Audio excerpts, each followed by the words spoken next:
Good evening and welcome to Richmond Public Schools School Board meeting. I now bring this meeting to order. It is Monday, May 3rd, 2021, and welcome. Madam Clerk, the roll call, please. Beforehand, of course, the virtual meeting announcement. Good evening.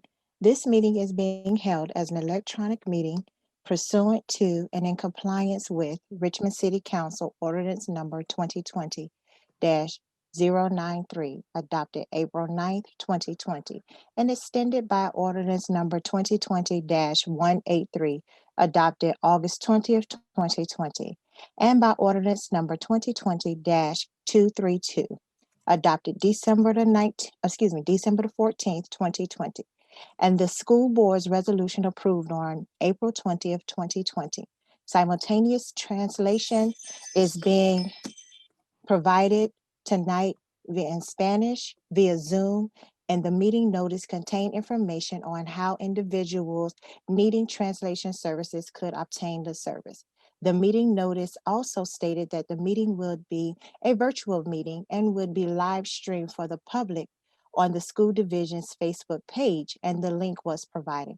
The meeting notice indicated that the board meeting would not receive public comments in person. However, public comments could be submitted to the school board clerk, and the email address for comments was provided.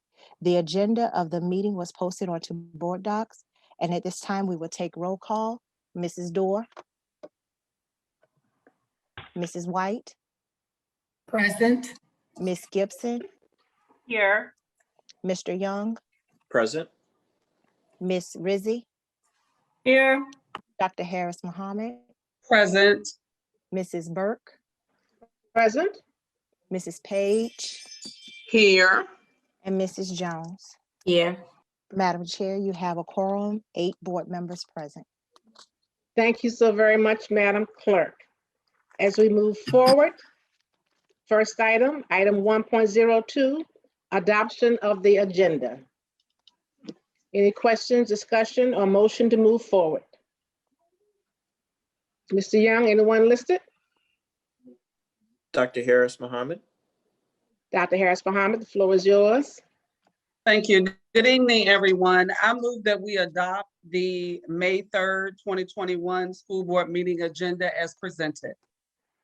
Thank you so very much. Is there a second? Second. It's been moved by Dr. Harris Muhammad and seconded by Ms. Dawn Page to move forward with the agenda as listed. Let's move on to number 2, recognition.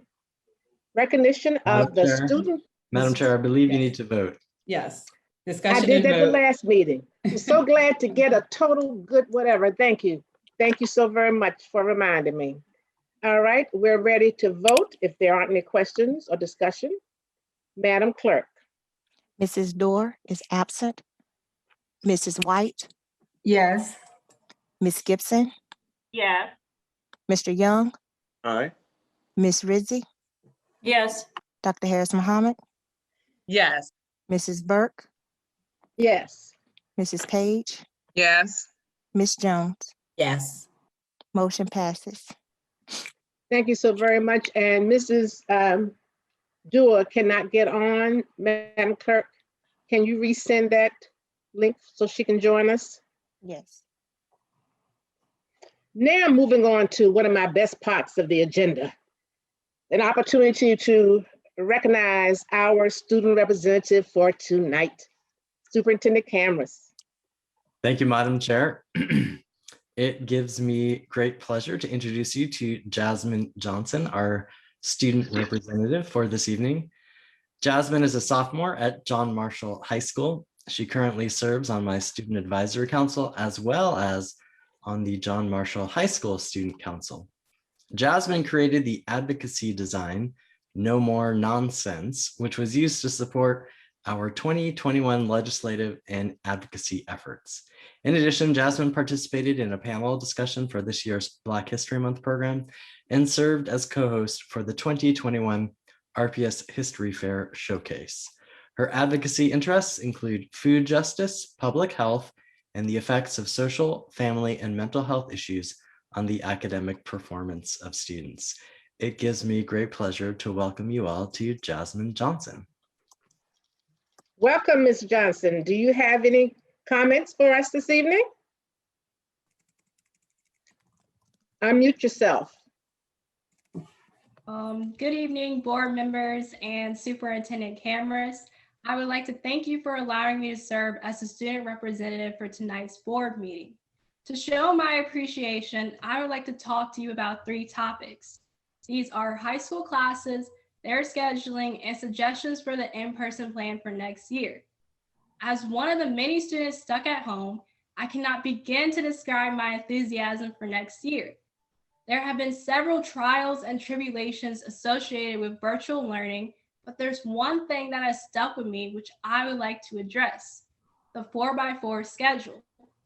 This method of learning may seem unorthodox at first, but it gives students and teachers the opportunity to dive deeper into subjects, all without being bogged down or distracted by several other classes.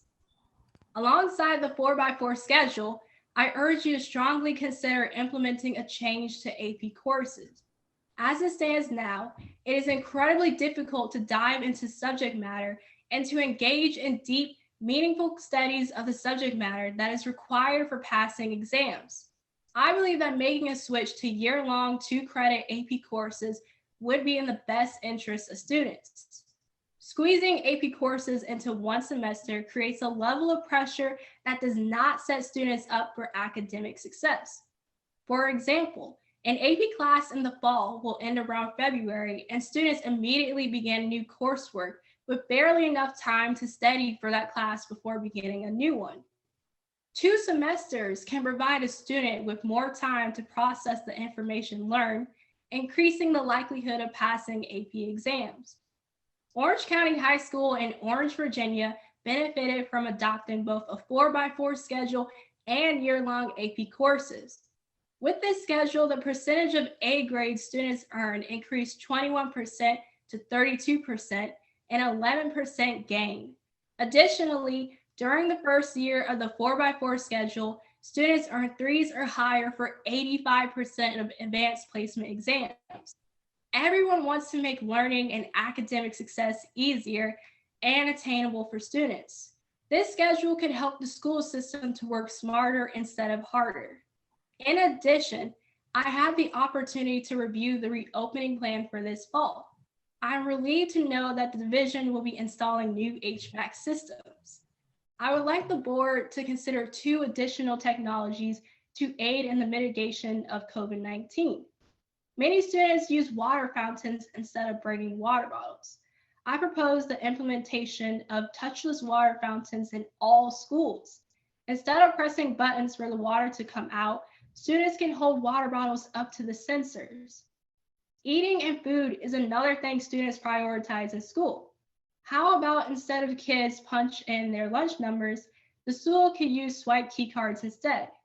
Parents can add money to the cards online, and the students use it in school. When students return to school, I'm concerned about the crowding in the cafeteria and eating without masks on. I recognize that we want to resume a sense of normalcy, but I would like to suggest the administration consider everyone eating in classrooms until the threat of spreading in numbers decreases.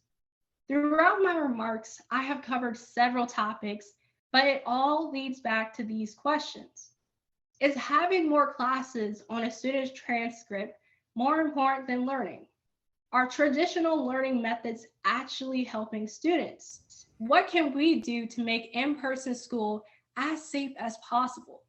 The times are changing, and so should our learning methods as well as safety measures. Thank you for listening.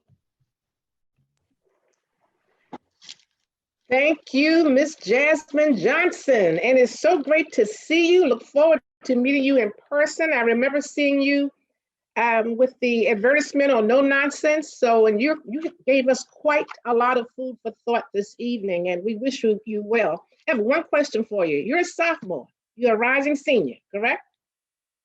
Is she still, Yes. you're a rising senior? Rising junior. Excuse me, rising junior. We usually have seniors. That's why I asked. What are your plans when you finish high school, John Marshall? Definitely college. I don't know which college yet, but Yeah. I'm leaving my options open. And you're going to be, you know what you want to be yet? No. Congresswoman, go ahead. President, why Oh, not?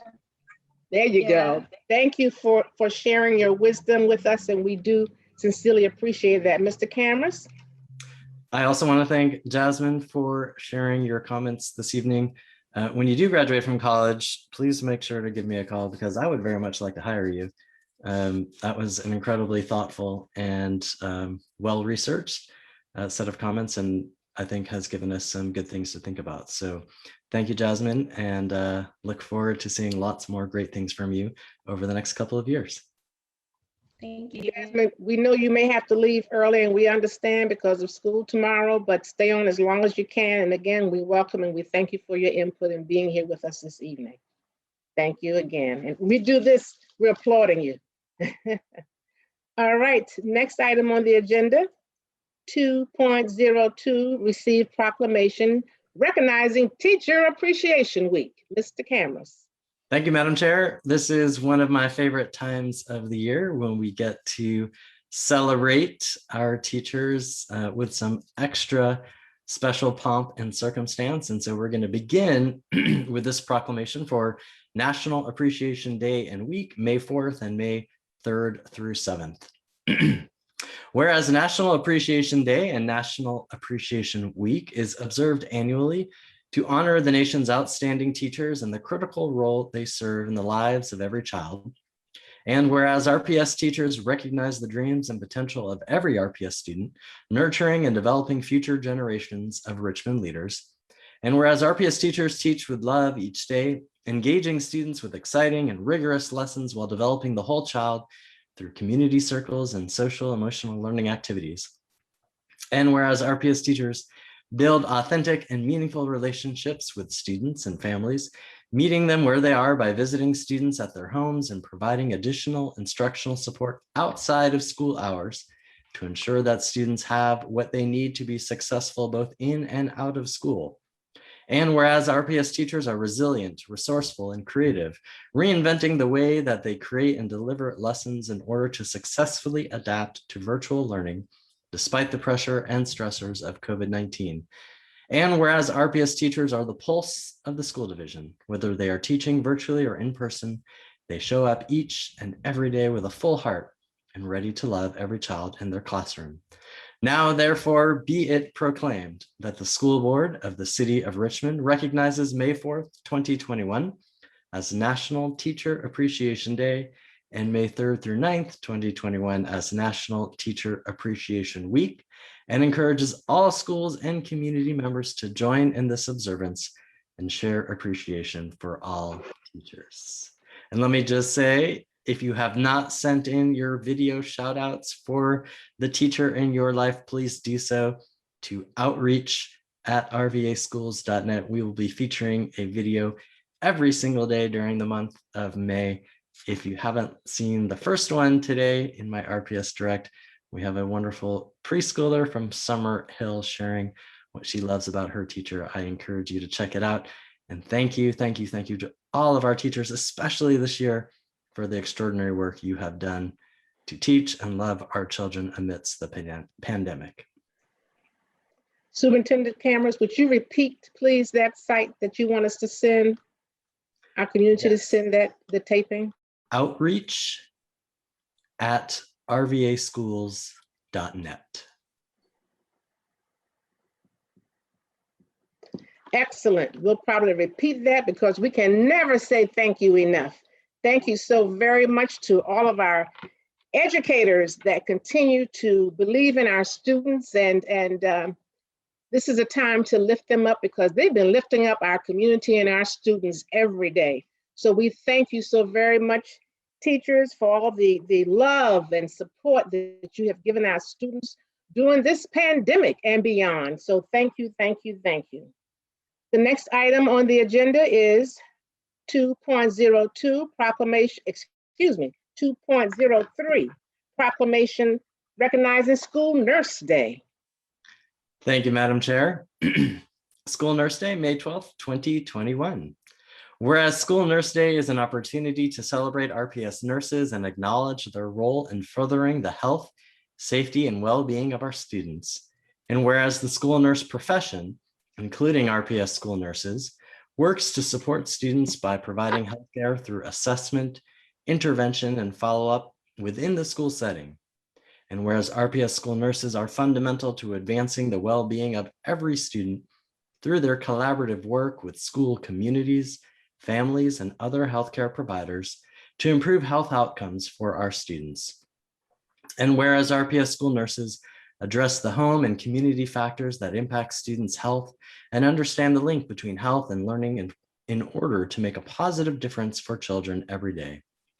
And whereas RPS nurses have supported our students, staff, and community in new ways during the COVID-19 pandemic, helping to schedule vaccination appointments for RPS staff, contact tracing for positive COVID cases, and working closely with the Virginia Department of Health to ensure that all health and safety protocols are updated and followed throughout the division. Now, therefore, be it proclaimed that the School Board of the City of Richmond recognizes May 12th, 2021 as School Nurse Day and encourages all schools and community members to join in this observance and share appreciation for all school nurses. And I again want to just extend my congratulations and appreciation to all of our nurses who always do incredible work, but have done a particularly incredible and important job over the past year and will do so as we reopen this fall. We are very, very grateful to each and every school nurse. Excellent, and thank you so very much. What would we do without our nurses? Thank you, thank you, thank you during this critical time now and beyond. So for every Band-Aid and every love and every act of kindness to make sure that not only our students, but faculty and staff as well. Thank you on behalf of all in Richmond Public Schools. Couldn't do it without you. So please, everyone, do we have an outreach site for that, Superintendent Cameras? They can send in shout outs to me directly at jcameras@rvaschools.net for any of our school nurses. Thank you so very much. And the next recognition, 2.04, receive proclamation recognizing School Lunch Hero Day. School Lunch Hero Day, May 7th, 2021. Whereas School Lunch Hero Day recognizes the excellent work of all RPS school nutrition professionals who serve our families and students with love each day. And whereas RPS nutrition staff understand that proper nutrition and learning go hand in hand, ensuring that all students have access to healthy breakfasts and lunch so they are at their best during class time. Whereas the RPS School Nutrition Services Department and all who serve within it recognize the importance of adequate and proper nutrition and graciously take on the responsibility of providing our students with resources needed to grow, learn, and live happy and fulfilling lives. Whereas RPS school nutrition staff have shown the utmost level of resilience, strength, and perseverance, leading RPS fearlessly through the COVID-19 pandemic, ensuring our communities are met where they are by distributing over 3 million meals directly to our families. And whereas RPS school nutrition staff are respected and loved because of the communities they nourish, the relationships they create, and the lives they touch. Now, therefore, be it proclaimed that the School Board of the City of Richmond recognizes Friday, May 7th, 2021 as School Lunch Hero Day, and encourages all schools and community members to join in celebrating and supporting RPS school nutrition staff. And again, a very personal thank you to our nutrition staff. As the proclamation noted, they have done truly unprecedented things this year, delivering food directly to our families, over 3 million meals amidst a pandemic with all the mitigation factors in place. It has truly been a labor of love, and we are incredibly grateful to each and every one of them. Absolutely. And we look forward to sending those shout outs to your personal email as well, correct? That'll do it. Yeah, what would we do without the nutrition program? We all have seen them in the neighborhoods giving our students 7 meals for 7 days a week, and it's done with such love from the staff. So thank you to our nutrition department. They've done an awesome job. We thank you today and every day for taking care of our boys and girls, our young people in Richmond Public Schools. All right, it is with sadness that I asked Mr. Cameras to read 2.05, recognize the legacy of Adele Johnson, former Executive Director of Richmond Public Schools Educational Foundation, as well as the Black History Museum in the city of Richmond. Mr. Cameras. Thank you, Madam Chair. Whereas Adele Johnson worked tirelessly on behalf of RPS, serving as the Executive Director of the Richmond Public Schools Education Foundation, and continuing her partnership with RPS through her work with the Black History Museum and Cultural Center of Virginia. Whereas Adele Johnson was the Executive Director for the Black History Museum and Cultural Center of Virginia, and was a dynamic champion for Black people, Black history, and Black culture in Richmond. Whereas Adele Johnson used her platforms to celebrate and uplift the voices of others, creating, curating, and crafting images and stories of Black excellence for the world to see. Whereas the memory of Adele Johnson will be carried forward in the legacy that she built, the trailblazing paths that she forged, and all that she gave to the citizens of Richmond. Now, therefore, be it proclaimed that the school board of the city of Richmond recognizes the significant contributions of Adele Johnson to the city of Richmond and Richmond Public Schools, and encourages all community members to share in her remembrance. And on a personal note, I just wanted to add that I had the great pleasure of getting to know Adele over the last several years, and came to know her as a very special person with uncommon grace and kindness, who cared deeply about the students of RPS. Every single time I asked her for a favor or the use of the Black History Museum, she immediately said yes. Our very first high school student advisory council meeting was held at the Black History Museum, and Adele happily provided food and a tour of the museum for all of the students. And that was just the beginning of many, many ways that we have been able to partner just in my time here. And I know her history with RPS goes back many, many years. And so on behalf of the division, on behalf of the administration, I just want to express my heartfelt condolences to Adele's family, and to express how grateful we are for her leadership and the love that she showed to RPS and our students. Thank you, Superintendent Cameras. And on behalf of the board as well, Mrs. Adele Johnson and the Cooper family, her husband, William Billy Cooper, deepest sympathy over the years before, when she left Capital One, and then I think she was someplace else in between, but she's always kept the children of Richmond Public Schools first.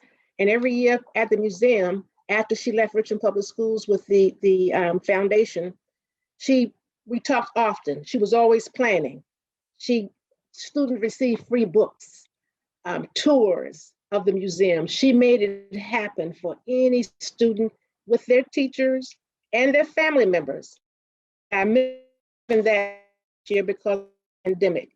But then when our curriculum we added the study of Richmond, she was very active for all students to have free, be able to attend any day, anytime, free accessibility to the Black History Museum.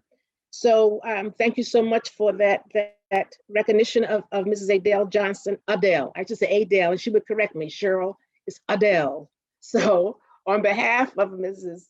Johnson, we thank her and the Cooper Johnson family, and we do extend our deepest sympathy to that family as well.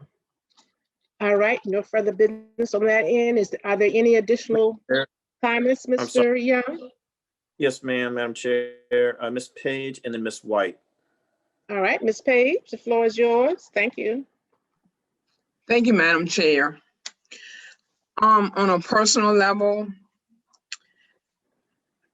Yes, I wholeheartedly share the sentiments what the superintendent has shared about Ms. Johnson, also Madam Chair. But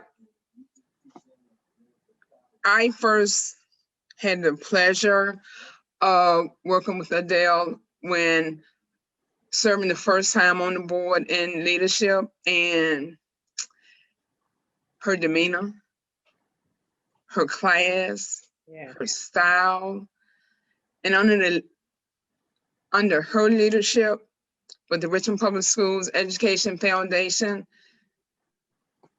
she supported so many RPS initiatives, so many, can't even name. To her family, her husband, children, grandchildren, and the many, many friends and supporters that came in, that loved her dearly. She will be sorely, sorely missed, because I can truly say there's none like her. Thank you, Ms. Page, so much. Thank you for sharing that. Ms. White?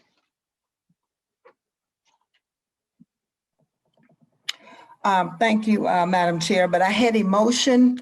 It wasn't for Ms. Johnson, but since you called me, yes, I did also know her. I was a little younger back then in the day, going to church, and she's a very humble person who loved to sing in the choir. And yes, she did allow the children to go to the museum. I remember when the museum first opened, and George Washington Carver students needed to go to the museum, and she did let them in free. And she also gave a great legacy breakfast if you ever attend one of those.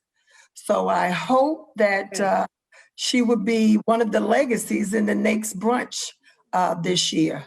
But she was a person that you will never forget, very humble and pleasant. Thank you. Ms. White, thank you for reminding us of the legacy breakfast, because she did start that. You are exactly correct. I've forgotten that. And it was always and has continued to be a great opportunity to connect with each other and being mindful of all of the greatness that's in Richmond Public Schools and beyond. Thank you for sharing that. All right, Mr. Young, do we have anyone else before we move forward? No, ma'am. All right, we can now move to public information. I understand that Ms. Hidasco will read and Ms. Collins will time. We're now ready to proceed. Thank you. Great. Thank you. Ayana Horn. Hello, my name is Ayana and I attend Richmond Community High School. The new proposed school calendar is very bad in my opinion, and I'm sure others believe the same. Firstly, the shortened holidays. Now, many students celebrate the holidays in December. I am not one of them, although the breaks being shortened throughout the year is challenging to many students' mental health. We barely have breaks to begin with, and shortening it when we students often are stressed and depressed due to school is very ignorant, especially when us students know you all do not put others' opinions and lifestyles into thought.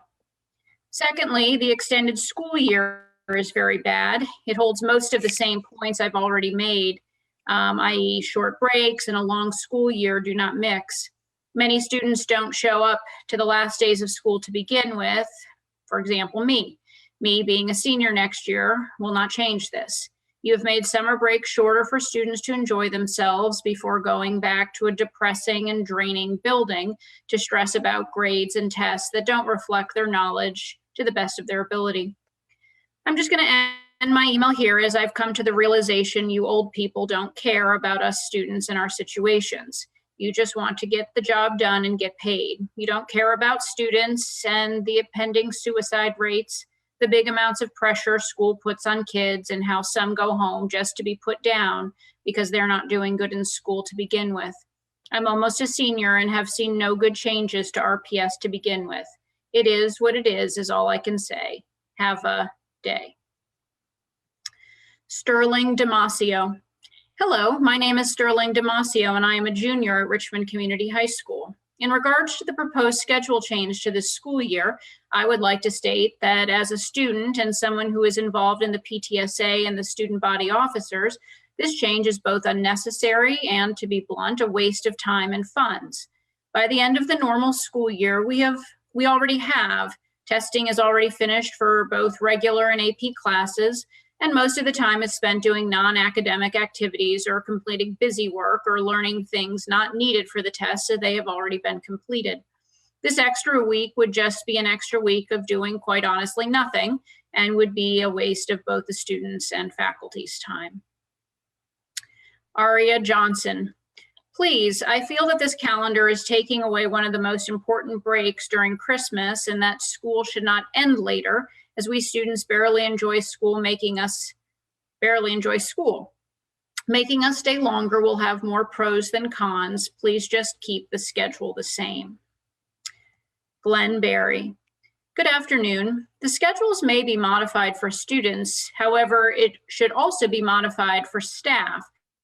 A day beginning at 8:30 and concluding at 4:30 leaves absolutely no time to take care of business. Example, going to the courthouse.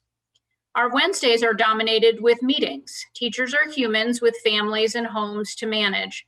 Please consider readjusting times for us to attend doctor visits, financial, and government business. Kara Floyd.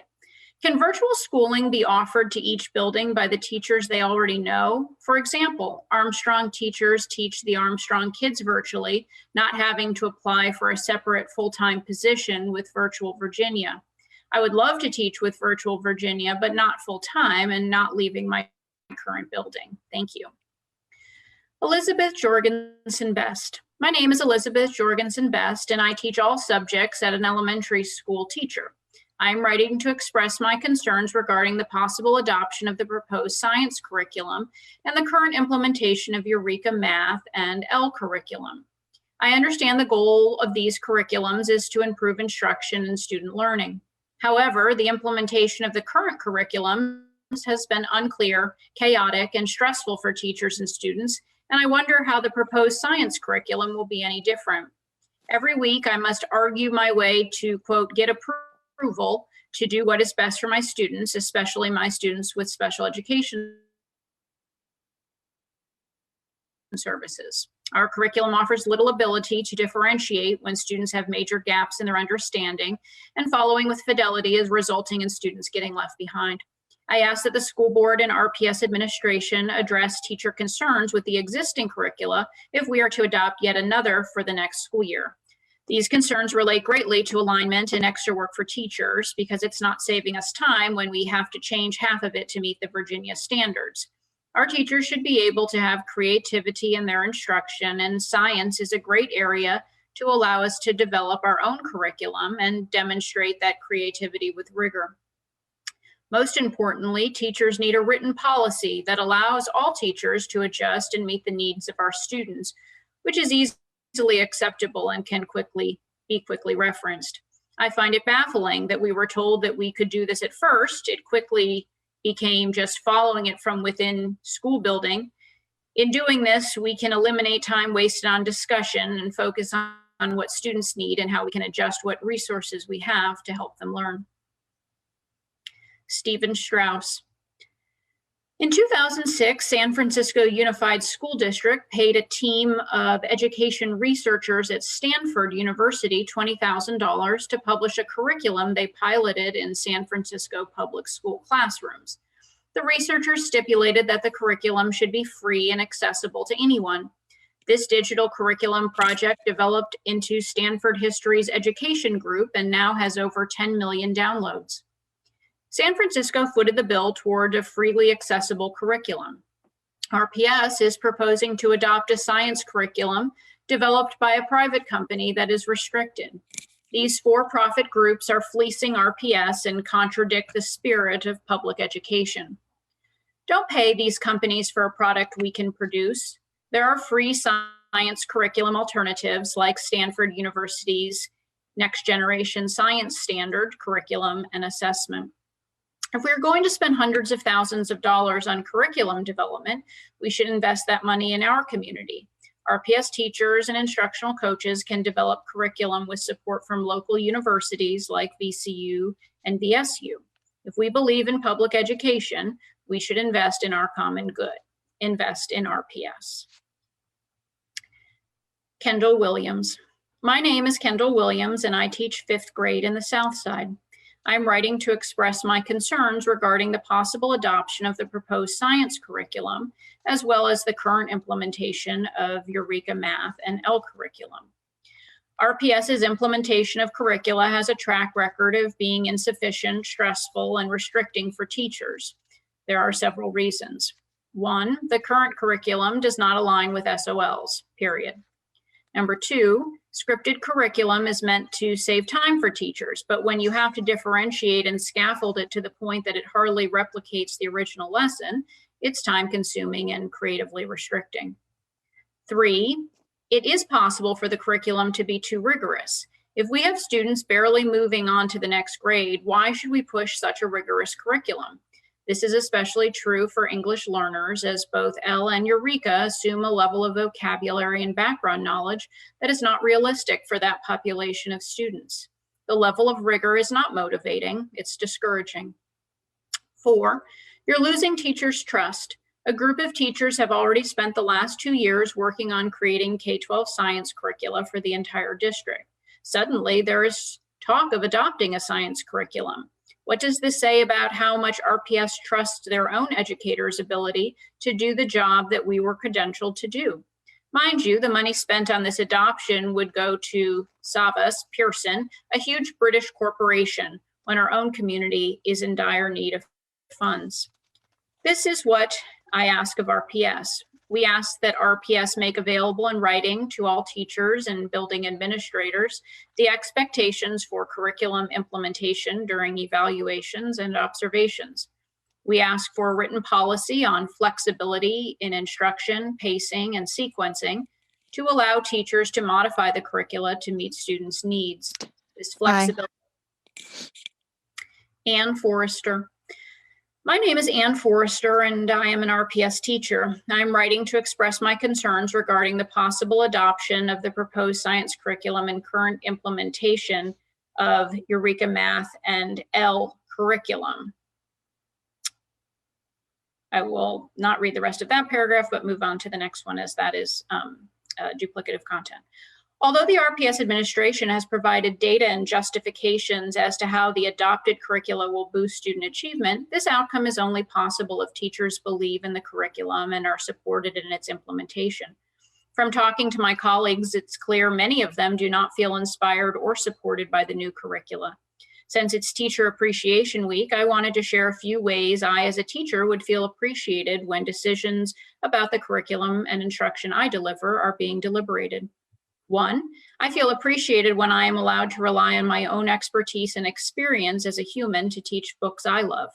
2, I feel appreciated when my concerns about best practices and the effectiveness of scripted curricula are taken seriously by all stakeholders and used to guide the implementation process. 3, I feel appreciated when decisions about what happens in my classroom are made with me and not for me. In closing, I ask the following actions be taken by the school board and RPS administration.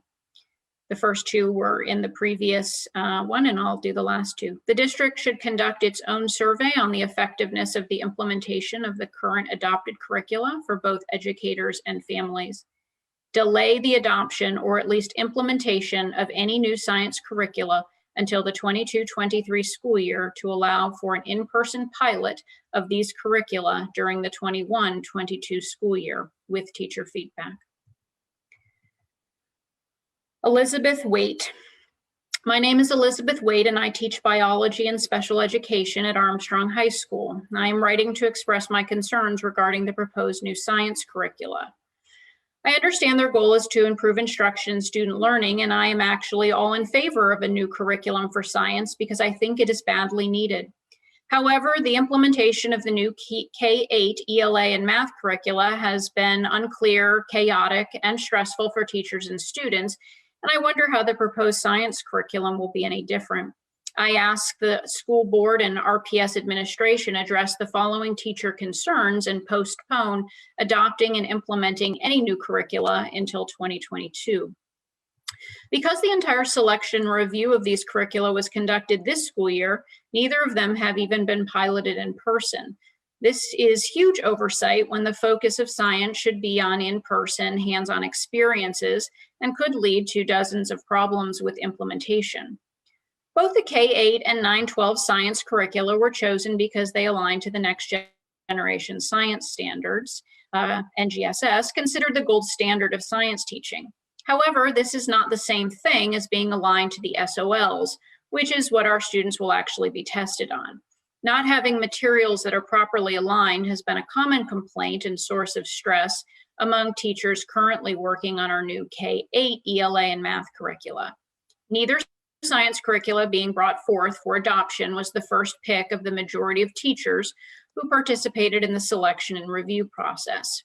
This makes those of us who took the time to carefully review the options and submit feedback feel like our opinions and experiences were disregarded. The chosen 9-12 curriculum in particular does not offer sufficient differentiation for our exceptional education and English learner populations, especially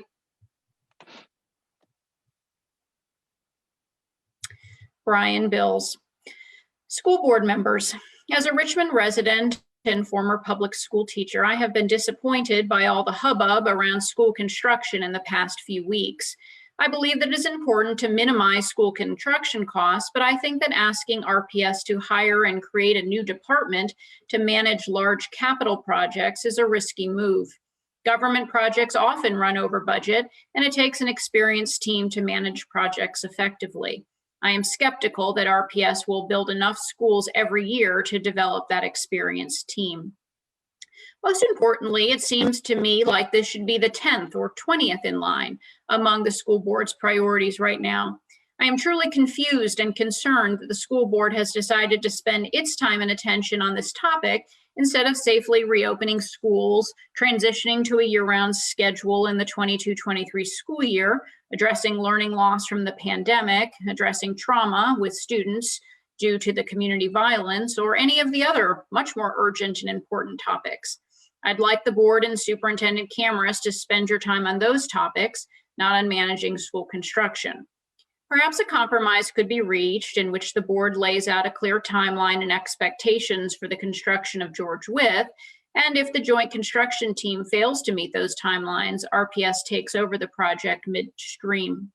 Surely there is some way for cooler heads to prevail after what has honestly felt to the listening public like some kind of food fight or vendetta.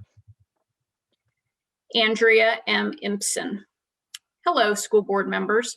My name is Andrea Impson, and I have been a lead LEAP teacher in RPS for the last 3 years. I would also like to state that I am dually certified in ESL and English. I say this to back up my comments tonight. One, I was extremely upset when you chose to implement a new non-virtual curriculum last year after a quarantine during a pandemic and knowing that we were going to be virtual this year. The amount of added stress and workload that you placed on all English teachers this year was immense. Despite what you have been told, I can personally attest that the quote ESL components were almost useless in a virtual environment. The amount of time that it takes on a weekly basis to create virtual material, let alone differentiated material, is extremely time consuming.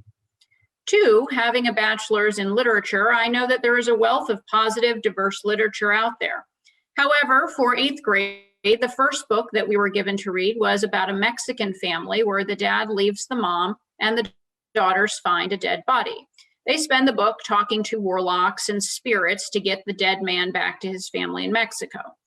I appreciate Mexican mysticism and legends, but a book that showed this culture in a more positive and uplifting light should have been chosen.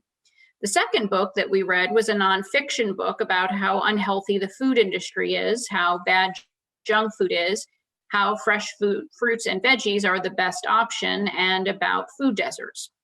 Our families eat what they can afford. The third book that we started last week was the last straw for me. As a teacher, especially an ESL teacher, I make sure to be culturally sensitive and culturally inclusive in my lessons. The third book, Return to Manazar, is a book about a Japanese girl in an internment camp during World War II. She goes into troubling detail about her life in the camp and how the government came to take her family away. I was very upset. I immediately called our English chair, and she in turn wrote Erin Wall. My name is Erin Wall Faxon, and I am a teacher at Cardinal Elementary.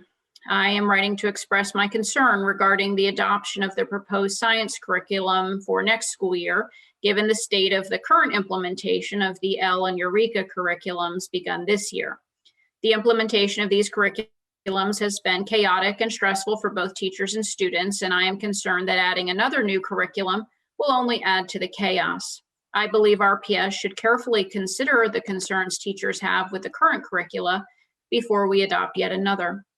One of the most stressful factors in the implementation of both L and Eureka at the elementary level has been that neither is aligned to the Virginia Standards of Learning.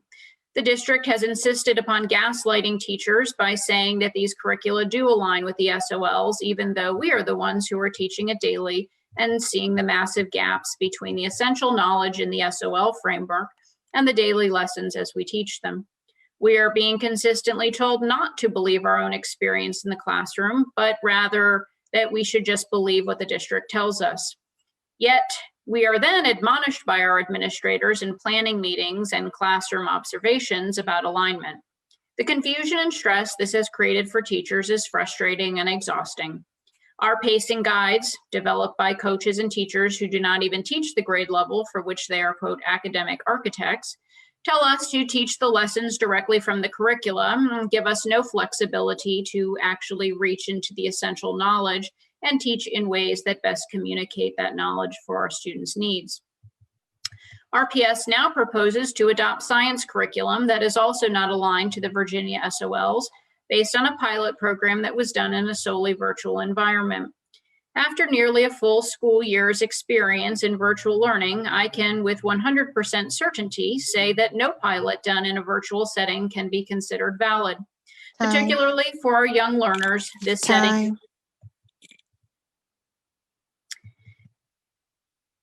Catherine Shearer. Good evening. Below is my comment for the 5-3 meeting.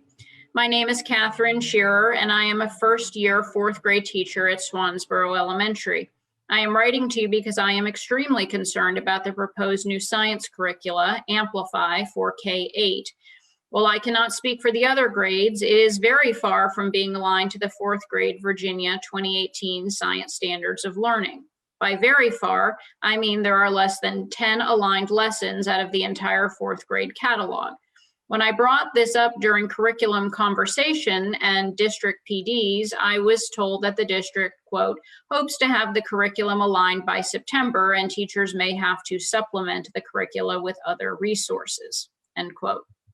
The stated purposes of adopting a new science curriculum are to ensure every RPS student is receiving the same equitable, high-quality science instruction and to simplify planning for teachers by providing the resources to do so. How would the adoption of a curriculum that is not aligned to our state standards going to accomplish that goal? We are already dealing with the severe alignment issues across the district with L and Eureka Math. Please do not add the burden of aligning yet another new curriculum on your teachers this fall. We are going to have so much on our plates already as we try to adjust to the new normal at school while addressing the learning needs of our students after being out of the school buildings since March 2020. Thank you for your time. Lyons Hardy. I'm an RPS parent in the 1st District. Please focus on getting children back into school safely and halt the discussions on school construction management at this time. Once a clear and effective plan for returning to in-person instruction in the fall has been executed, it will be a better time to discuss other issues such as school construction. Thank you. Jeannie Bowker. On July 23rd, 2020, Mr. Camrus announced in a student-led public forum that he'd be recommending to the school board that RPS remove SROs from the schools and ask City Council to reallocate the money for mental health professionals. This followed the administration's June 2020 announcement of a 90-day review of the MOU with the RPD. Since holding public hearings last August, the administration has not discussed the MOU or Mr. Cameron's recommendation on SROs. Please divest money spent on school security services and reinvest that money in mental health supports and restorative justice programs rooted in school communities. Allowing for trauma-informed intervention rather than the SSOs and armed SROs with the power to arrest could help undo one of the myriad branches of the school to prison pipeline. RPS can create school communities of justice with trauma-informed interventions and discipline that allows teachers, students, and staff to feel safe. This is not about the individual SROs that are a positive part of their school community, and this is not about leaving teachers feeling unprotected in their buildings. This is about removing police power and its attendant inequities and injustices from RPS buildings in cooperation with school communities. Blair Bowens. Hello, I am writing to request that you please do not modify the bell schedule for RPS schools. Our family has 2 children in RPS elementary school. Changing the bell schedule would negatively impact their morning and afternoon routine, increase our expenses and need for childcare, throw another hurdle at these children who have already demonstrated incredible resilience during a virtual year of learning. Please do not adjust their bell schedule. Valerie Cotreau. Distinguished representatives and Superintendent Cameras. I am a 3rd district resident and parent of a 6th grader at Henderson Middle School. I have questions and concerns regarding the resolution passed on April 12th regarding school construction. First, 2 questions. 1, where's the money for the new positions required for school constructions coming from? And 2, how do you plan on keeping these positions funded in the future? I do not know what the answer is regarding who should be in charge of school construction, but I am concerned that the resolution was voted on with little to no time for public engagement or comment. I am also concerned that taking on this issue, although it is incredibly important, pulls resources away from doing the work necessary to ready our buildings for the return of RPS staff and students in September. Please consider formally tabling this resolution until a later date. Thank you. Jennifer Surratt. Greetings. I know that this has been an incredibly challenging year to lead and support our youth and teachers, and I thank you for all your service. Last summer, a promise was made to several young advocates and RPS students to end the use of SROs. I know that there are many competing tasks all requiring attention. However, I am concerned that all of our youth will be returning to school next year with varying degrees of need for added support and care after a tough year and transition back to in-person learning.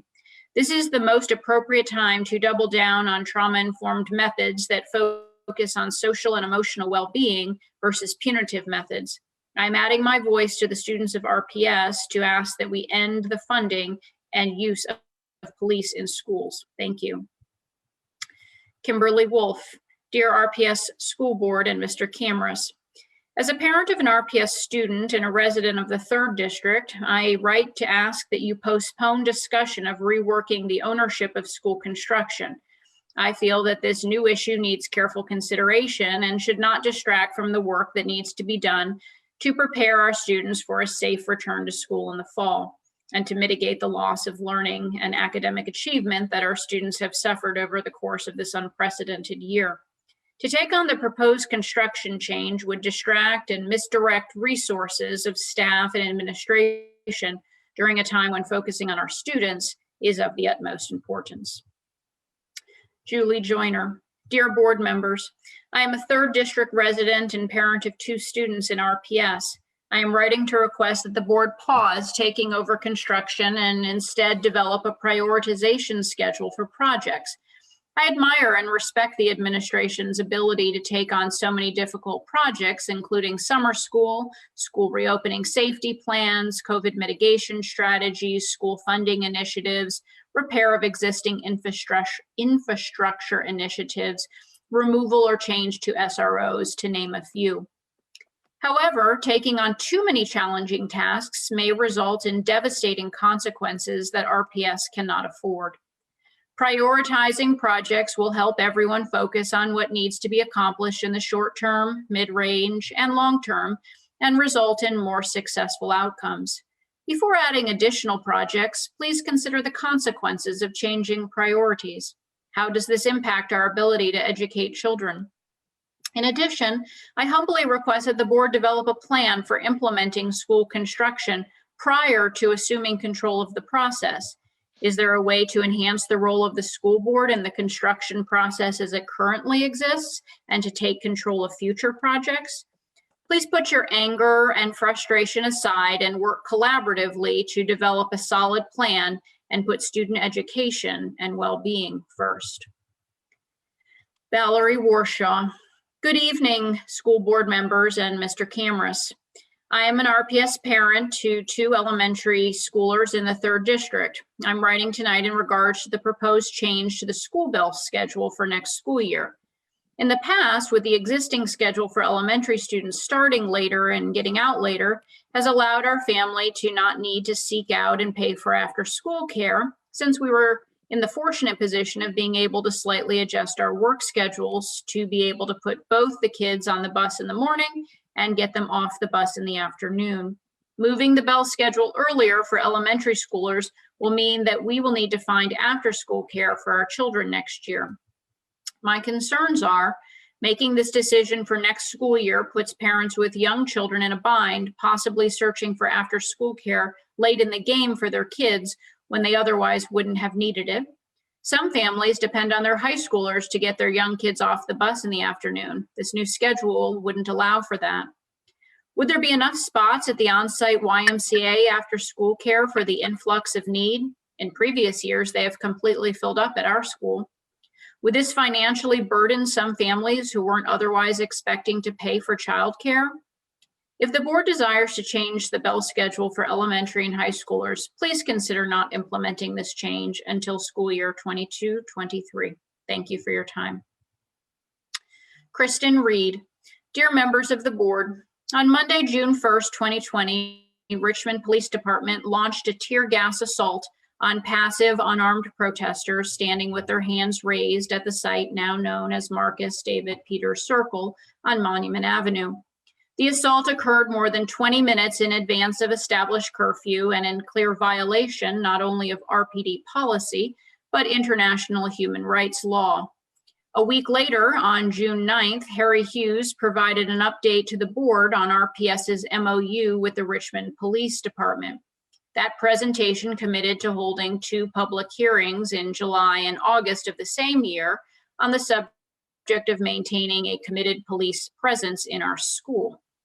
On June 15th, 2020, following 2 weeks of unprecedented militarized police violence perpetuated on peaceful protesters, RPS committed to a 90-day in-depth review of RPS policies regarding the ongoing presence of police in our schools. A month later, on July 23rd, in response to student testimony of the dehumanizing effects of police in school, Superintendent Camrus committed to recommending to the board the full removal of SROs from RPS. June 2020 was a month of unmitigated police violence against protesters and journalists in Richmond. Video footage of that month's protests made national news, as did the violent and militarized police response to young people mobilized in defense of their lives and their rights. Next month is June, the 1-year anniversary of these events. A year has passed. RPS has held no public hearings on SRO policy. Superintendent Camrus has made no recommendation on the removal of police from schools. There is no question our city is greatly divided on policing and policing policy, particularly in our schools. Time. Nicole Glover. Good evening. First, happy Teacher Appreciation to my fellow colleagues. There has been little discussion on changing school start and end times, except for the study that has been buried within several documents presented to the board. As we try to process how and what physically returning to school will look like, now we are being asked to digest that our work hours may change. COVID-19 has forever changed how we will do things in the future. As a district, we are constantly plagued with attendance issues. I ask the following. 1, has the administration taken into consideration how changing start and end time for high school students will negatively impact attendance? 2, has the administration taken into consideration how this might impact teacher retention at both elementary and high schools? It is my opinion that the leadership team is trying to implement too many changes all at once. For the reasons mentioned above, I respectfully ask that you vote no to a change in school start and end times. Thank you. Teresa Kennedy. To school board members, I am a resident of the 3rd District and the parent of 2 RPS students, and I am writing to ask you to please prioritize student return to schools over the recent school construction discussion. There is merit to the discussion, but not right now. Please do not add anything to the administration's plate. They need to be focusing on getting our kids back into schools as safely as possible. Please prioritize our kids. That should be your primary focus right now, not who owns construction or how buildings are built. Please move forward with the current process for rebuilding George Wythe High School so as to neither delay construction nor put extra burden on an already overworked administration. Again, I urge you to consider your purpose, the education of our kids. Right now, that means getting kids safely back into schools and working to remediate learning gaps from the past 14 months. Approaches to construction can be discussed once kids are back in buildings and learning. Please, you have the power. You must act responsibly and accordingly. Cassie A. Powell, Esquire. Dear Chairwoman Burke, Vice Chairman Young, Superintendent Camrus, and members of the board. The Legal Aid Justice Center writes this comment in solidarity with students, parents, and community members asking for the removal of school resource officers, SROs, in Richmond Public Schools. Last summer, Richmond Public Schools convened 2 listening sessions with students and community partners to discuss whether police belong in RPS. In both sessions, students and partners spoke of the harm of school policing and urged that officers be removed from schools. During the meeting with the students, Superintendent Camrus voiced his support for the removal of SROs from RPS, and RPS entered a 90-day review period to consider whether to remove SROs. We urge the board and the administration to follow up on this review and ultimately remove SROs from RPS. The best research shows that removing SROs is beneficial for all students, but particularly students of color, students with disabilities, and students who identify as LGBTQ+. In Richmond, youth of color make up over 90% of arrests in schools, with Black youth making up over 85% of arrests. White students made up less than 10% of arrests. We do not need police to keep our students safe. Students and teachers can be kept safe in schools by hiring trained restorative justice practitioners, behavior interventionists, school aides, counselors, or other support staff. We believe the pandemic, enforcing the need for virtual learning, creates a unique and urgent opportunity for RPS to fundamentally change its culture of push-out. When students return to school, we can expect that students will have more extensive social and emotional needs than ever before. The time to make these changes is now. Thank you for your consideration of these comments. Maria Cara Rose. Distinguished board members and Mr. Camrus, I am a proud parent of an RPS 2nd grader, rising kindergarten student, and a resident of the 3rd District. I am writing to request that the board officially put the discussion of school construction ownership on hold and focus on getting kids safely back into schools this fall. I would encourage the continuation of the current plan to begin this current phase of building this summer, including building the new George Wythe, and please revisit the topic of school construction once our kids have safely returned to school. School construction is an important topic, but we must prioritize RPS students over all other important discussions. Student achievement is your most important accountability, and student achievement starts with RPS students inside RPS buildings, learning and growing together safely. Please do not force the RPS administration or support staff to focus on anything else until that has been achieved. RPS students have been out of school buildings since March 13, 2020. That's well over a year. Please do not discuss anything else until you have ensured a safe, well-managed return to school buildings this fall. Respectfully. Lauren Delaney.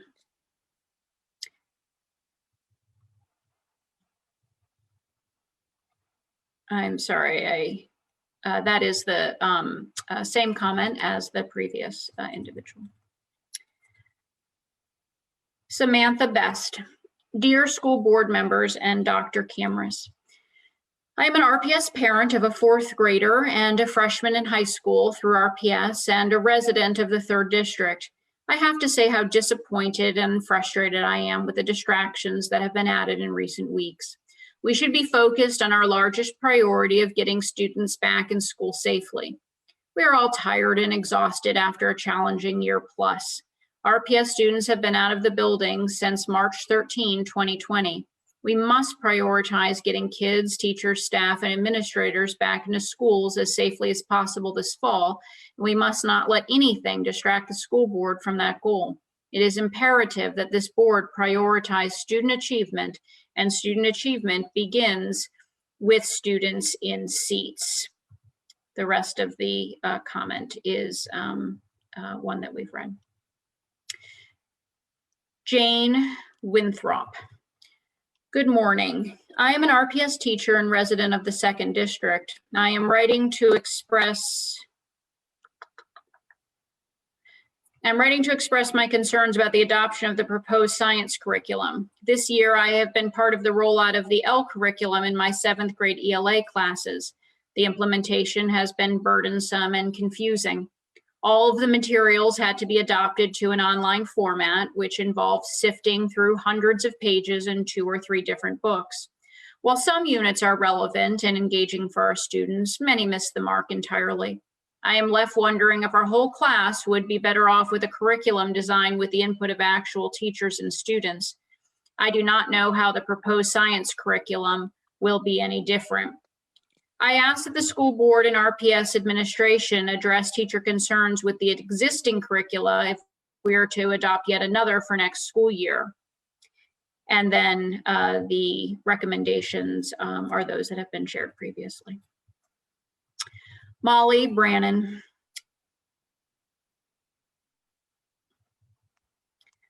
This comment is one that we've read previously about new school construction. Richard Sebastian.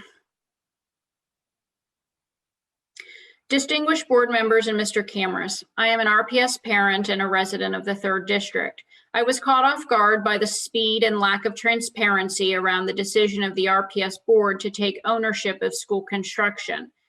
I am writing to request that the board officially put that discussion on hold.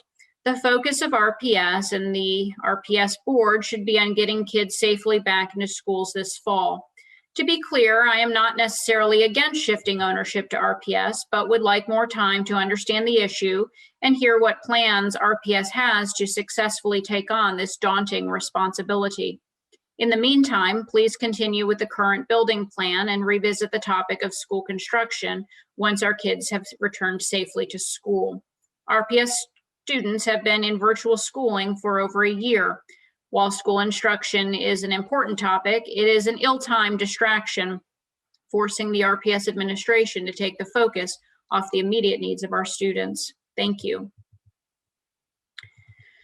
Megan Kennedy. Dear RPS school board members and Mr. Camrus, I am an RPS parent and resident of the 3rd district. I am writing to request the board officially put the discussion of school construction on hold and prioritize the safe and efficient return of all RPS children into schools September 21. I have not had time to research and form my own opinion on if the city or school board should be responsible for building schools, but I do know this additional request of the Camrus administration is pulling away the resources and time from what should be the main focus for the administration, getting these kids back in RPS buildings. Thank you for all for your continued dedication and service to the Richmond community. This is an anonymous comment. Mrs. Burke, would you like me to read it? Or Miss Lily? Yes, please. I'm sorry. I was on mute. Okay, I will read it. Thank you. This is from a teacher, parent, community member that is fed up with the lack of compassion for our schools. Good evening, school board members. In regards to the block scheduling for the upcoming school year, we need to reevaluate what this administration is planning. For some reason, Dr. Neighbors and Dr. Epps are having a hard time actually listening to teachers and principals. Why must all middle schools be on the same schedule? Binford, Hill, and Brown are specialty middle schools. Those students need to have certain credits for their high school advanced diplomas. For some reason, Dr. Neighbors doesn't seem to care about these kids. She has a bias towards specialty schools due to her own personal experience. Students from these three schools will not be able to take technology, foreign language, nor the arts. Teachers were told that core teachers will teach a technology or foreign language during their 90-minute block. What is the point of extending the time when core teachers will not be teaching their subject? Elective teachers will only have one class to teach due to this block schedule. So either their positions will get cut or they will get paid for doing less while core teachers will teach their subject. Dr. Neighbors has been asked this question. She had no answer, yet continues on with this one box fits all mentality. Hughes, Epps, and Neighbors want these three schools on block like the rest because, quote, these are our primary schools that our white children go to, and we wouldn't want anyone to think that they're having any preferential treatment, end quote. Then why not listen to all teachers that are telling them that block scheduling is not working? Why has this administration come into our system telling teachers they are inadequate and given a ridiculous script to teach Common Core, which is never going to be a Virginia curriculum, and our minority students, Anne Marie Heaton.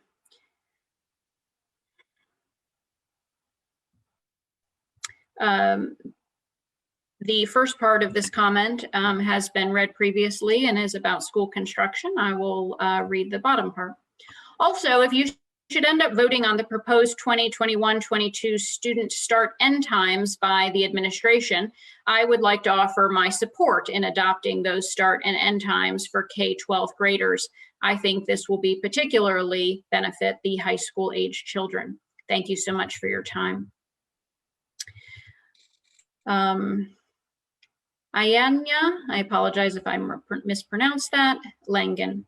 Good afternoon. I am a parent to 3 children in Richmond Public Schools and am writing in full support of removing SROs from RPS.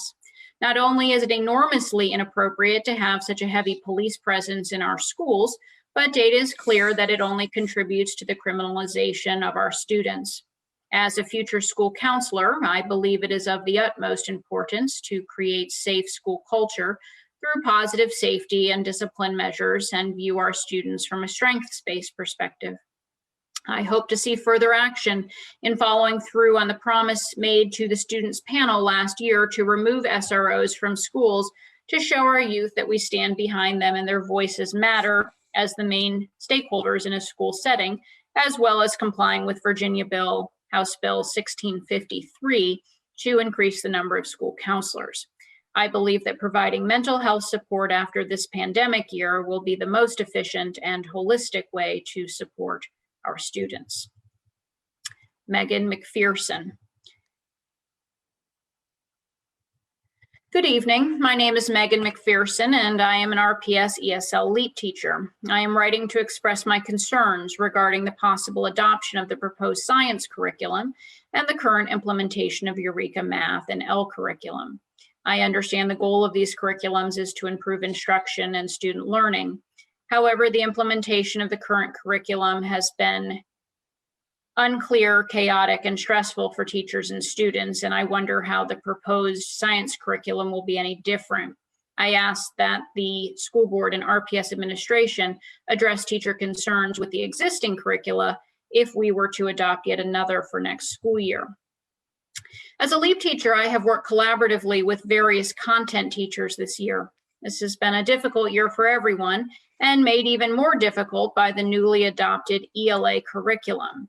While the, quote, teacher's guide for English language learners, end quote, is helpful in some instances, it is only really helpful for those ELs with a higher English proficiency.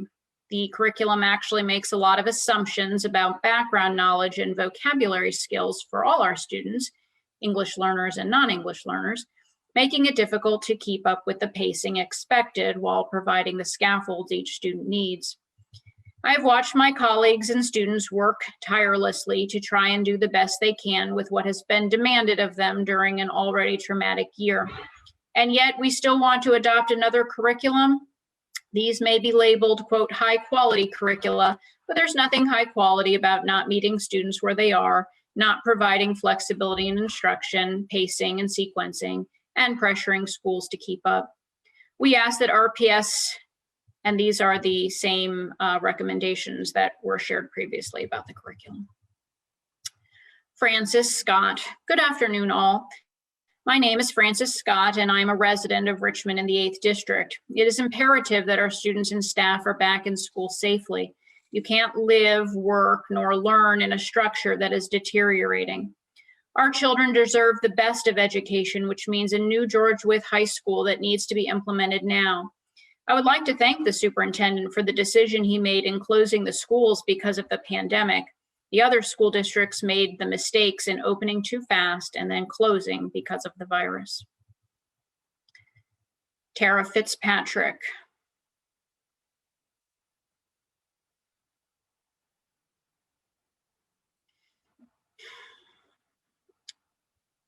I don't believe that this was right. I am a RPS parent, community member, resident of the 2nd District, and parent of students in the 3rd and 5th Districts. Please put the discussion of school construction ownership on hold and focus on getting kids safely back into schools this September. I ask that you continue with the current plan to begin this current phase of building this summer, including building a new George Wythe, and revisit the topic of overseeing school construction once our kids have returned safely to school. School construction is an important topic, but the timing and process under which the recent resolution passed was inappropriate in timing and lacked community engagement and transparency. I am frustrated by the school board's decision to burden the administration with this issue at this time. Students throughout the district will suffer as a result of this distraction, and it will ultimately delay new school construction that's already on the table. RPS students haven't been in person in over a year, and so many students and families are suffering as a result. Please focus on the important task at hand, a safe in-person return. Best. Thad Williamson. There is no question the school board has the legal authority to assume full responsibility for school construction. At issue is whether it is wise to do so at this particular time. First, George Wythe High School is in urgent need of a rebuild. There have been delays in George Wythe construction getting off the ground because, as has been known for over 2 years, the initial estimates associated with the school construction generated by the previous interim superintendent proved to be too low for reasons that had little or nothing to do with the joint construction team process utilized to build 3 schools since the passage of the meals tax increase in 2018. While the joint construction team process might be improved, it has been shown to be a functional way to build schools in a timely way while allowing RPS large opportunity for input. Hence, even if the board proceeds with moving to take responsibility for school construction, it should opt to allow Wythe to proceed using the joint construction team process. The benefit of a timely construction far outweighs the possible, unproven but possible, benefit of moving to an entirely new process and the delays that would entail. Because the school board did not include school construction oversight personnel in its budget request for fiscal year 22, not allowing Wythe to move forward with the existing process will result in a delay of at least 1 year. The board majority on this matter has yet to show why this would not be the case. Second, Richmond Public Schools has more urgent needs right now the board and administration must be attentive to, more urgent than how a construction process is managed.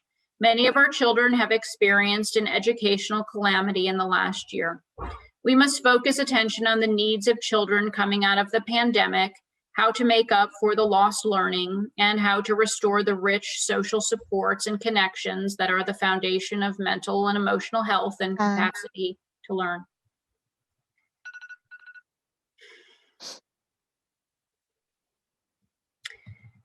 Sierra Sowers, and I'll move to the beginning of her second paragraph. It is about the science curriculum. It is not about, well, it is about the curriculum. One of the justifications for adoption of the L scripted curriculum is that it would provide appropriate scaffolding for Ls. However, I apologize. No, it has not all been read. The Orange Teacher's Guide for English Language Learners is helpful in some instances, but only with Ls of a higher English proficiency. It assumes a certain level of proficiency and is not appropriate for newcomer or beginner Ls. In doing this, it unfortunately succumbs to the view of Ls as a monolith, when in reality, one scaffold will not work for every student who is an English language learner. The L curriculum assumes a base level of academic vocabulary that many L students do not have. In fact, many of our general education students do not either. This forces the teacher to spend extra time pre-teaching vocabulary, making it difficult to keep up the pace of the curriculum. Furthermore, the vocabulary can make some texts and materials feel inaccessible. Lastly, the curriculum assumes an unrealistic amount of background knowledge from all students, particularly those who grew up in a system outside of the United States. It requires the teachers to spend additional time introducing the context of the unit and attempting to persuade learners of its relevance. While there is an opportunity for cross-curricular connections to develop this background knowledge, particularly in modules 3 and 4, there was no coordination to align the pacing of the modules with other content areas. And then she requests the two of the same requests, and the third one is different. The district should conduct its own survey on the effectiveness of the implementation of the current adopted curricula for both educators and families.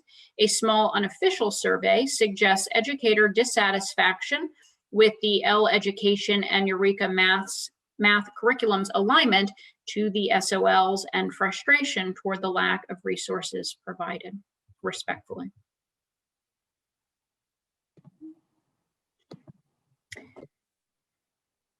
Sorry, I'm just skimming for repetition. Chelsea Rock Haynes. I'm an RPS parent in the 3rd district, and I'm writing to ask the board that the board officially put the discussion of school construction ownership on hold. I'm deeply disappointed in the board's unannounced late night action on this topic and implore them to have the discussion at a time when constituents may weigh in. Any other path forward is not transparent, to say the least. Please continue with the current plan to begin this current phase of building this summer, including building a new George Wythe, and revisit the topic of school construction once our kids have safely returned to school. Elizabeth Milbourne. Dear school board members, I am writing to express my concern that there are missing data points to transcript presentation this evening. A, the timeline is being presented as mid-February when the issue was, quote, discovered. This would mean that my communications with Dr. Epp would have triggered parts of this when I have heard from local schools that this was a known issue in late fall. This indicates a continued communication breakdown and system breakdown in this office. How is this addressed going forward? B, as indicated, quote, we asked schools to halt in sending out transcripts until we identified the issue and the extent to which it was universal, end quote. Again, this is in February, and over 50% of RPS seniors have already applied to college and transcripts sent out via parchment. To say, quote, only 2 high schools at the time had requested the GPA run and the transcripts were not sent to colleges or issued unless requested, end quote, is misleading in referring to the scope of this issue. I have an issue with this on a transparency note. It is very easy to quantify how many students had transcripts sent out via parchment by running an audit. This should not be devalued in the way it was in this presentation. C, I do not see where each student, parent, guardian has been notified that inaccurate information was sent out and also apologized to. This is very important. I am unclear why it's not important to this administration. D, I am glad to see the checks and balances, but do feel more work is needed to help parents, guardians, students understand why a transcript and accompanying data is important. It is a final adjudication of the student's time in RPS and therefore demands fidelity. I look forward to the above issues resolved going forward. Sincerely.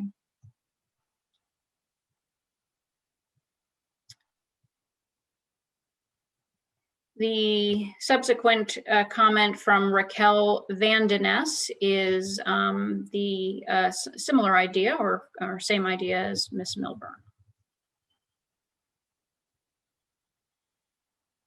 Jamie Weinstein. Dear school board members, guests, and Superintendent Camrus, I live south of the James in the 5th. I am writing because I want to express that I appreciate the school board's attention to the law and caring about the construction of our schools. I am, however, disappointed that there was not more transparency around the school taking over the process and voting on it without community input. Or if I'm incorrect about that, I would like to see the data released from the community engagement and feedback. Was engagement done through a survey? How many people took it? What districts were they from? Or how is feedback gathered?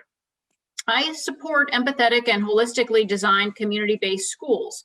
These are great concepts that should be handled by design professionals that enter the schools. Make sure they get teacher input for the spaces, lest art schools end up without a kiln or schools get the ill-conceived open space school without walls from the 70s design.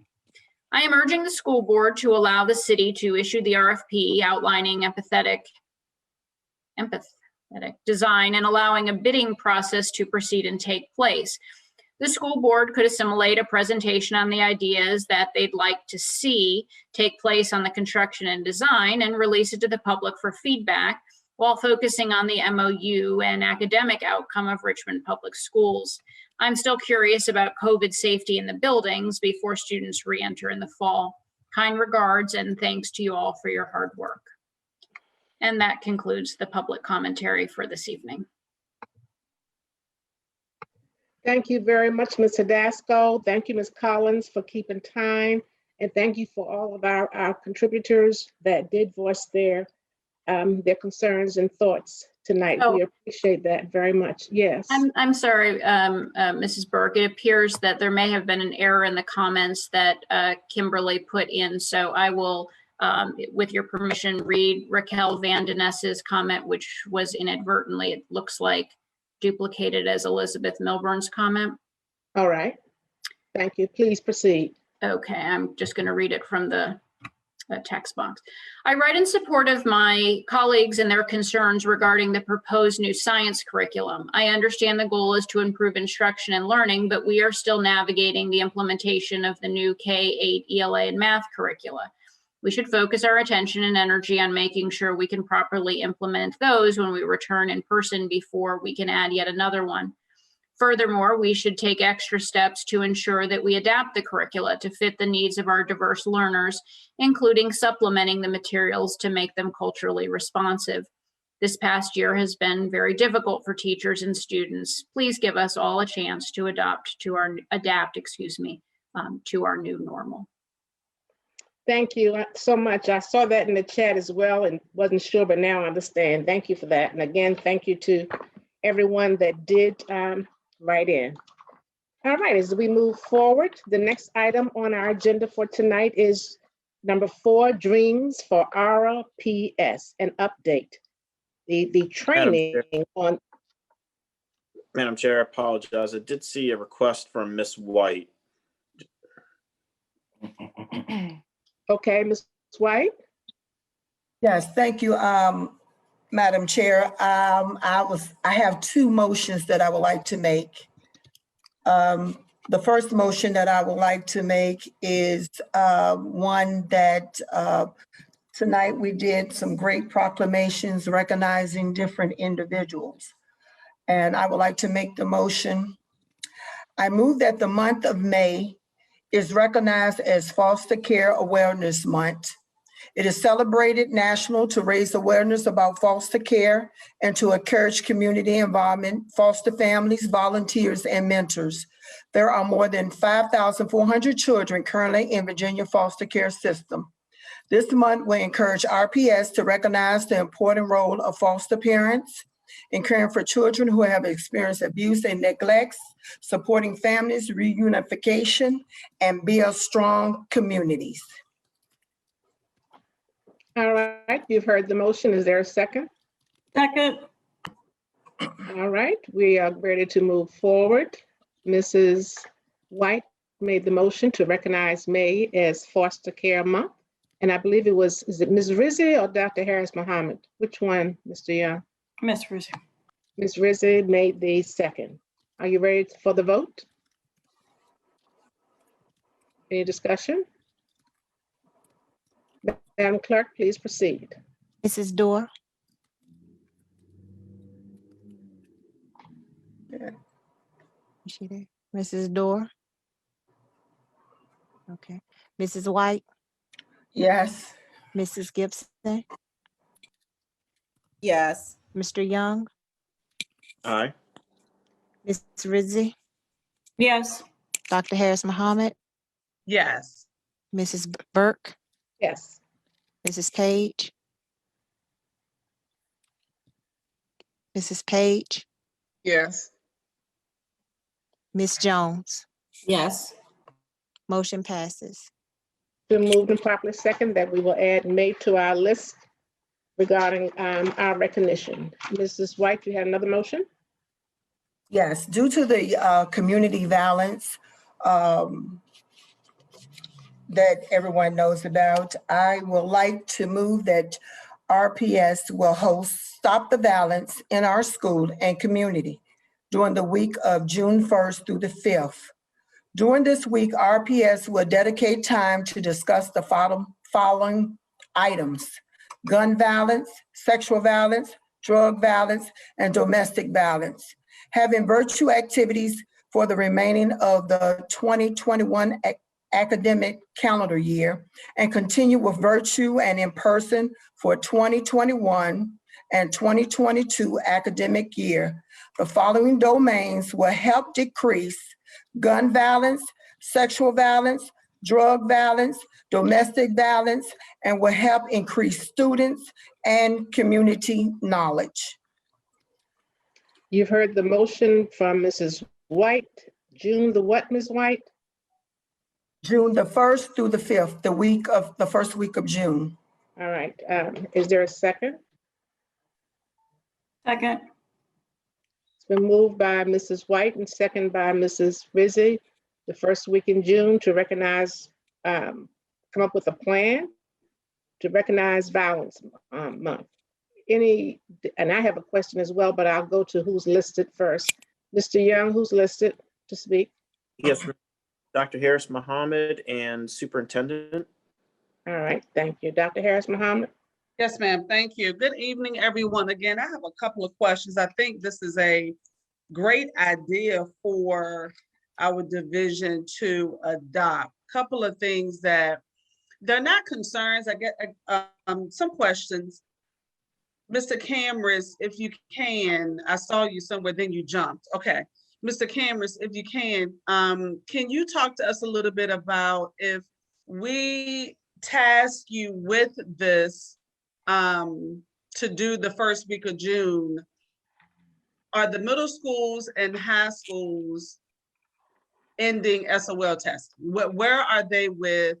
One of my concerns is that we're ending SOL testing and also trying to get that last term of graduates through. Can you talk a little bit about that? I don't want to use the word interruption, but I know we should be testing around that time or ending testing. So I just would like for you to talk a little bit about where we were and if that's going to be an interruption. Is another week a better week? I would ask Dr. Epp to speak to the testing timeline. I have some larger picture questions that I would love to explore, Madam Chair, when Please proceed. Well, I believe Dr. Harris Muhammad had some more questions. So I'm sorry. Go ahead, Dr. I did. Yeah. Okay. Dr. Epp, can you speak to that? Yes, I would like to take the proposed dates and check it against our calendar because we've been updating based on survey feedback when parents have registered. So I want to just confirm, based on our current numbers, we have several dates as survey requests come in. So I'd like to get back with you, but can certainly confirm that later this week. Okay. We just Good. have several dates and they're changing based on availability of testing staff and demand for testing. So we look at that week by week and update it. So I'd like to just give you a most current answer. Thank you, Dr. Harris Mohammed. Do you have another question? No, I'm gonna wait until I hear the superintendent's response of Okay. his larger question. Thank you, Mr. Cameras. Thank you, Madam Chair. Thank you, Dr. Harris Mohammed. I am certainly supportive of activities such as this. I am a little bit concerned about the timeline on this and the fact that this is not something we were prepared to discuss tonight. And so my request would be that we table this until our next meeting so we have an opportunity to understand a little bit more fully from Ms. White what her objectives are, and we can come up with a thoughtful plan to meet them. As we do approach the end of the school year, there is a lot going on in our schools as folks are winding down, of course, the virtual year, preparing for end of year activities, including now in-person graduations, and of course, getting our buildings ready for in-person summer school. So there's just a lot happening. Please don't misunderstand me. I think I've been clear about my desire for us collectively to do more around the issue of gun violence. I just want to make sure that we are able to be thoughtful in our approach and not rush to put something more in our schools and have the impact not be what we would all hope. So again, I would ask for the board's grace to table this until such time, perhaps next meeting, when we could do some thinking about how best to achieve these objectives. Thank you. Mr. Young? Yes, ma'am. Ms. Page, Madam Chair, you are then next, and then Ms. Gibson. Thank you, Ms. Page. Yes, thank you, Madam Chair. I too think this is a great idea, but I do have some questions. How does this differ from practices and responsibilities of the restorative justice initiative? And also talking about trauma, talking about violence, talking about, could be domestic violence, gun violence, just trauma, period. What is the difference in the role of the school counselors providing individual and group counseling sessions? And those are conversations that must be had in a safe place. I am a licensed school counselor, so I'm speaking from the profession. And I know how sensitive subject matters like this, it can trigger so many feelings that our young people may not know how to express. So before we make such a drastic decision regarding this, we need to have some input from our administration, input from persons from the restorative justice initiative, our school counselor. I just think this is just, is too, to talk about a subject matter of this magnitude cannot be handled in a week. This is an ongoing conversation. We all have been through trauma. We just don't know that we've been through trauma. And our kids experience trauma. We've had so many shootings in the last week, month, year, the pandemic. That's trauma itself. And I just think that subject matter is too sensitive for us to address it in a week. Again, these are conversations that need to be had in safe space, a safe space that you feel okay to share. And also trust is a factor as well, because if you don't trust the environment, you may not be willing to share or to open up. And I don't want to belabor this point, but this is critical. And I just think that we need to have more discussions before we move forward. As I stated before, this is not a one-day issue, 1 week issue. This is an ongoing matter, because it's about healing. And you're not going to heal in a week, a day. I deal with this every single day. And I deal with individuals that have had trauma as a child, and they are now adults. And they still struggling with that trauma, whether it's been domestic violence, gun violence, what have you. They are still dealing with these issues as an adult. And I plead with this board, before we make decisions of this magnitude, we need to have a recommendation from the administration, and we need to have subject matter experts before I can support to move forward. Thank you. Thank you, Ms. Page. Mr. Young, I believe you called on me next. Is that correct? Yes, ma'am, that's correct. All Yes, right. ma'am. All right. Well, when I speak, you're the chair, and then we switch back off, okay? Because the chair is to be Fair neutral enough, until yep. I speak according to the Robert's Rules of Order. All right. Yes.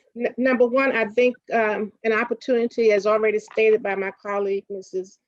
Page, the opportunity is to stay within our strategic plan of the restorative justice. I don't want to call names, but that team, I'm just thinking of Ron right now, Dr. Bagat, who's worked so well before we got into the COVID and having public conversations and going from school to school and center to center. And we have had 40 students that we know, families thus far, that have had to be unfortunately have had mishaps with violence, of which we've read about, but there are 10 times more of which we have not read about. As we go into our neighborhoods and spend time with our families, there are a lot of struggles going on. So when I think of Stop the Violence, I look forward to the opportunity to live peacefully. I look forward to hearing strategies of how can you first address your own emotional well-being. So right now, to put in place in June before this school year, which has been traumatic, I'm outside my yard. I have teachers that make U-turns to come around to talk to me about what's going on and what they too, and we all are, as Ms. Page stated, we had pandemics before COVID. So this is just taking it to the next level. So as we put all this together to have a one-day event or whatever to stop the violence, I want us to have the opportunity to study this and put some substance to it, and to listen to our persons, ambassadors and the engagement persons that are in the community every day, to find out just what the children want to hear. And for instance, one of the marches that took place this past weekend, folks were scared to come outside of where they lived. Beautiful day, beautiful day. So my point with that is I am in full agreement with having some form of our taking a stand collectively to let our families know that we're here for them. But number one, I asked our students are getting ready for SOL testing. We're talking about a new curriculum, a new bell schedule. We want everybody to stop whatever else we're doing to put in place the construction piece. If we can just do this well, but I would like to give the opportunity for that team of experts that's been hired by Richmond Public Schools to plan this, not just as a one-time opportunity to be out with signs or whatever else, but the opportunity to give a healing. And there are many community partners in place that are trying to, I know in the East End is one of the churches, two of the churches that are trying to put in place an opportunity for families to heal, to find places to live, to find places to be safe within your own residency if you have one. So the picture is so huge. So I'm in favor of having activity, but not through the end of this school year in June, to plan it, and maybe in July or August, but if we can just get through this period and to be mindful of just holding up our families. And maybe is Mrs. Harris on the screen tonight? Maybe at some point, because I know that she's doing a lot. They're doing a lot. I see them in the communities and going from door to door and having those community meetings. But I'm in agreement of saying publicly and providing publicly something regarding the violence. But because we get out there and say, stop the violence, what's next? What's the healing process? Thank you. Ms. Gibson? Thank you, Madam Chair. I would like, I believe Ms. White, whose motion it is that's on the table is after me. I think it'd be appropriate to have her speak and I'll speak after, if that's okay. Oh, is she on the list next, Mr. Young? Yes, ma'am. She is immediately subsequent, Ms. Gibson. Thank you. Ms. White? Yes, thank you, Madam Chair. I brought this motion to the board. I heard you, Madam Chair, said that they did have a march, and you said that the people was scared to come out. Well, I'd like you to know that I was at the march. I know and that. I stated to the people that I will bring this awareness to our students, not to heal or as Ms. Page was saying, to counsel the students, but just to bring awareness. There are so many things that are happening in our schools that our innocent students don't have any idea of what gun violence is until they see it or until they hear the bullets. They don't know what drug violence is. These things they don't get every day at home. I wasn't talking about healing or counseling. I was talking about awareness. That is what I'm talking about, awareness, bringing awareness. Now, you're telling me the whole entire school system, what is in place for the entire school system, not 40 students of awareness of these things that is happening. And when you talk about trauma and PTSD, I think I'm the person that knows more about that. Now, you don't heal from that. It don't go away from that. I'm talking about everyday children that have never experienced or heard a gun, and then someone has to counsel them. There needs to be some type of awareness, but I like to amend my motion because by the time y'all come back, it will be at the inner school. I was just bringing awareness to the school, and I know it's not going to take a month. It's going to be for the rest of their life. If you have a trauma or PTSD, I'm bringing awareness to the children who have not experienced any of these things, but will have to maybe one day in RPS. Or we may have to go to a march where they are there. That's what I'm just trying to do, bring awareness. So if you can come up with a day by the end of the year, that's fine. I will amend my motion, but I'm just bringing awareness to RPS. Because one person, like you said, only deals with 40 people. I'm looking at the whole RPS school system. And that's all I have to Yeah. say. Thank you. Thank you so much. I know Ms. Gibson is listed and I see Ms. Jones. Did Dr. Harris or Mr. Hughes want to address anything regarding that topic as it sits right now before the school system to abreast us so that we can move forward to enhance what's already in place for all 24,000 of our students? And I am in agreement with that, Ms. White. Anybody, Dr. Harris, Mr. Hughes? Good evening, Madam Chair, Vice Chair Young, school board members and Superintendent Cameras.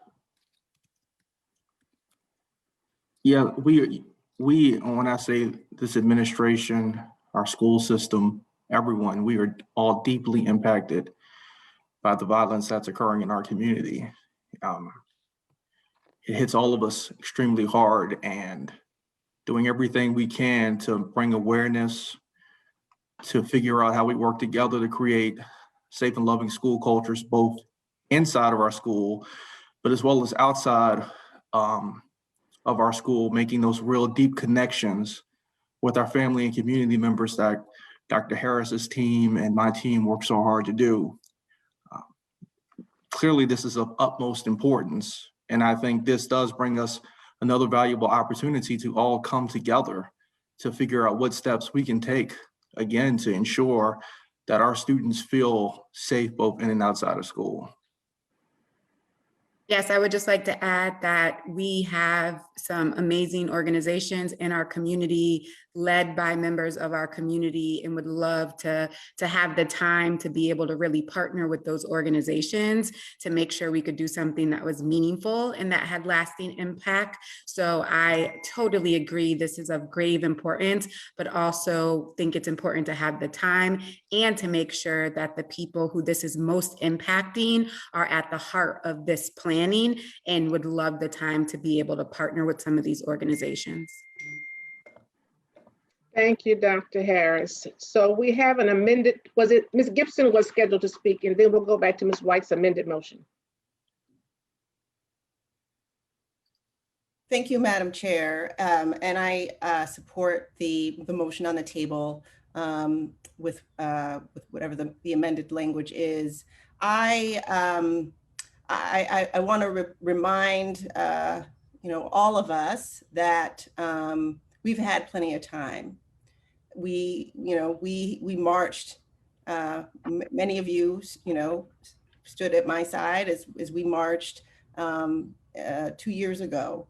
We had a community town hall.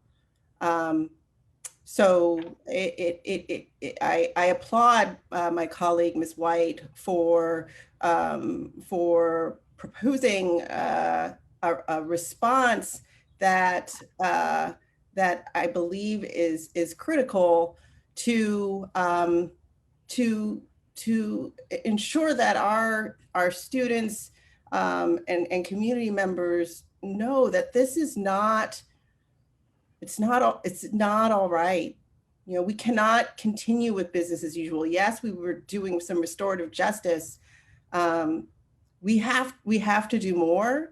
And it gives me incredible pause that any of us who have marched before would not support some type of conversation district-wide in response to this, which is nothing short of horrific.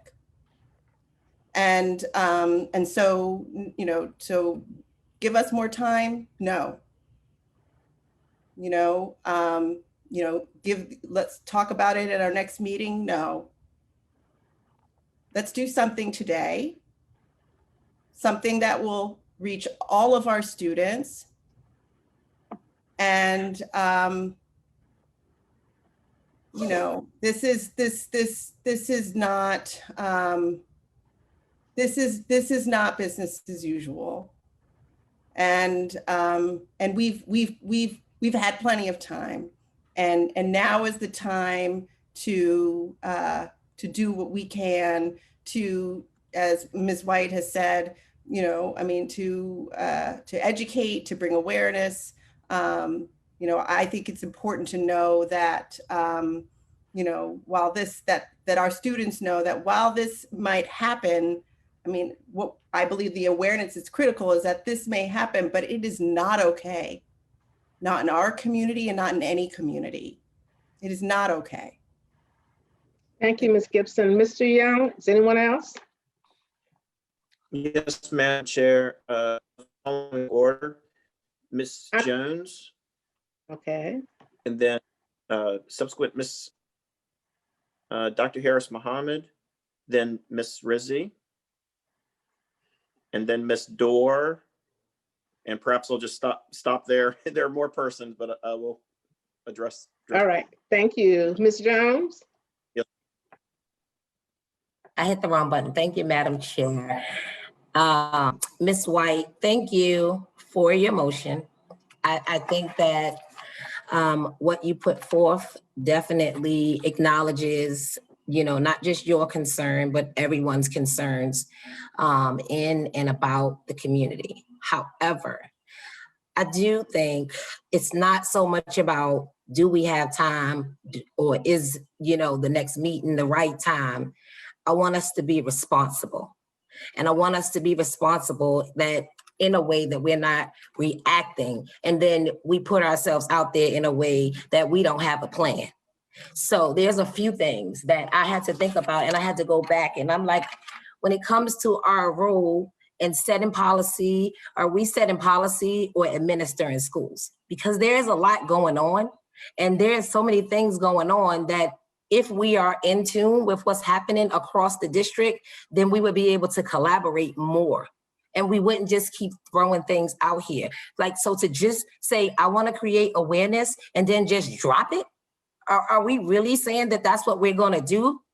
And so saying that to put the people and the information and the things that go in place that would support what Ms. White is asking us to do, to just say, give awareness and drop it, we are willing to do that and be okay with that.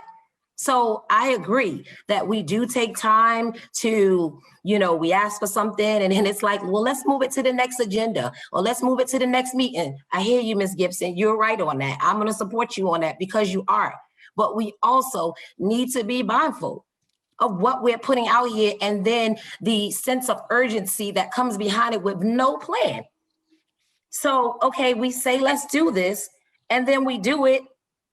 If it's so important, the thing that always leaves me in a little bit of a quandary is why haven't we been talking about it? We continue to make the motions, to put forth things. Why wasn't this or these things that we talk about when it happens a priority back in January, back in February, back in March? Like all of these things, we need to hold ourselves accountable. And, you know, to your point, Ms. Gibson, you said you guys been talking about this for 2 years. So we have to be responsible and accountable to the community. We cannot continue to say we're going to do something and then it just drop off the agenda and then we bring it back up when something happens. So we looking like we just being very reactionary. For me, I would like to see us have some things in place. I'm all for an event, a citywide event, whatever, you know, but that is going to take a well-intentional planned execution and as well as collaboration. And I would love to see us do that. So if you do amend it, I personally won't be voting on it only because I really think we need to think about what we're asking and what we're saying we're going to put out here and then say, we'll just leave it on the schools. You know, principals have to decide how this is going to be rolled out. Teachers have to be responsible on how this is going to be rolled out. And we need to think a little bit better on that. So that's my point to that. And I'll leave it at that. Thank you. Thank you. And the next person is Dr. Harris Muhammad. Thank you, Madam Chair. I don't think our teachers are in a position to do what this motion is asking them to do. Even though this is a motion that is being tasked to the administration, my colleague earlier spoke from experience. I'm also going to speak from experience. I work in a school every day, and our teachers struggle prior to the pandemic, prior to this COVID pandemic. They struggled with how to balance their mental health and the students' mental health without the proper training. So I want you all to hear what I'm saying. In no way am I saying our teachers are not adequate to support our students, but I work with teachers and students every day. And this is a great idea that I fully support, but I have to put myself in the shoes of a teacher right now. And I don't know if they have the tools and the resources, because giving it to the administration, they're then going to task it with the principals. Then they're going to task it with their staff. And they're not properly trained. So I am in alignment with working through our strategic plan, through the restorative justice piece, to ensure that if additional facets need to be, and it sounds like it does, because I'm in agreement that we just can't focus on 40 students. We have to somehow focus on all 22,000, 23,000 students in RPS. But I don't know if I could be at peace voting for this, knowing that tomorrow, the day after, and the day after, teachers are in the midst of benchmarking. They're in the midst of preparing for SOL tests. They're in the midst of trying to figure out the new curriculum and working through the new curriculum. And they're behind in the new curriculum because the new curriculum isn't totally aligned with the SOL. So it is a lot, and we always have a lot going on. I'm the first one to say that. We always have a lot going on. I'm the first one to say we need to be able to multitask. I totally agree with that. However, this is a sensitive issue. If you've ever worked in a school, you know that this is a sensitive issue. And some of us on this board have. And so we just can't say we're gonna have a week of awareness on the violence in our community and in the state of our schools. We have to walk diligently with this topic while providing training to, we need training as a board. Let's not forget us. We need, I work in the school, but I don't know all the facets to this. I pray as I talk to students about violence. We need training on this. So I do support the superintendent when he stated that, and I'm just summarizing, but I think he's leaning towards not quite sure if we could do this even in the month of June, because I'm looking at summer school and teachers preparing students to go to summer school. I am in no way saying, Ms. White, that I do not support this. I stand with you on this because I deal with this every day. But I just want you all to hear my heart when I say this. Teachers are not equipped right now. Our principals are not equipped right now. And we need to walk. This is not the same as putting forth the resolution. We're talking about a mental capacity and verbiage dealing with violence and abuse, sexual abuse, and all type of abuse in our community. I have been a victim of that. And so I just want us to think about this. Our teachers are not ready. So as it is right now, I can't support it the way it is right now, given a timeline in June, knowing as an educator what goes on in the month of June, what is going on in the month of May. We are testing, high schools test all the way through June. All the way through June. No other school, elementary or middle, test the way high schools do. I would not feel right serving as an assistant principal in a high school, asking high school colleagues to take on this task right now. I wouldn't have peace with that. So I'm just, at this time, I can't support it the way that it is. Thank you. Sorry. Thank you, Dr. Harris Mohammed. Ms. Rizzi? Yes, thank you, Madam Chair. I too have spent my entire career in classrooms. I've dealt specifically, what is that hand? I've dealt specifically with children who have experienced trauma, young people. You know, this is something that is very, very current right now. A lot of our students are hurting. I hesitate when I think about the fact that, you know, we would just act like this isn't happening and not address it with our students. I have in my career, and certainly as a teacher who's taught many years, I'm not a licensed therapist, but I certainly have learned how to help children move beyond certain types of trauma. And this immediate societal trauma is something that they are probably feeling like right now in a major way. Kids who have been directly affected and all other kids too, especially because this affected children.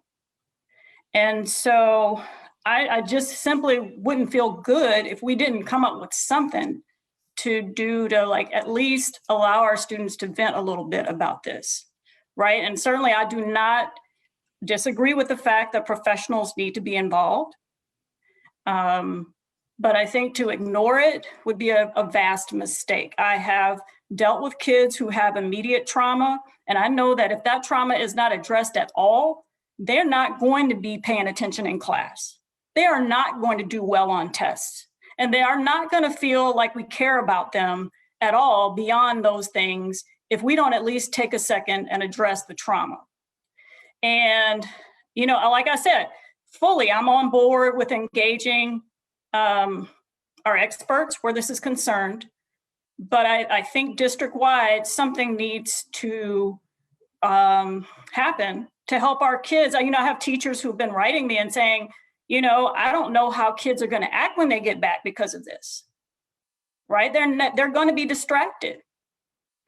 And so I think that you've got to at least try something, you know, to engage, you know, whether it's a, you know, building level kind of assembly type thing. I don't know, but I think it'd be a really major mistake not to address it at all.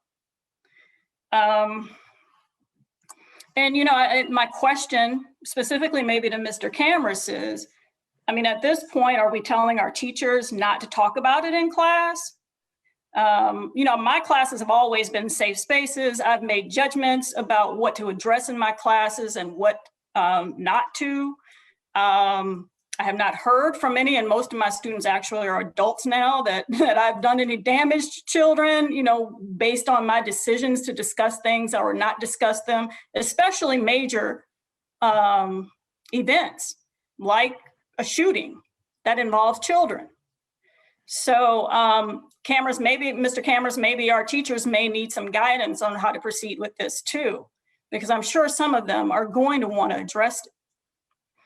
Thank you. Mr. Cameras, did you want to respond to that? I know the RPS Direct and the circle, I've participated in a couple of circles, morning circles with students that's been very interesting, very interesting. So I thought the mindfulness period was moving along well, but please, if you'd like to respond to what has been in place for teachers who have done a phenomenal, I don't want to say job, it's just been an act of love, grace and mercy. And I thank our teachers, faculty, and staff persons for being there for our children. And we never, ever can give up. But would you be so kind as to address that if you so desire? Yes, thank you, Madam Chair. So first and foremost, nothing could be further from the truth than saying we're ignoring what is going on. I spent most of last week in my communications to the entire RPS community talking about this very topic, including providing resources for students, families, and teachers to support young people, both in processing the shooting of a week ago and any other traumatic incident. So that's number one. Number two, I personally know of dozens, though I know there have been hundreds, if not thousands, of conversations in classrooms during our morning community circles. both for students and for staff, about this very issue, where time was allotted for children to process these events and for staff to process these events, many of whom, as has been indicated tonight, are themselves continually re-traumatized by these events. Third, it's precisely because this is such an important issue and so difficult to address that I don't want us to take quick and superficial action. I would like us to invest the appropriate time to think through what more can we do, and with whom, as Dr. Harris noted, we do it. I think we can all agree that these issues are well beyond the school walls. And while there is much that we can do, I think we can all agree that fundamentally changing gun violence in Richmond is going to be an effort that involves our community, our city, our social service agencies, our parents, our caregivers, our students. It's about housing, it's about employment, it's about food, it's about hopelessness, it's about gun control. The one thing our kids are not lacking is awareness about gun violence. The shameful reality is they're all too aware about gun violence.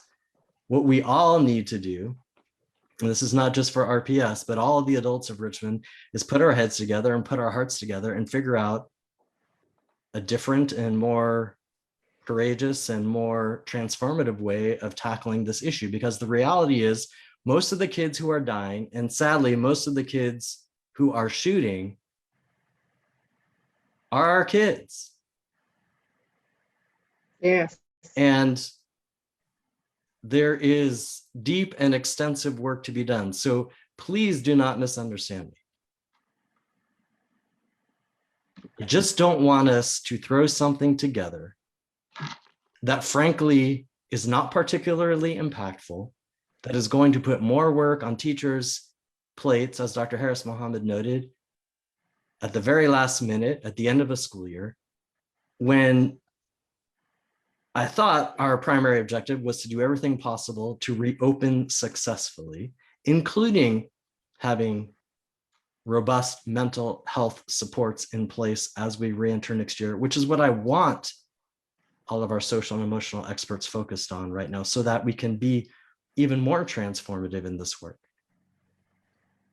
And finally, I feel compelled to make a global note. It is now 8:15, and we have yet to begin any of the adopted agenda items beyond recognition on our agenda.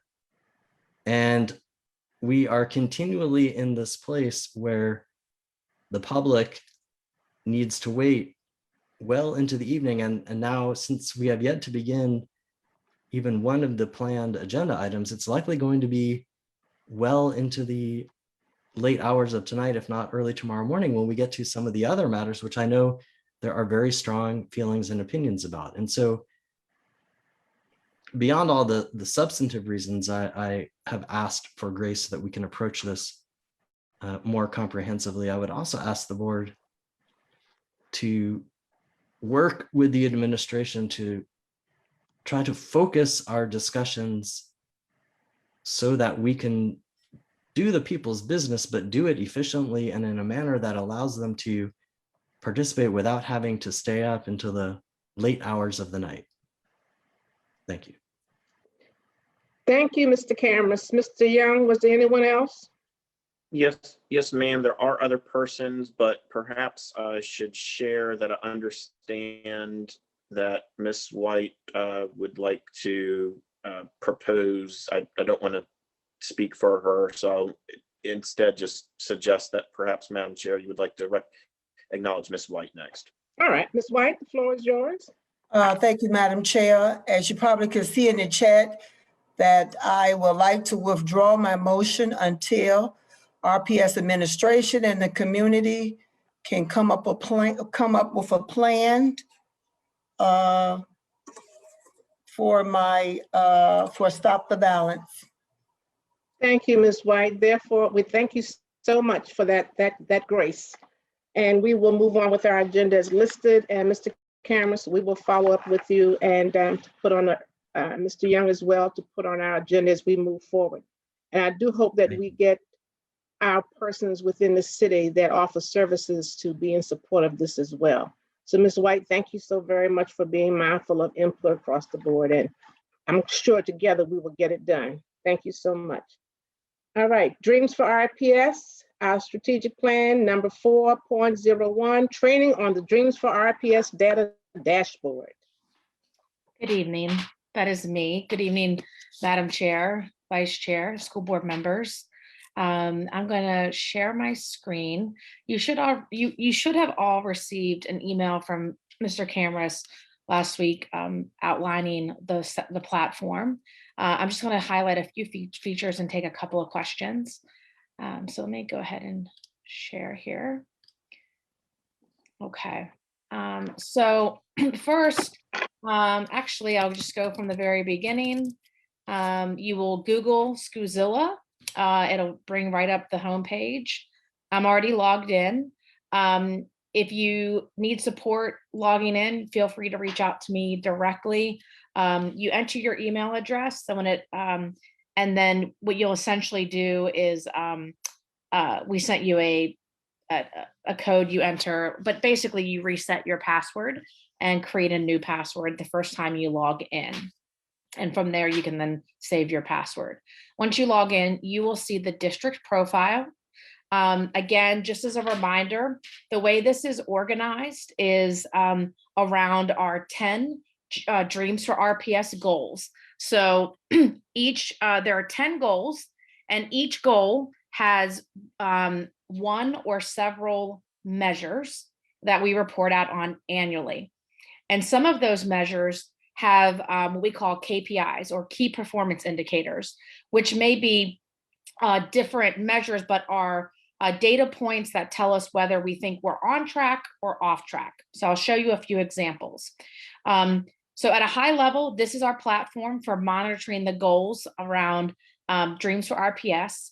And we can slice this data in a lot of different ways. And principals also will have access to this tool, as our board members do. And we will be able to publish annual results to our website for the public. The more granular data that teachers and principals and our division instructional teams use to dig into data is used on a different platform. We call it Tableau. So this is, again, meant to be a bit more global. And then we have a different platform which allows us to drill down from an educator level. So first, I'll just give you an example. A couple of features I want to highlight here. When you hover over the goal, you will see the definition of how we measure that goal. Okay, so in this count, it is simply the number of accredited schools in RPS. And you'll also see a date beneath here, which will say the last time that data was reported. So the last time we had an accreditation rating was for the 2018-19 school year. We haven't had one for 1920. We won't have one for 2021. So the next time this number will be updated will be the 21-22 school year. That said, if you wanted to, so where we have here no district goal set, you remember the Dreams for RPS original presentation, and for newer board members, we can certainly redirect you to that. This board adopted annual targets. Of course, those targets may need to be revisited in light of COVID. So once those targets are revisited, we can then go and set, what is the goal for the 21-22 school year in terms of how many more schools we want accredited. And then once this board adopts a new target, we will update that goal.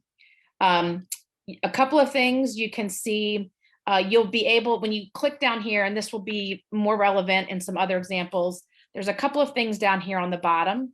This will give you the standard number. In the case where there's highs and lows, there's no variability. Either you are or you're not accredited. But if it was, a rank order, this bar would give you a rank order down here. This gives you a longitudinal trend, okay? And then this again would list everybody if we had a rank order from 100 down.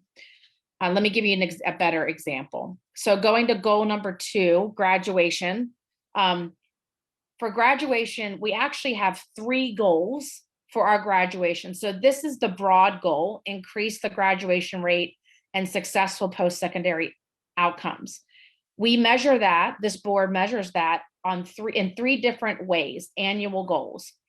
First is the on-time grad rate, and we define that here as the on-time graduation rate reported by the state. The second you'll see is goal 2.1. It's the dropout rate, defined as the percent of the latest cohort that dropped out of high school. And then the third is our post-secondary enrollment rate, and that is currently as defined by the state. Okay, now this goal also has what we call KPIs. So while we will report annually on these goals, our KPIs are things we can report throughout the year. And the board goal reporting calendar indicates different points in the year where we will report updates. So in this case, we have an active dropout rate. And this is, you can see here with the date, this is current. And when you go for any of these goals, so as I shared, this is for goal 2.1. If you click here, you can now drill down into reporting categories. So you can report by race here. You can click, so this will be race, and you can see here again, when we update our targets, we'll have a district goal set. You can also see longitudinal data since we began pulling this data together. And then here's where you can see the rank order by school. So you can see the highest 5 schools here and their rates from 1920. You could see the lowest 5 rates from 1920, okay? And you can do that just for about any measure here.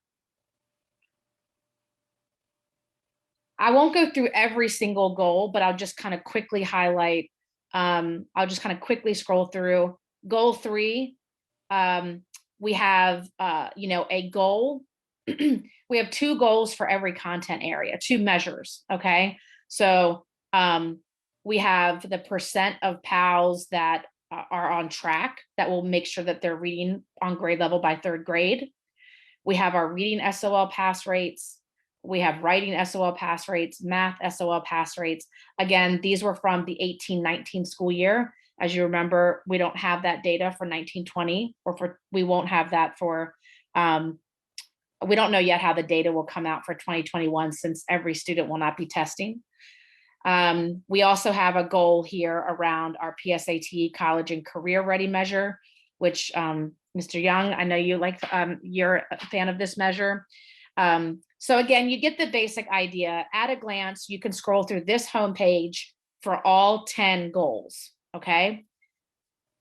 Again, the annual goals the goals are reported out annually. The KPIs are leading indicators that we report out throughout the year based on when data is available, typically quarterly or at least twice a year. You can then go to our schools, and you can start to drill down by school. And what you'll see is each of these measures and KPIs across the schools. So you can, for your school and your division, if you want to see how your schools are doing against these goals, you can go, for example, to Armstrong High School and look and see, their last dropout rate, which was 1920, is 17.9. And you can start to scroll over here, and against all the things, you see the numbers, the categories at the top and the numbers there. You can also, depending on how fancy or how deep you want to get, up here by filter, you can start to filter by grade, by gender, by certain subpopulations on some of these. That's the overall sort of school profile. So I think these 2, the district profile and the school, is likely what you as board members and the public are probably most interested in. Then when you get to the school profile, again, you can drill down by subpopulation on each of these goals. So you choose the school up here, and then you can see the details. Again, as I shared, if you wanted to drill down by, well, this person, that one's not populated here. You can drill down by different reporting categories, okay? And then lastly, I'm not gonna show this because it'll show kids' names. And so for privacy, I'm not gonna show this. But when you look at our students and student profile, our principals really use this data, okay? But what this does is it shows the relevant data point against each of these goals for every student in the school. And so this is a really powerful tool for a teacher or a principal leadership team, maybe when they're doing, say, a child study team. A school team can pull this up and select a student and look across these major measures and see, what is their attendance? Have they had suspensions? What is their reading proficiency? What is their math proficiency, et cetera? What was their last interim assessment score? And that can, again, it doesn't tell you everything, but for those of you working in schools, you know that getting an at a glance slice across academics, attendance, et cetera, can give you real initial insight and then know where to go deeper. And so those are some of the other features here. So I will stop there and, happy to take any questions. Again, I think the best way to learn this is to play with it, and you can reach out to myself. I can also make sure that you have any questions for our data coordinator who can answer questions. And the last thing I'll just share is this is a beta version. We've worked to get all of our data into one place, but we pull data from many different sources. And the more we use it, the more precise our data will be. So if something doesn't look right or sound right, it probably isn't. And we just ask that you flag that to us. We know that, data systems like this take a little bit of use to iron out the wrinkles. So we just ask that folks, if you do see an error, to let us know rather than dismiss it, so that we can find the source of the sort of input error.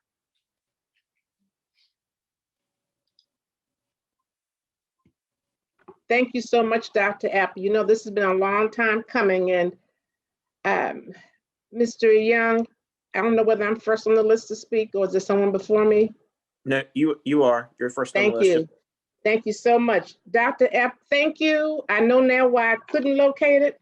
I'm going to probably need an accelerated course, not a remedial, but accelerated course, but as well as the opportunity to have a at-a-glance guide as to how to follow this and be up to date. And when we have our retreat colleagues, I hope we can add this to our agenda, because this is something we want to study and be on top of every day for our community, as well as we respond to our constituency.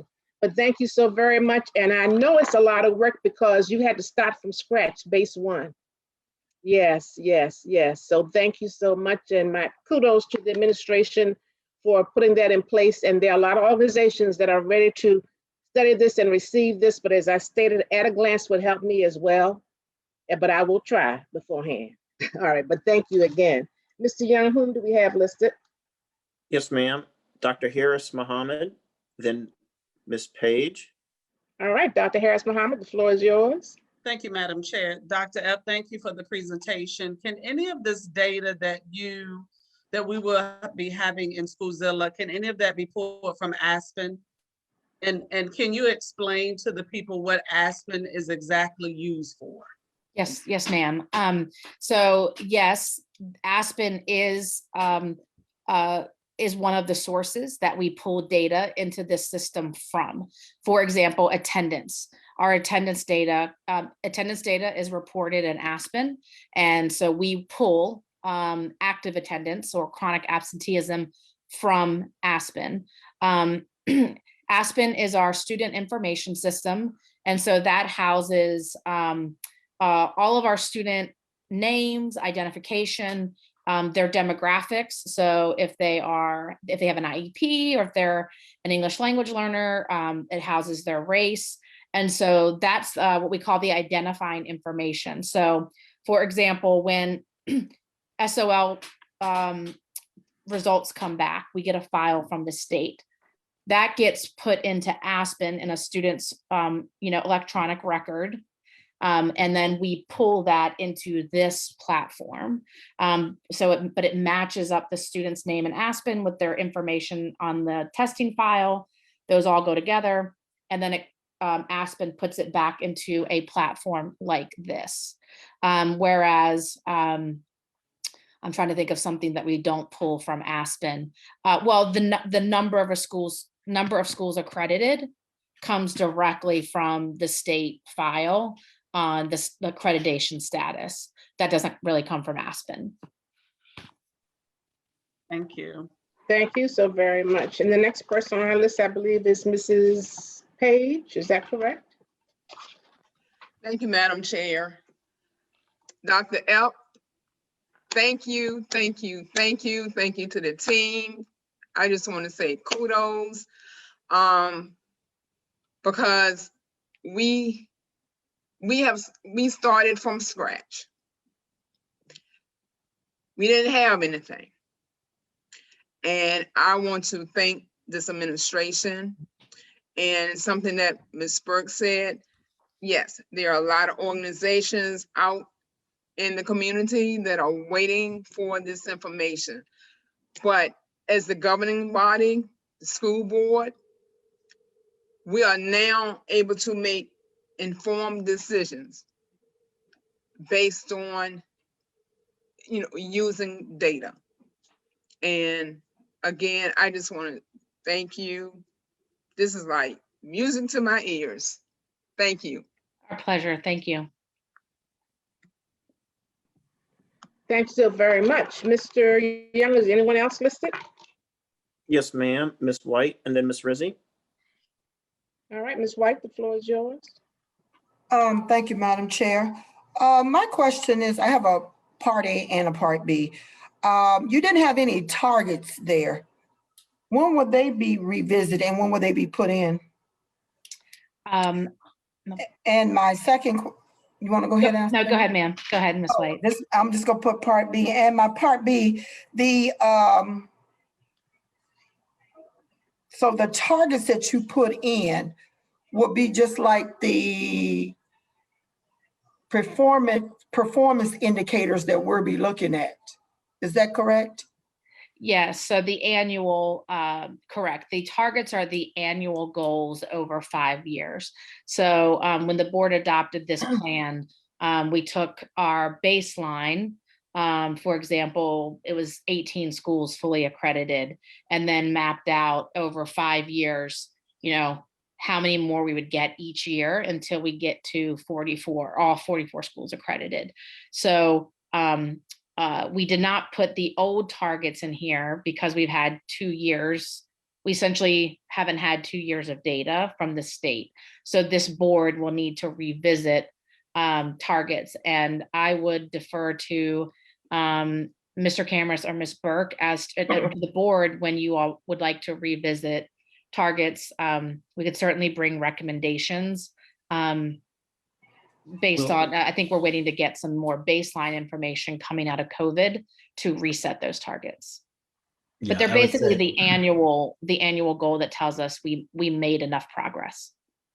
Thank you. After October, when we get a lot of the state data, would be a good time for us to revisit and realign some of those targets. So that's when we'll come back to the board.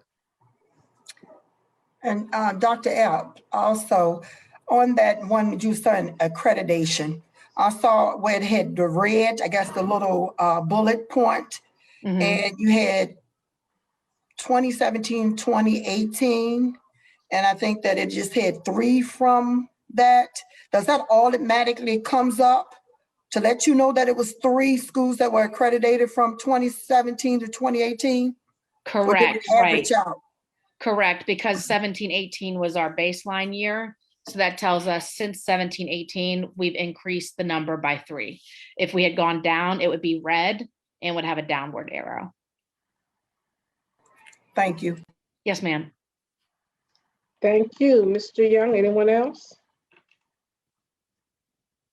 Yes, ma'am, Ms. Rizzi. Ms. Rizzi, the floor is yours. Thank you, Madam Chair, and thank you, Dr. Epp, for your presentation. I have questions. Is any of this data input manually, or is it all being sourced from outside? It's all being sourced from the internal systems in our district.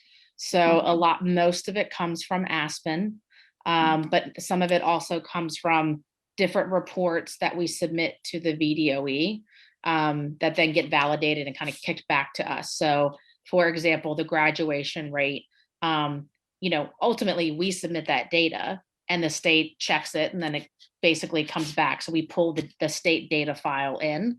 And similarly for, in our student, we put most of this comes through our student information system, Aspen, which is why we've also really ramped up our efforts to support schools to make sure that all the information in Aspen is correct. So it comes from mostly internal files and some other state reports. Whatever is the most official data source is the data source we use. Wherever we can use state data, we use that. And then if we don't have official state data, we use our internal data. But it's all pulled in, not manually entered. Okay, thank you. And one other question, we talk about sharing with the community. I mean, are there going to be privacy guidelines in terms of how this information is used and disseminated? Yes, so we have not yet figured out how you can display it in a dynamic live way to everyone without violating privacy factors or without having, when you buy a product like this, you have a certain number of licenses. And so you can't just sort of display it in a live version. But what we will do on our website, we're working to figure out, we will publish annual results, essentially an annual scorecard from this data that shows our progress toward our annual results. And then we're looking at how we publish a quarterly update. So it'll look like this, but it won't be as live as what you as board members and school principals have access to for the exact reason, two reasons. One, student privacy issues, and two, to have a whole community have licenses would be not financially feasible. Thank you. Thank you. Mr. Young, anyone else? No, ma'am. All right, well, Dr. Epp, thank you so very much. And we look forward to continued receipt of data. Well done. Thank you. All right, colleagues, we're now ready to move to number 5.01, receive for action, the personnel actions. Ms. Lee. Thank you, Madam Chair. Good evening. Tonight I bring forth the following personnel actions: the nomination of 11 employees, the change of contract of 3 employees, the resignations of 5 employees, the furlough of 5 employees, the returning from leave of 2 employees, the termination of 2 employees, and the name change of 3 employees. Thank you for your consideration. Thank you for that report.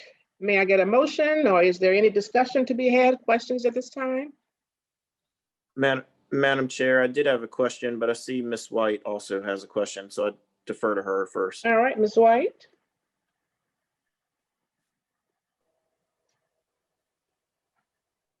Ms. White, we can't hear you, dear. I'm sorry. Ms. Lee, I do have a question. You said 11. What was the first thing that you said? The nomination of 11 employees, ma'am. And you said 5 furloughs? Yes, ma'am. Okay, thank you. Thank you. Mr. Young?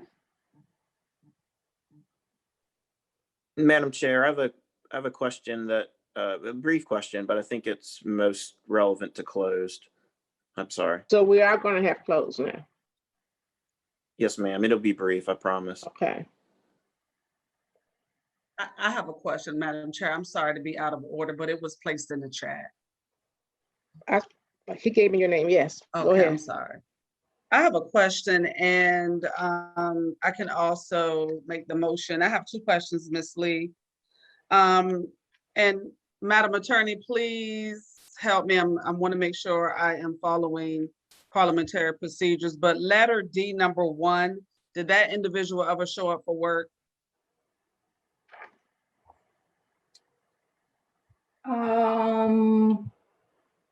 Ms. Lee, I'm not sure we Yeah. should be answering that in open. Okay, I didn't say a name. Yeah, I was going to say, I think that because of the placement of it, we probably need to address and close. Okay, that's fine. Then. Right. Right.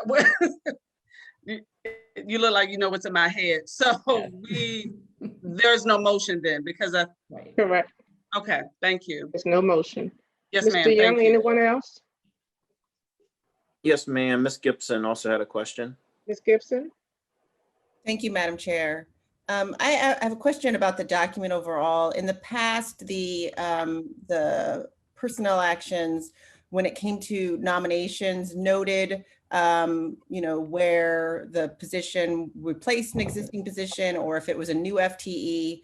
I know there, my colleague, Mr. Young, made a request to ensure that that information remain on here, just in terms of making sure that we are accountable for where the positions are being funded from and in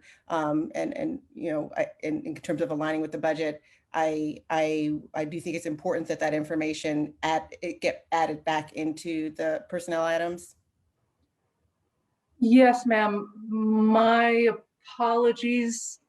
I will ensure that those are added. All right. Any other questions or comments, Mr. Young? Yep. Yes, ma'am. Dr. Harris Muhammad.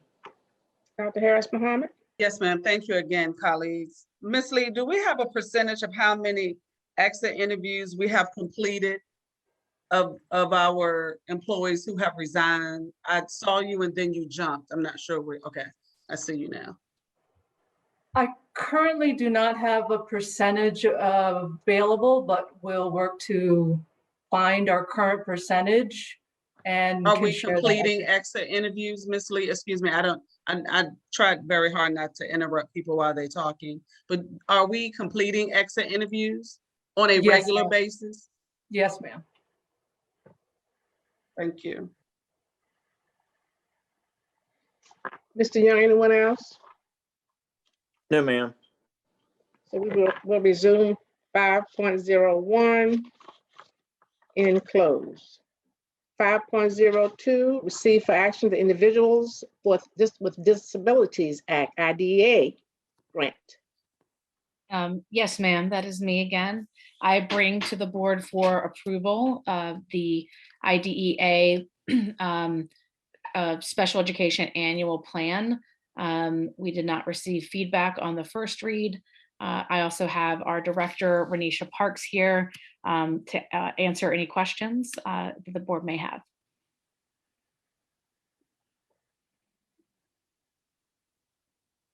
Do we have anyone in the chat, Mr. Young? Madam Chair, there are no inquiries as of now, but I do believe that Dr. Harris Muhammad is prepared to make a motion. All right, if there's no one there regarding any questions or any feedback, Dr. Harris Muhammad, please move forward.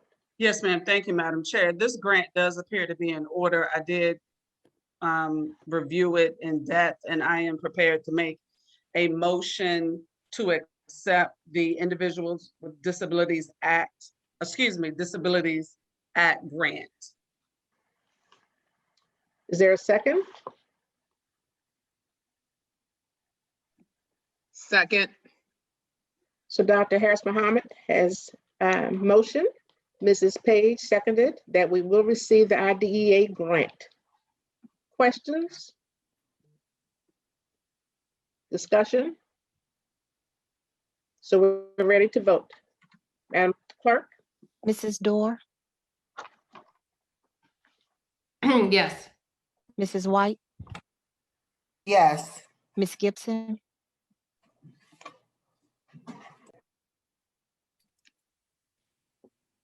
Yes. Mr. Young, Aye. Ms. Rizzi, Yes. Dr. Harris Muhammad, Yes. Mrs. Burke, Yes. Mrs. Page, Yes. Mrs. Jones. Yes. Motion passes. Thank you. Thank you very much, and thank you, Dr. Epp and Mrs. Parks, for that report. We appreciate that. Moving forward, 5.04, the vacant properties committee findings. Oh, Madam I'm Madam sorry, I Chair, skipped 5.03. I see. I'm sorry. 5. Must be near 9 o'clock. 5.03, receive for action an amendment to the 2021-22 program of studies. Thank you. Yes, thank you again. We are bringing forward an amendment to this board to the program of studies to approve a local elective called which is associated with the AVID program.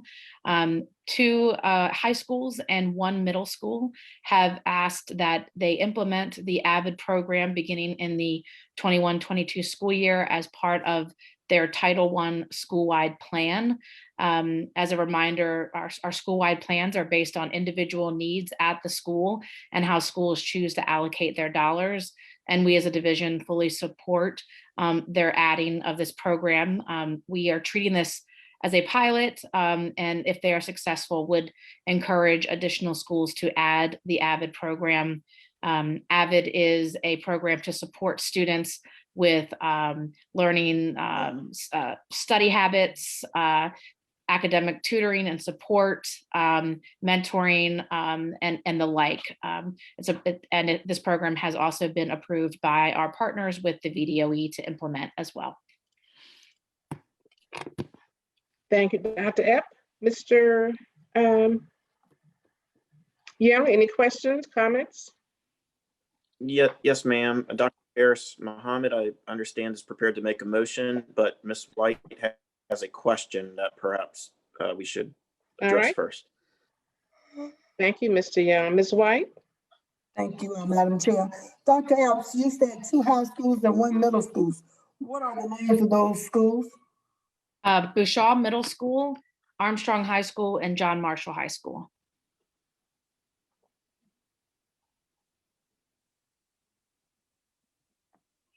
Are there any other questions? Thank you. Any other questions, Mr. Young? Comments? No, ma'am. No, ma'am. Just Dr. Harris Muhammad she's prepared for the motion. Thank you, Dr. Harris Muhammad. Please proceed. Thank you, Madam Chair. Before I make the motion, I would like to make a quick comment. Dr. Epp did not really do the justice for this program. She left a couple of pieces off, and AVID is just another opportunity for students to address the learning loss. That is so critically important. And so I fully support this. I went through this, I reviewed this, and I am a huge component of AVID. So at this time, I would like to make the motion to accept the program of studies with the amendment as presented. Is there a second? Second. I think Ms. White put it in the chat. Oh. Thank you. So it's been moved by Dr. Harris Muhammad and seconded by Mrs. White to receive the amendment 2021 program of studies. Any questions, discussion? All right, we're ready to vote. Madam Clerk. I'm stepping in for just 1 second for the clerk. Ms. Dorr? Yes. Ms. White? Yes. Ms. Gibson? Yes. Mr. Young? Aye. Ms. Rizzi? Yes. Dr. Harris Muhammad? Yes. Ms. Burke? Yes. Ms. Page? Yes. Ms. Jones? Yes. Motion passes unanimously. Thank you. Thank you, Ms. Lilly. And we know Ms. Lilly will be signing off soon, and Ms. Nicole Thompson will be picking up from there. So Ms. Lilly, thank you so very much for your assistance this evening, and I know you'll be leaving shortly, and Ms. Thompson. Did I say Ms. Jones? Nicole Thompson, our other attorney, will be en route. Thank you so very much. All right, our next item on the agenda is 5.04, vacant property committee findings. Mr. Young. Madam Chair, I gladly will speak to it. Mr. Superintendent, would you like me to convene the conversation and or defer to you? It's whatever your pleasure is, sir. Oh, I'm sorry. I apologize for that. It's quite all right. Mr. Young, I'm happy to have you give an overview of the report, and then I will speak to the administration's recommendations. Thank you so much. And thank you, Madam Chair. In the interest of time, I will be concise. I'd be remiss if to not begin by conveying gratitude to my colleagues on the school board, but also to our neighbors, our community members who have invested so much of their time and resources in providing outstanding consultation to the team, specifically to the Vacant Property Committee. Also want to convey my gratitude to Mayor LeVar Stoney, who has worked with us and provided an outstanding staffer, Mr. Paul McClellan, specifically in real estate at economic development to support our efforts. I also would like to note that, and perhaps this is a little bit outside of what we will discuss now, but I do want to point out that the City Council just approved the city's real estate, their biennial plan, and I know that my colleague from the 8th District will likely want to speak to that later in the discussion because of the exciting news there too. But for the purpose of Vacant Property Committee, the group reviewed properties including 13 acres, Moore Street, Altria Building, Ruffin Road, and Real School, and have identified findings as enclosed in the document. Thank you, Mr. Superintendent, that is on the screen now and accessible via board docs. It would be perhaps a long conversation for me to even begin to summarize the good work, but I do look forward to supporting recommendations. And of course, I'm willing to entertain any questions from my colleagues as it relates to the findings and or the report for consideration this evening. Thank you, Madam Chair. Thank you, Mr. Young, and thank you for your leadership with this committee. We've had robust conversations and been meeting for a while, so I'm glad to get to this point of making some decisions. Mr. Superintendent Cameras. Thank you, Madam Chair, and thank you, Mr. Young. On the screen, you see the administration's recommendations pertinent to the properties that the VPC has thus far considered. There are other properties in our portfolio that the VPC will consider next, but these are the ones that the current report speaks to.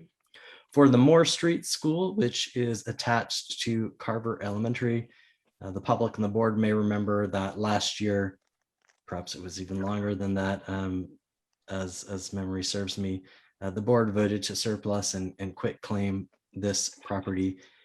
There appears to be one final step, which is City Council legislation to finalize the transfer of this property to the city. We are recommending that we take that step and complete the transfer of this property. Similarly, 13 acres, which is adjacent to Holton Elementary, initial steps have already been taken. Our recommendation is to finalize those with council action to officially transfer that property to the city as well. The Altria Building, as you, I'm sure, am not surprised, we are recommending that we retain this property per our earlier facilities resolution for the development of a new high-tech CTE high school. The Real School on Chamberlain Avenue, we are recommending that we take all the necessary steps, surplus, quitclaim, and city council ordinance to transfer this property to the city.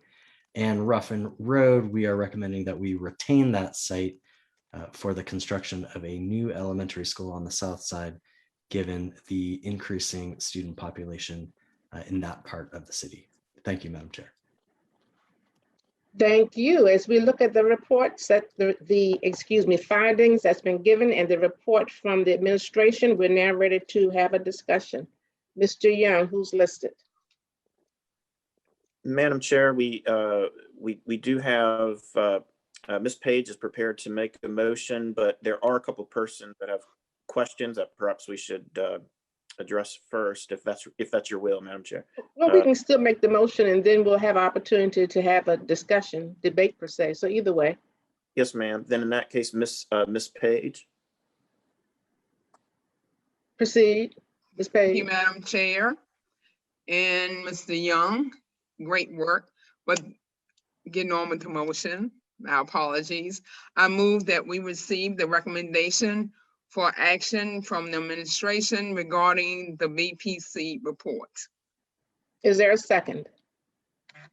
Second, Okay, I don't know who's second.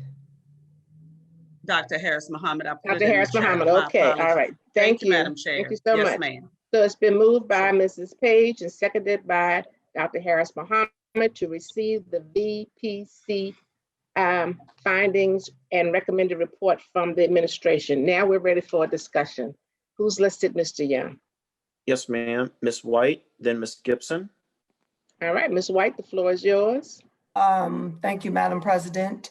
Looking at this list, Moore Street School, I'm not sure if I would ask this to Mr. Cameras or Mr. Young, but there was interest in Moore Street School from Moore Street Foundation. Do either of you know about that? Ms. White, are you referencing the project with VCU from a year or so ago, or a different project? That's a different one. And I thought they had came to the board on this. I might be wrong. Mr. Young, do you recall any of this?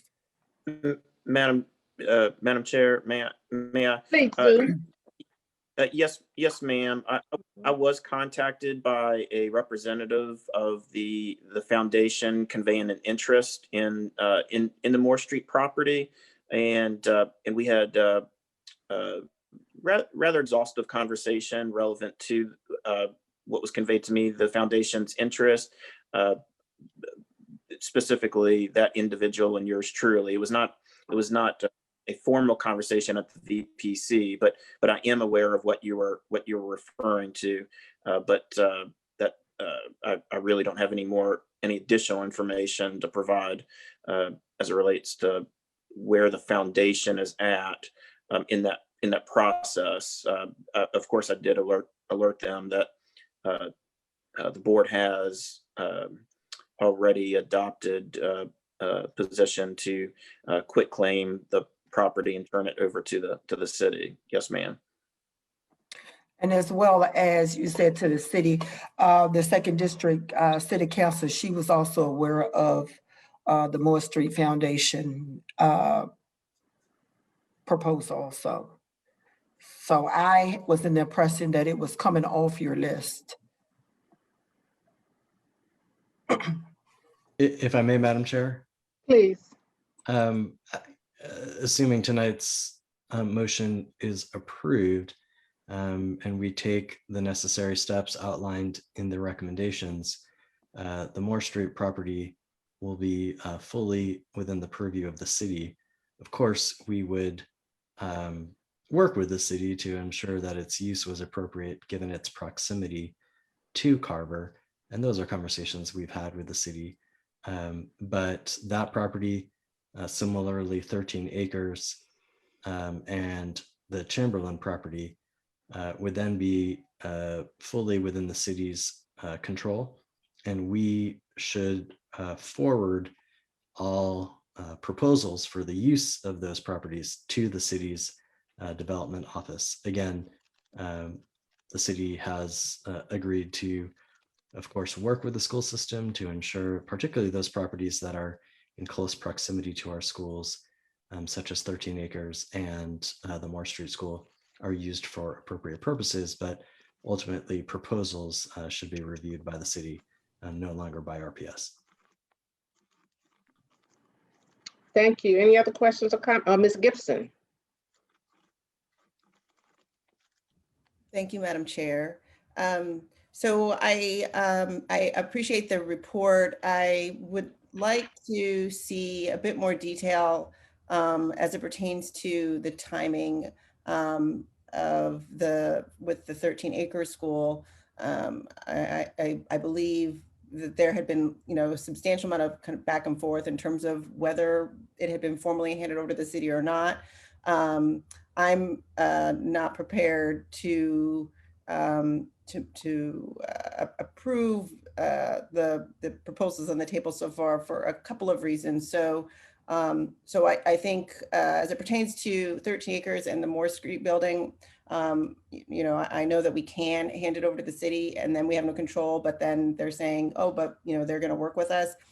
I believe that really needs to be formalized somehow. And I would like to hear recommendations from our attorney on what we can do to ensure that that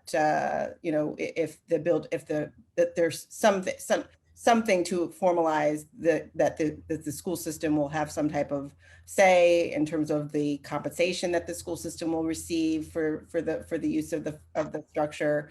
I'm not comfortable simply saying, handing it over and then, crossing our fingers that it's going to work out in the way that we're hoping.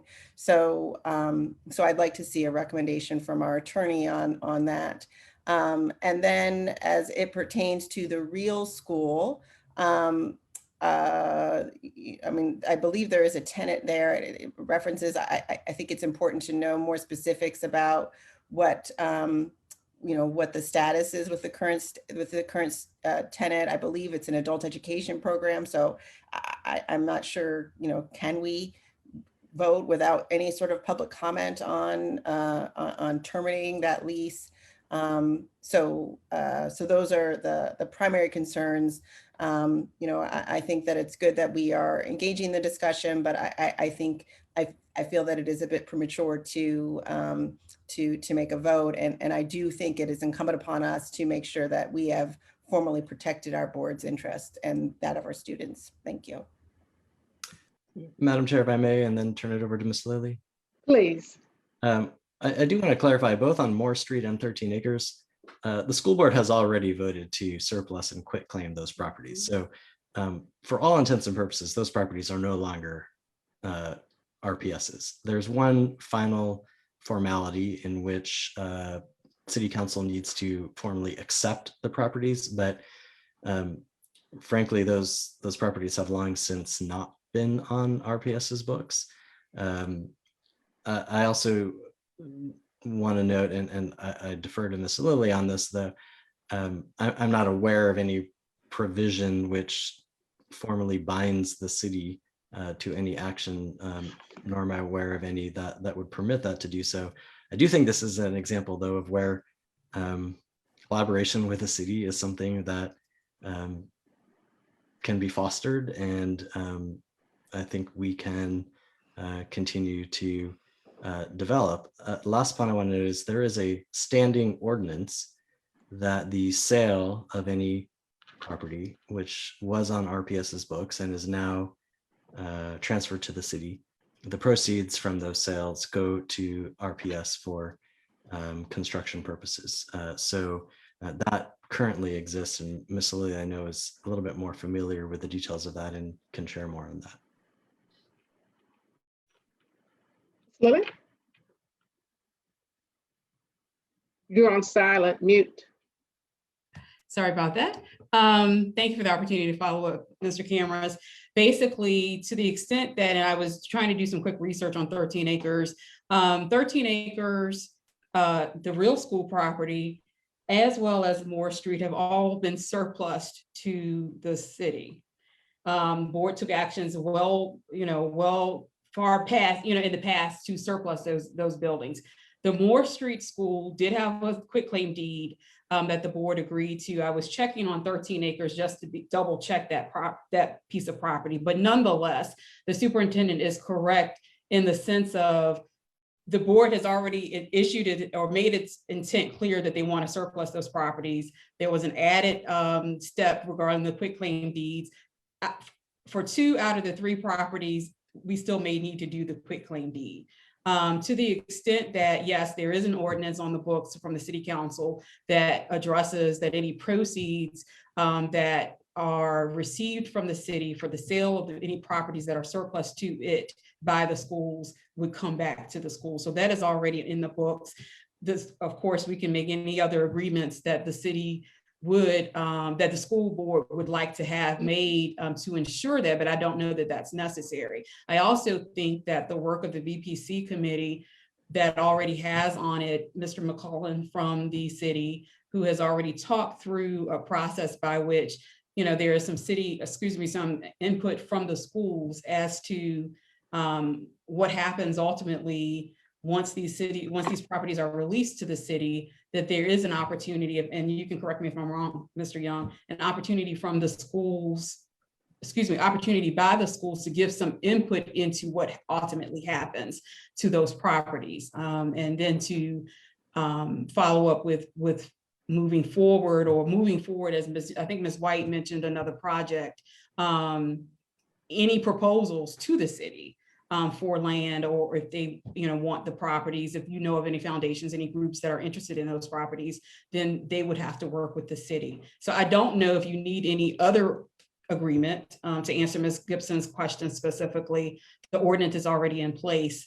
And I do believe that as ultimately for the real school, to address your comment on real school, yes, there is a lease on that particular property. You are the landlord, but that doesn't preclude you from taking an action to quitclaim the property. It's already been surplused. So certainly we would look at the terms of the lease, but ultimately that doesn't prohibit you from taking this action tonight. Thank you. Mr. Young, any other questions or comments? Yes, yes, Madam Chair. I believe that you requested the opportunity to speak, and then additional persons include Ms. Gibson, then Ms. Dorr, then Ms. White. All right, Gibson, White, and Dorr. Correct, after me. Except different order, Madam Chair. So Ms. Gibson, Ms. Dorr, then Ms. White. Yes. Thank you. Again, Mr. Young, thank you so very much. And I want us to be mindful that I'm thinking about one meeting in particular that we had where we used to have about 4 board members to participate. I don't want to call any names, but we've been having some pretty robust conversations and also history lessons as we meet with this committee. So be mindful that this meeting is streamed, as well as the public has an opportunity as well to be actively engaged. And I'm thinking about with the Rough and Road, when we had that on the agenda, Ms. Page organized. I think we had many persons from that community. It was quite a lesson. So from those realtors and I'm thinking about Mr. Williams, I can't think of his architects and landscapers and other persons, educators, all the persons that are on the committee, as well as persons who live in the community. You have the right to be a part of that conversation, and be mindful that that committee doesn't make any recommendations. It pretty much does the research and the findings. And it has been quite helpful by having the city's input so that we make sure that we've dotted every I and crossed every T. So it's truly been a collaborative effort. But please be mindful, whenever that meeting is announced, everyone can pull that up in terms of being actively engaged with that. So thank you so very much again, Mr. Young, for your leadership with that. Ms. Gibson? Were you next? Thank you, Madam Chair. So I would request that we compile the documentation showing the paper trail for the board, handing over any properties to the city, so that documentation is available for all. And I do think that I do think it should be formalized at the very least, that this board should write a letter or something that stipulates what we would like to see these buildings used as, and what our requirements are, simply even to help the city in terms of their ensuring that what they propose aligns to our expectations. I don't think they can if we haven't established what those expectations are. And I think finally, with the real school, if there are real students and people, using that facility, I think that should be part of our discussion today. There are obviously implications and people who are, who are using it. And so to have a discussion absent of that feels remiss. Thank you. Thank you. Oh, I'm sorry. Mrs. One other thing, I'm sorry, going about the ordinance, which I am aware of. But, there has also been lots of, history on that. And as it pertained to the Redskins or the football training camp, the amount of money that the city rented it. So we didn't really see a substantial amount of money for that facility. And then the Moore Street School, I believe that was something we were going to hand over for $1. So I think, if we're going to be making these decisions, I do want to make sure that it's in our financial best interest and that we're protecting ourselves that way. Thank you. My apologies for the interruption. Mr. Young, do you want to address that, or Mr. Cameras, the Moore Street for $1? It hadn't been sold yet. I'm not following that. Miss Lily, are you aware of that? And was Madam, the Redskins, was that our property?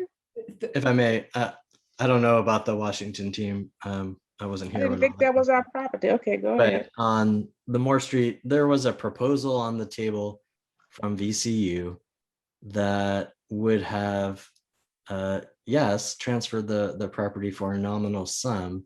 In exchange, VCU allegedly was going to completely renovate the property, turn it into an early childhood learning center, and give us dozens of seats for kids in Gilpin Court. So there was clear value attached for RPS to the transfer. Some of the numbers we saw for the renovation of that site were several millions, I believe north of $10 million. That would come at no cost to RPS and take what was or it is an unfunctional appendage to Carver and turn it into a highly functional one that would help the very students that Carver serves. So I do think there's a little bit more to that story than was suggested. And I do want to note on the Chamberlain Avenue property, just because we take this action tonight does not mean the city is selling it tomorrow. We're several months away even from the enabling legislation at City Council, and knowing that, and this is no shade on the city, just given that they are rather busy, this property isn't even in their plan, which was passed tonight, as I understand it. So we're talking at least a year away from any action happening on that, which is more than enough time for the current tenant to begin to make preparations for an alternate location. Thank you. Mrs. Stewart. Hi, thank you to the Vacant Property Commission and to the various members of the First District that participated and volunteered, and to the members of the community that have been working on this, and to Ms. Burke and Mr. Young for their leadership. This has been a long project, and I'm thankful for your work. As a former member of the committee, I do echo some of the concerns of my colleagues as it relates to ensuring that the city also takes swift action with our buildings, and that we do have a clear plan for how we work together on encouraging that revenue to come back to RPS. I would love for this to be a topic of conversation. I would make a request for this to be a topic of for consideration at one of our future compact meetings. We still have the old Oak Grove School sitting that was surplus back to the city with that is not really generating any kind of revenue back to the city or to the schools. So certainly I think that this is a really important measure of goodwill and faith on RPS, and making sure that we're doing our part for fiscal responsibility.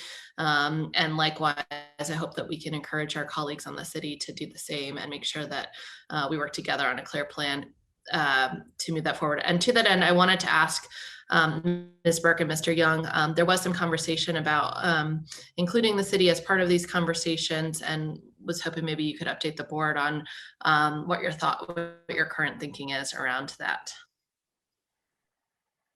Mr. Young, Chair Young. Gladly, Madam Chair.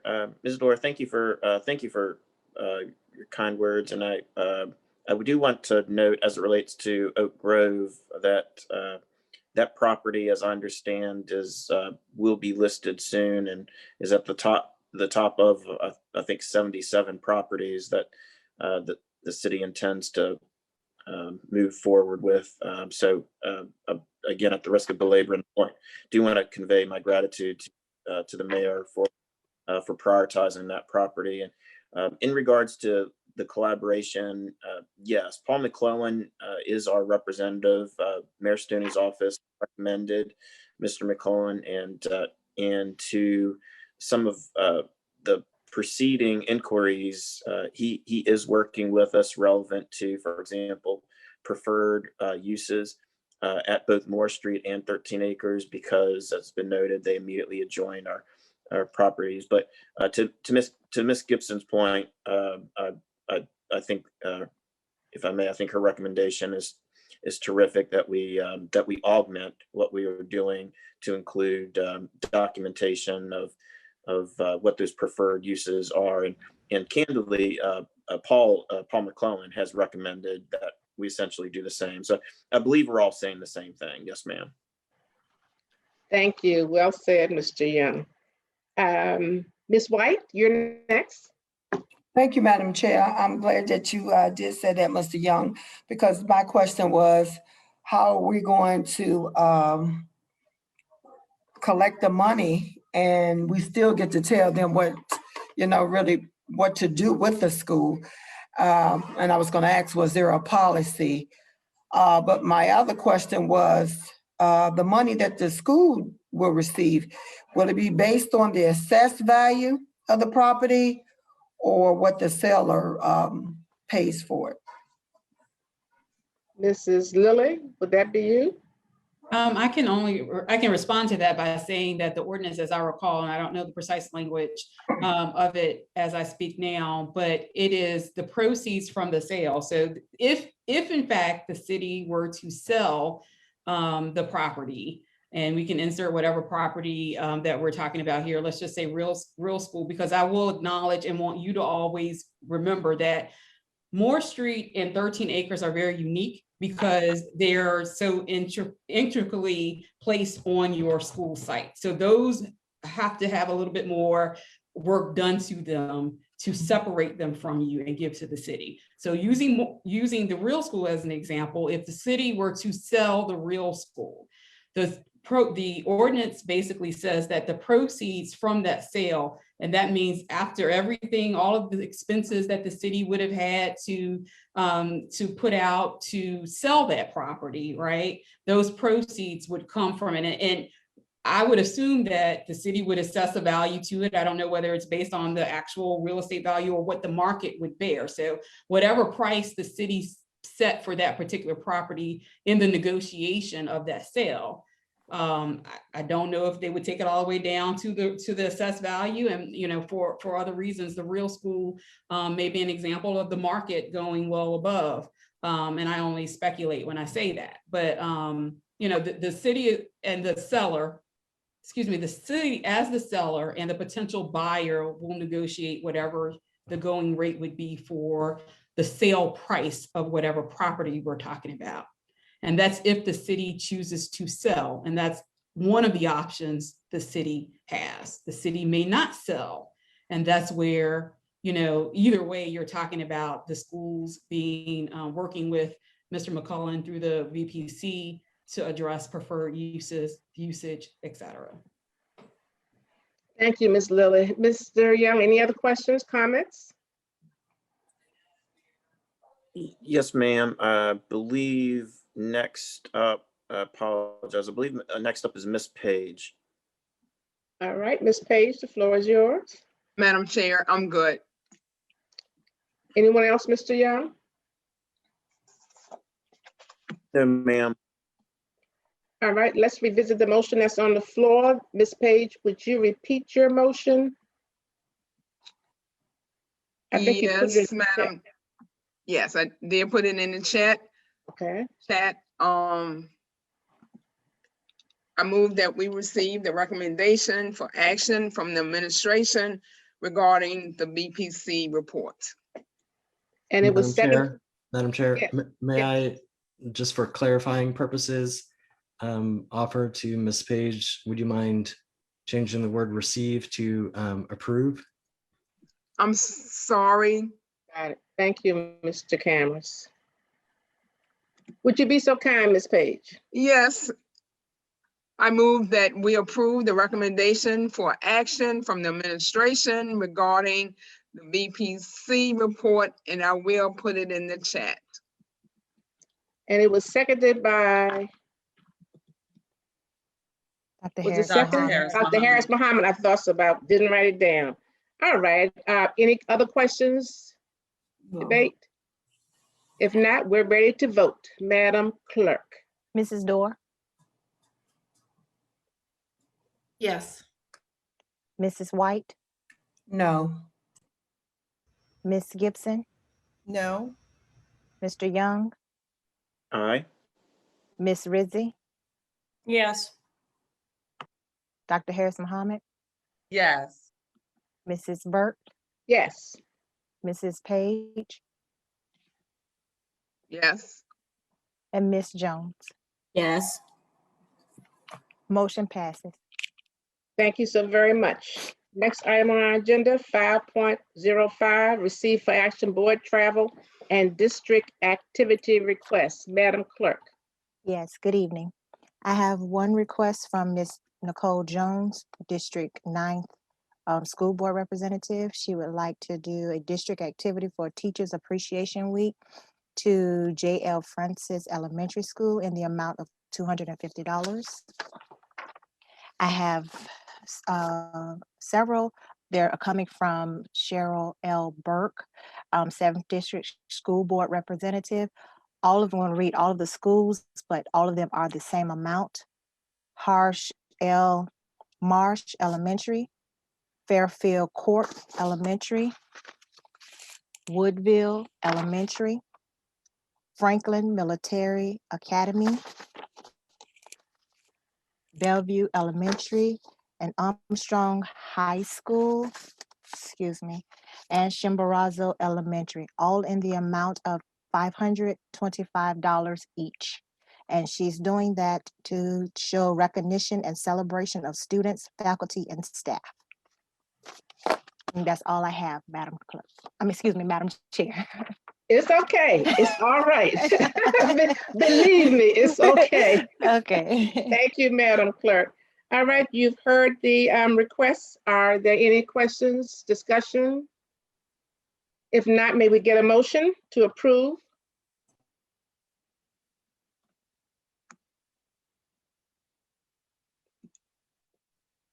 Thank you, Dr. Harris Muhammad. Please proceed.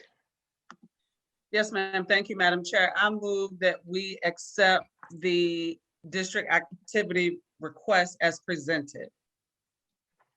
Is there a second? Ms. Page? Second.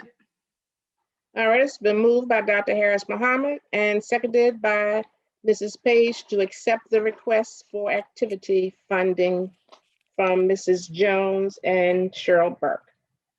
We're ready to vote. Madam Clerk? Mrs. Dorr, Yes. Mrs. White, Yes. Miss Gibson, Yes. Mr. Young, Abstain. Miss Rizzi, Yes. Dr. Harris Muhammad, Yes. Mrs. Burke, Yes. Mrs. Page, Yes. and Miss Jones, excuse me. Yes. Motion passes. Thank you so very much. We're now moving forward to 6, administrative business. Receive an update on our memorandum of understanding from the VDOE. Superintendent Cameras. Thank you, Madam Chair. We had our bi-monthly CAP meeting on April 29th.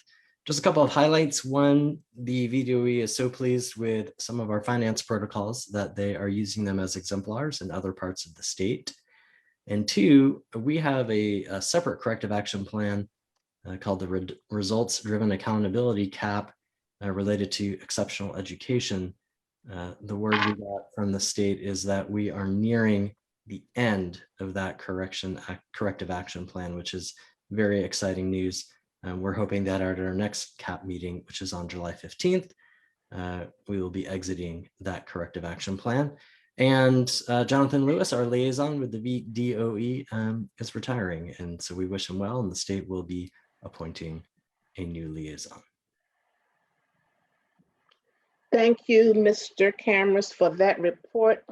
And it's good to hear that after our next meeting, that will be it, correct? Is that what you stated? Potentially for the exceptional education CAP, not for okay, that's what happened. You're reading something else. All right, well, that's good because it was 2017 and moving forward. Yes. We're on point. Thank you so much. Mr. Young, any comments or questions regarding the report from the VDOE? Dr. Harris Mohammed, and then yours truly. All right, Dr. Harris Mohammed. Yes, ma'am. Thank you, Madam Chair. Thank you for that report, Mr. Cameras. Reading this does give us good news, and it indicates, particularly in the area of finance, that we are moving onward and forward. I have a couple of questions.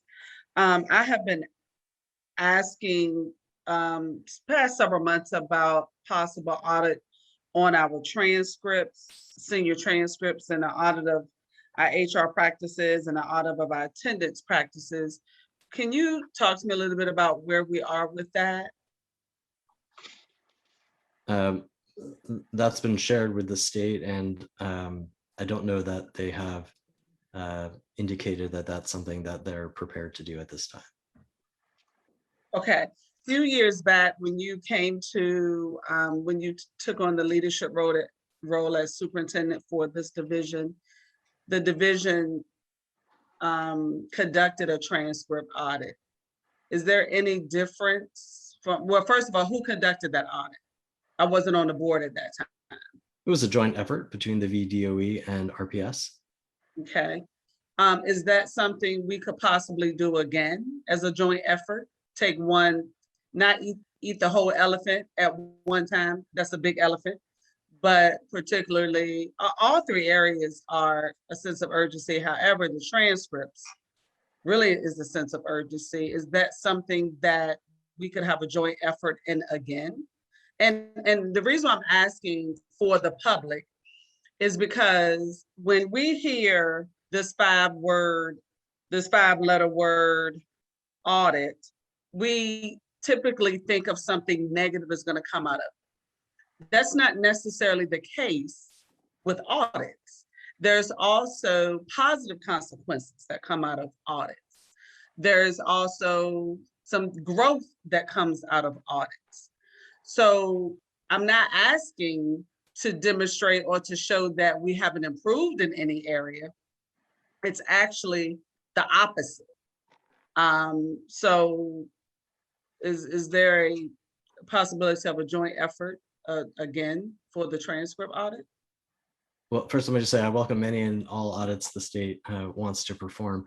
Dr. Epp can speak to the annual work that the state already does in this area as sort of a matter of course, given our MOU. Yes, thank you. So since our transcript audit with the VDOE, each year, typically during the summer, we go through and do an internal audit, and then the VDOE team checks our findings based on the sampling from that audit. I'll also add that coming out of our most recent CAP meeting, we are putting a meeting on the books for later this month to review our progress against the next steps from the state's formal transcript audit.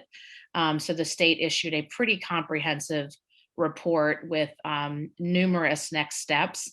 And so we are meeting with them for them to review our protocols and processes related to those next steps outlined from the report in 2019. Okay, I'm be looking forward to that report to the board for all of us to review. Thank you. Yes, ma'am. Thank you, Mr. Young. Madam Chair, I do have a comment, but Ms. Page also has a question and her comment, so I'll gladly defer to her first. Ms. Page? Thank you. My question was to my colleague, Dr. Shauna Harris Muhammad. Are there any concerns that you may want to share with the administration for the for BDOE? Some additional work that they should be looking at? I mean, because I get what you're saying. Audits are not a bad thing, but are there some concerns or, for for the question that you raised? So thank you, Ms. Page. I appreciate that. I can send that out again. I believe the last time I sent that via email and included all board members was probably sometime in, I want to say late February, early March, but I can send that out and to share with the public. One of the things is to show where we have grown from the last audit. Excuse me, I'm getting ready to sneeze. From the last audit, I believe it was 2019. So we always want to, and I'm not saying we haven't shown growth as a division, but I think it is good to continue to show that growth. For example, this is what was shown in 2019. This is what we've done to address that. Bam. Second thing, this was shown in 2019. These are some things that we're continuing to work on. Bam. It's all about transparency, good, better, and different. And also with the most recent concerns about the transcripts, we've all been receiving those emails. And within that, what I am reading is communication breakdown. I don't know how you audit communication breakdown. I don't know how you do that. However, to answer Mrs. Page's question, those are some things that I think it's time for Richmond Public Schools to provide some information on while searching for any additional concerns that we may have. Thank you so much, Ms. Page, for allowing me to share that. Thank you. So, Madam Chair, follow-up question, Dr. Epp. With the work that the administration and DOE, would that accomplish some of the concerns that have been mentioned? And that we'll be able to share the findings of the audit, with the public? Well, again, I welcome any review of our procedures and protocols and practices. And it's certainly up to the BDOE to determine the scope of that. I feel confident that we have put in place all the procedures and policies coming out of our transcript audit and our findings. And the recent concerns, I very much believe were due specifically to COVID and a technical error. Otherwise, I think we have very strong systems in place that should lead to confidence in our transcripts. That said, we've worked very hard on it, and I certainly agree with Dr. Harris Muhammad's point that sometimes it's helpful to shine a light on the positives. So the recent concern, I do believe, was limited and specific to changes and issues related to the pandemic. Thank you, because I just know the previous work was a daunting task. Yes, it was extremely time consuming. Yes. And I believe we've taken the steps coming out of that and have put in place significant systems and procedures to keep that up to date. We've also since added additional checks and balances per this recent issue that was raised. So we've even increased those procedures and processes. Again, we'll be meeting with the VDOE to review their take on our actions since the transcript audit, and we'll certainly share any outcomes from that. Thank you. And I'm looking forward to the findings. Thank you. Mr. Young?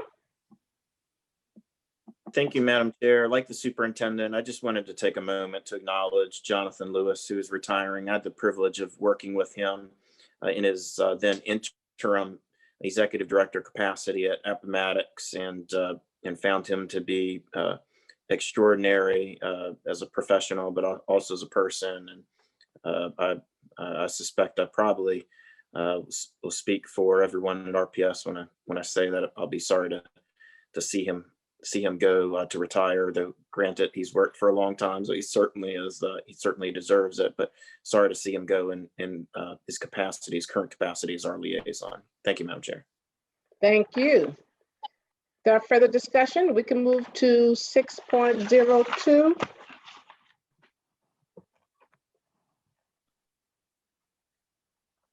Good evening again, Madam Chair Burke, Vice Chair Young, school board members, Superintendent Cameras. I bring forth this evening an update on our graduation ceremonies. Per Superintendent Cameras' message last week, we are very excited to host an in-person graduation ceremony for the class of 2021. Currently, we're working very closely with the Squirrels Baseball Organization to host the graduations at the Diamond during either the 3rd or 4th week in June, and we plan to have the schedule finalized by the beginning of next week. Each family will receive a set number of tickets across schools. We will live stream the event for folks who can't attend in person, and we'll follow all safety protocols in accordance with local health measures. Since we will be moving to an in-person graduation, we will not host a virtual graduation. Therefore, school board members will not need to record comments. Instead, all school board members, of course, are invited to attend all ceremonies, and we invite Chairwoman Burke and the school board member for that high school to give remarks. Madam Chair Burke, that concludes my presentation.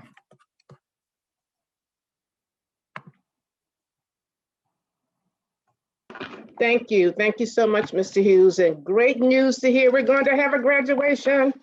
Thank you, thank you, thank you. Mr. Young, discussion, questions?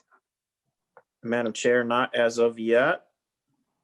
Well, I'm a happy camper, and I'm sure lots of our students and parents are, as Dr. Shonda Harris Muhammad said, woo-woo, wonderful, wonderful. And thank you all so much for working that out. I'm sure our students and parents of whom we have received so much correspondence that we're able to work that out, as well as to follow the guidelines regarding our governor and having outside activities. So I'm excited about this. Thank you so very much. Mr. Young, you have a comment? Oh, I'll be very brief because we are getting late. Please. But I'll just echo everything you just said. Really want to convey our gratitude to Parney and the entire team at the Squirrels, who really do a terrific organization. They're much more than a baseball team, but are so invested in the community, and really grateful to them for that, and really grateful to you, Madam Chair. I know that you, I don't mean to embarrass you, but do know that that you rightly advocated for our seniors to have the opportunity to celebrate the special moment in person.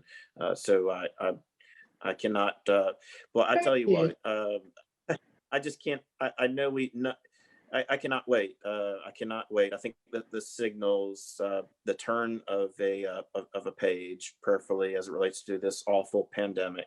So thank you to all. Thank you. That's very kind of you. And it was in the paper this morning that the Squirrels will be utilizing that space for healing. So as we talked earlier about opportunities to heal and move forward, we're sending our seniors off to, maybe this will be the only time many of them will walk across the stage. And maybe this will be the beginning of many more opportunities, but I'm so glad that we will have that positive opportunity. And that was very kind of you, Jonathan. Yes, I love graduations, okay? Yes, Sarah, so thank you. Thank you all so much. All right, we're ready Madam to move Chair, on. may I make one comment? Please. I just wanted to thank all of the members of the class of 2021 who personally reached out to me, including some of our student representatives for the school board. To be frank, their advocacy was extremely compelling, and I'm grateful for all of them for stepping up and sharing their perspective and coming up with creative solutions, not just sharing the things that they were unhappy about. So big shout out to the class of 2021, and I'm looking forward to these graduations. I do hope that word has already gotten out across the board and then some, because as you stated, they were texting, calling, and we heard them. We processed that. So thank you so much. Mr. Young, anyone else? Ms. Page? Yes, Ms. Page. Thank you, Madam Chair. I just want to give a shout out to my employer, my constituent, Corey Stuckey, because he was on this, on me. So again, that's my boss, one of my bosses. And I just want to say kudos, kudos, kudos to the class of 2021. Yes, yes, yes, yes. Thank you, thank you, thank you. May the celebration begin. No other comments, Mr. Young?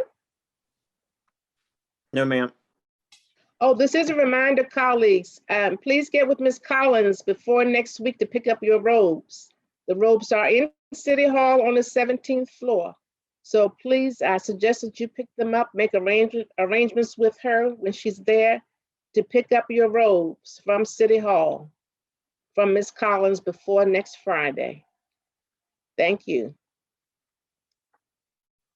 All right, we'll move forward now. 6.03, receive an update on new school construction. Superintendent Cameras? Thank you, Madam Chair. Just wanted to note we have uploaded drafts of the position descriptions for the 3 positions that the board charged the administration with hiring. So we are continuing our work on that front. Once those are finalized, we will get them to the VDOE for approval.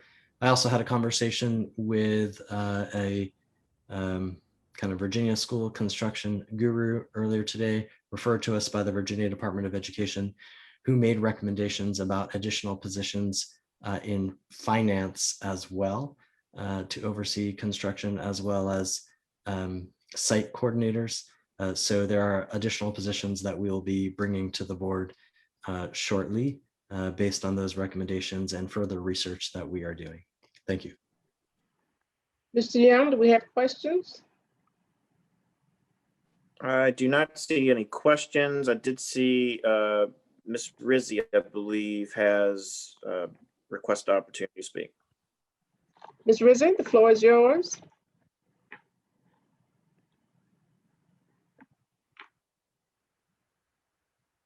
I don't hear her.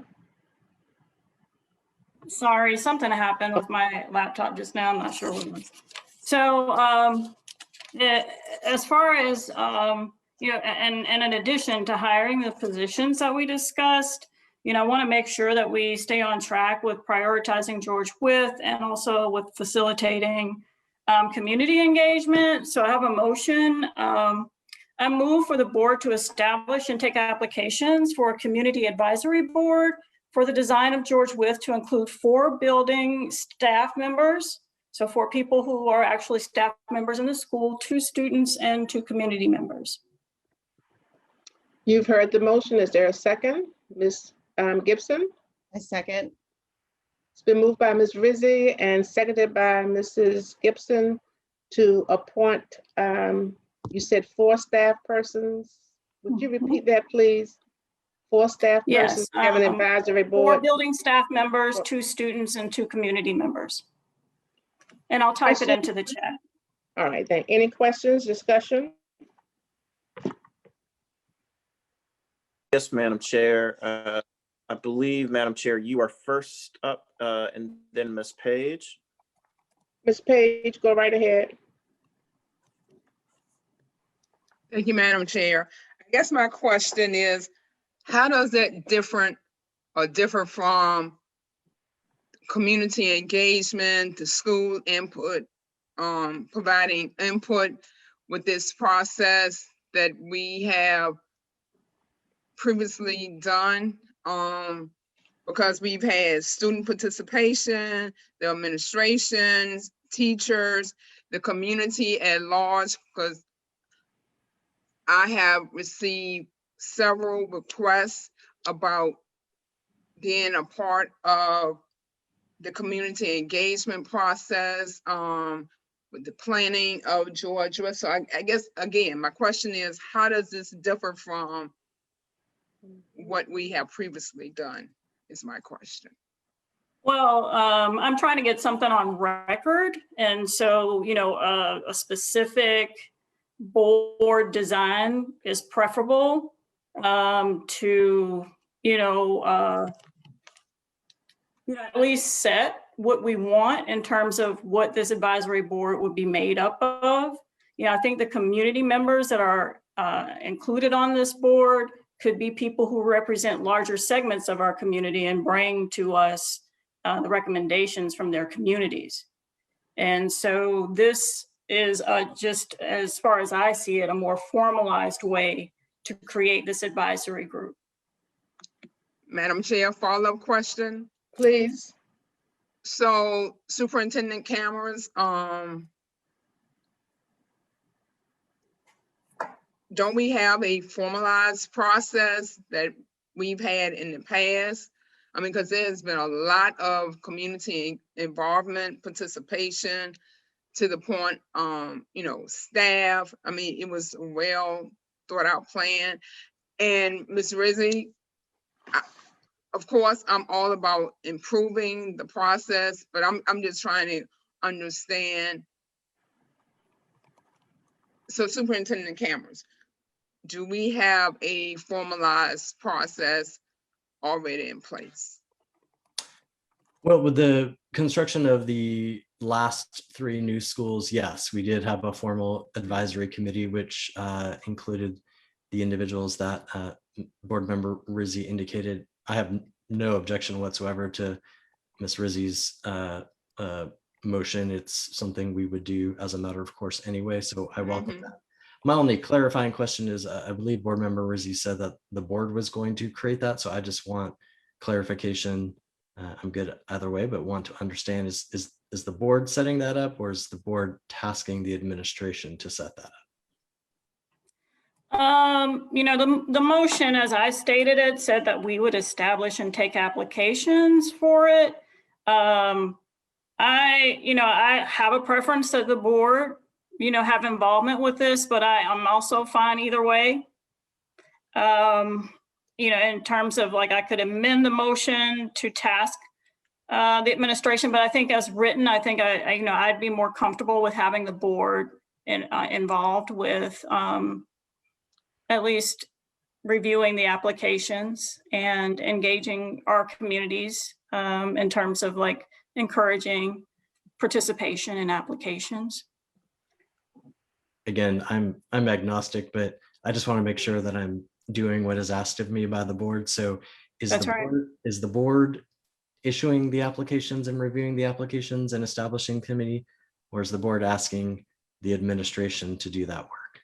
Again, I'm happy to do whatever the board directs me to do. I just need clarity. Yeah, I think as a board, we could totally handle that. Understood. Thank you.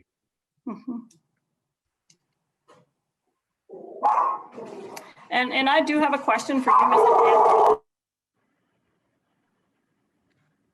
I do have a question beforehand. Mr. Cameras, do I understand that the last 3 schools were actually prototypes and that the community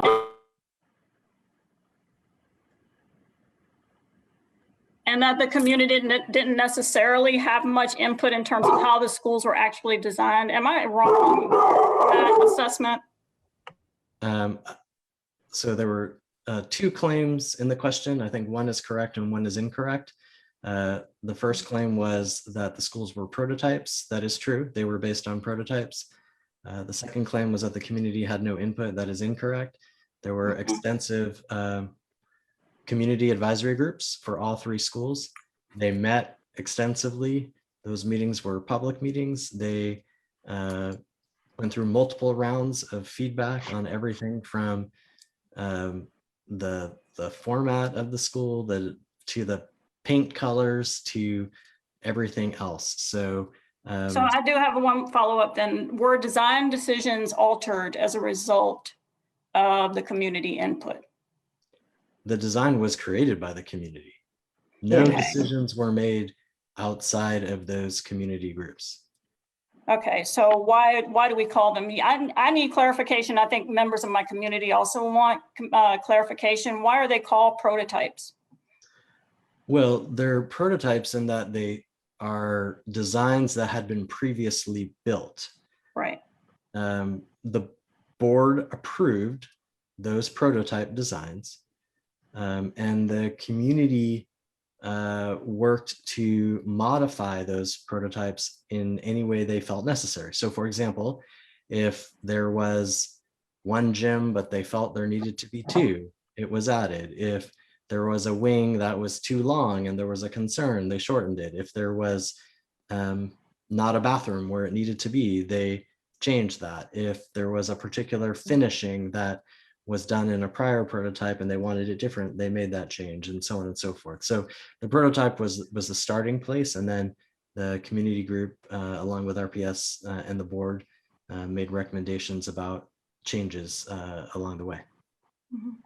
I would really like to see like some evidence of that process, just so that I can distribute that also to the community. I believe if there's a way to curate it at all. Yeah, I believe those meetings were public. So I imagine the board clerk could identify videos, minutes. I know Dr. Harris did a great deal of work with the community to gather those very important bits of feedback. I remember personally being at many of those meetings. And so I'm sure we have all kinds of collateral from those meetings that we could share as well. Yeah, I'd appreciate it. Thank you. Mr. Young, am I next? Madam Chair, you are next. Yes, ma'am. Thank you so very much. I heard the motion, but I want to make sure that we give the entire community, as we have in the past, to have ample input, because I know at that school as well, George Wythe, that's 8th district students, was it 9th district students, 5th district students. So I just want to be, sounds like we're narrowing down our numbers. And I know when we built the other schools, we had several community meetings, and I'm thinking that I may have some of my papers still here, but I know who has every copy, and that's Linda Owen. She probably still has it because of all the effort that was put into that. And I remember vividly even decisions of, for instance, at Marsh, whether to have a fence and what type of fence and what size fence. And that was a lot of discussion. So there was a lot of input from our students and community as a whole, beyond just the advisory group. So I don't want to narrow us down just to 12 or 14 people, but the opportunity for every student, every teacher, every parent at George Wythe, just to be mindful of giving them that opportunity, because a lot of them, as we heard the letters tonight as well, are concerned about the not having the opportunity to have input in terms of changing this process. And it was just done. So as we move forward with this, I just want to be mindful that we're giving them a chance to have a say so. That's right. I don't think that. I'm sorry, Madam Chair. Are you done? No, I'm not. Okay, go ahead. We want to give.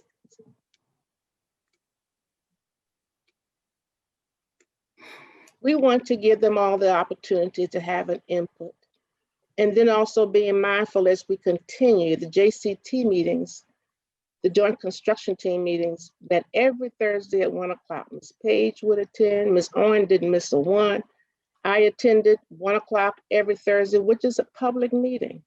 And the media would be there, Richmond Time Dispatch as well. During COVID, we continued to meet every Thursday at 1. So a lot of concerns would come up with things that even people passing by, we want the driveway to be turned this way, and it was. We don't want that on our side of the street, and we changed it.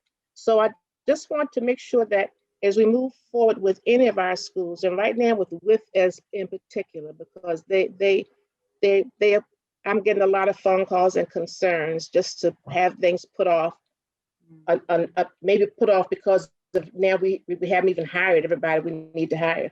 So at some point, no, you can't go back and read whatever things, but just to be transparent with them. We talk about transparency, but decisions were made and everyone didn't have an opportunity to have a say in that. So as we develop this committee, however it is developed, please let's leave an opportunity for that community to choose whether they want to choose River City and with additions or deletions, or whether they want to choose a school from Chesterfield County, however it's done, that we've given them, because the school system overall with that committee with JCT, we have the say so in that in the end. We have the say so with that in the end, and the city managed that part for us, but we had that decision, however we wanted it set up. So the amount of students, the placement of the student areas. So what I'm asking is, as we develop this committee, that there's an and through an application process, that we don't leave out our Hispanic children and our children who may not, our children of color as well, to let them be a part of this process as well. They're struggling.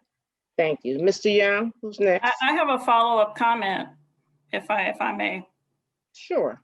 I don't think establishment of this board, and certainly the numbers can be, if you'd like to see more community members there, of course, they'd be representative of that community, which I would feel would prioritize students of color and our Latinx population. And I don't think establishment of this advisory board precludes that kind of deep engagement that you're describing. Thank you. Mr. Young, anyone next? Yes, Madam Chair, I believe the following order is correct. Ms. Gibson, to be followed by Ms. Page, then Ms. White, Dr. Harris Muhammad, and then Ms. Dorr. Thank you. All right, Ms. Gibson. Thank you, Madam Chair. And I'm appreciative of the motion on the table. I think that it is fair to say that the board did move forward on selecting prototypes, which was 90% of the decision in terms of what those schools came to be in in a single evening vote, and that the community was not pulled into that process until after the fact. I'm disappointed a bit in kind of what I would call some of the tone in this meeting this evening. I mean, one of my board colleagues made the suggestion to address violence in our communities, and what I heard was a comment that suggestion was superficial. And now to be having this conversation about pulling in community members into the process, and then to be have that to be belittled as if that means that more people won't be involved.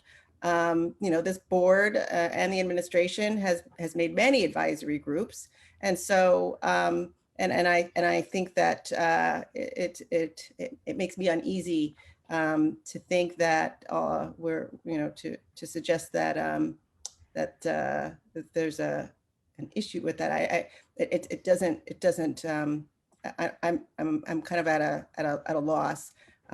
Most certainly, this is something I think that should be praised. I agree that it should be a public process. Unfortunately, the JCT meetings, those are there's no agendas. There's no way for us to be able to see what those discussions were. They're not on board docs. I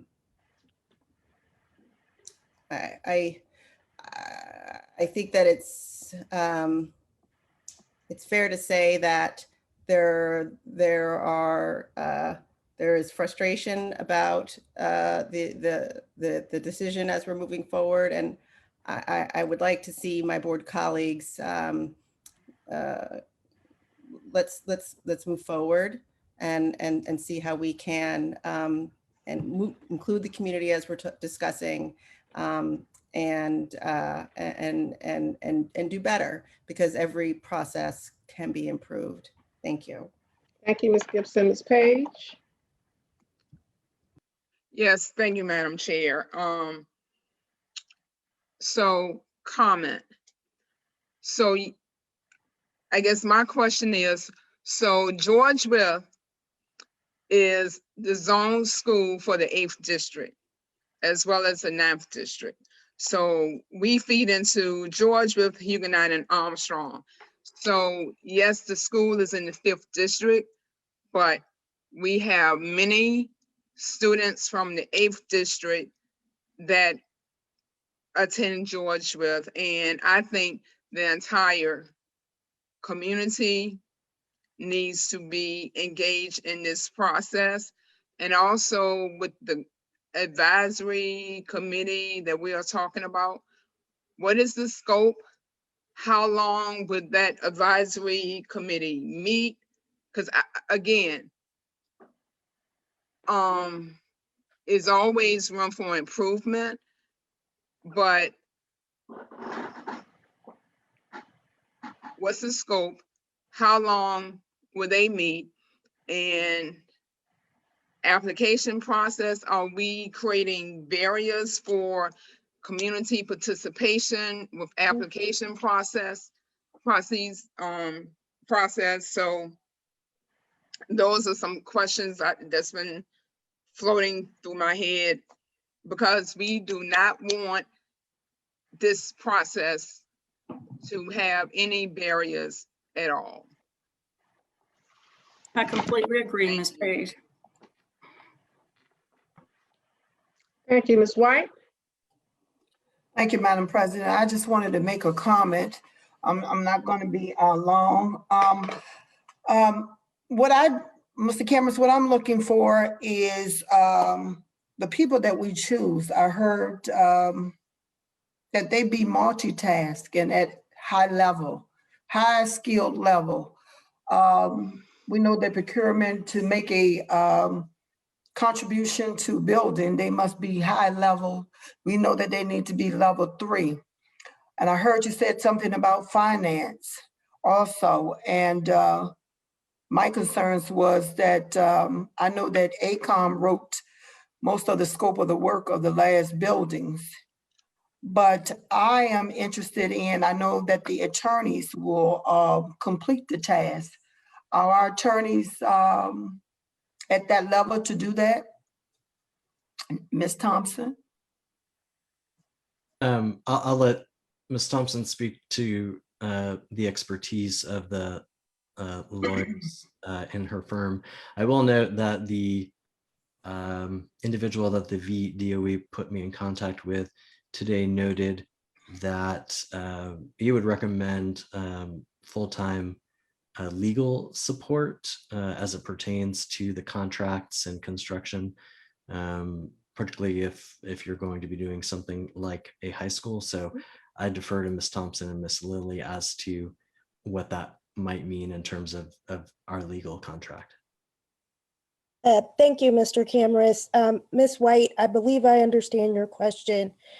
We are a full service firm, so I would have to defer to Mr. Harrell and Ms. Chambliss, but they have typically been involved in very high level legal contracts, negotiations, constructions, procurements, along with some of the other attorneys in our firm that you don't see day to day, such as myself and Miss Lilly. So I hope that answers your question, and I can certainly ask Mr. Harrell to comment on that if that is the board's pleasure at a future meeting. Have that been brought to Mr. Harrell's attention? What is actually occurring now on the board? What the board is expecting? I'm not sure I understand your question. Both he and Ms. Chambliss typically keep up with the happenings of the school board. So as far as the resolution, yes, I'm sure they are both aware. So I'm not sure. That's what I wanted you to know. You answered it. I just want to make sure that he was aware of what is the resolution that took place. Yes, you said they both typically keep up with the happenings of the school board. So I would be surprised, but I believe I spoke to them about. I believe I spoke to Mr. Harrell about it. All right, Mr. Young, is there anyone else to speak? Yes, ma'am. Next is Dr. Harris Mohammed, to be followed by Ms. Dorr, and then you, Madam Chair.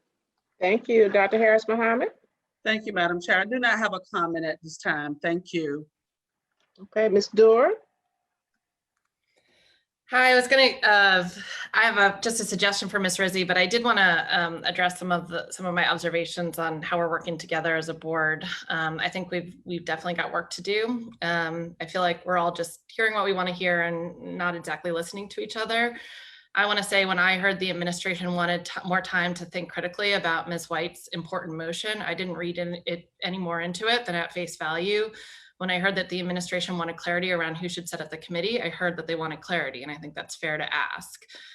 So I just think that one of the issues we've been experiencing is that not all of us are aware of different motions that are being introduced the night of, and we don't always have time to work through / think through the details, which is why we spend an hour discussing one motion. So I really hope that we can work together in board governance about how we, have more efficient discussions, specifically around what we do when we have a motion to introduce or discuss or digest a motion that's introduced in the same night that we vote on it. So anyways, just my 2 cents on some observations I'm seeing about, how we govern together.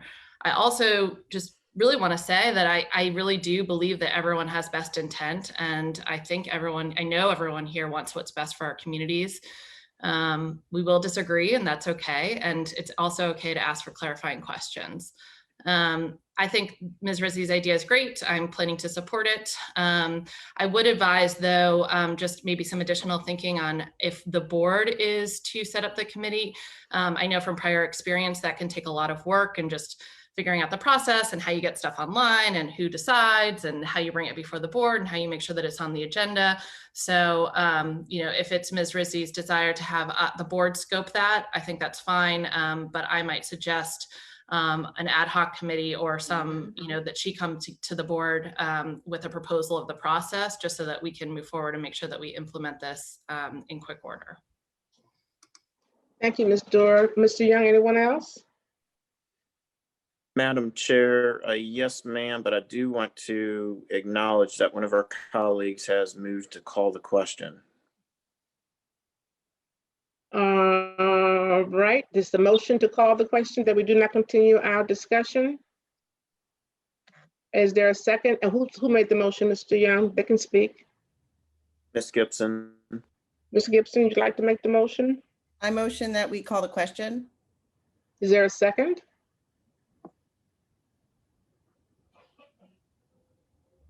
Second. It's been moved by Mrs. Gibson and seconded by Ms. White that we do not continue with discussion as of this point. So we're ready to vote. Mrs. Rizzi, would you restate your motion? Yes. I move that the board establish and take applications for a community advisory board for the design of George Wythe to include 4 building staff members, 2 students, and 2 community members. And it was seconded by Mrs. Gibson? Gibson. Right. Good, very good. All right, we're no other discussion, excuse me, so we're ready to vote. Madam Clerk? Mrs. Dorr. Excuse me. Mrs. White. Yes. Ms. Gibson. Yes. Mr. Young. Aye. Ms. Rizzi. Yes. Dr. Harris Mohammed. Abstain. Mrs. Burke. Abstain. Mrs. Page. Abstain. And Ms. Jones. Abstain. Motion passes. All right. Thank you very much. Moving forward, 6.04, receive an update on middle school electives.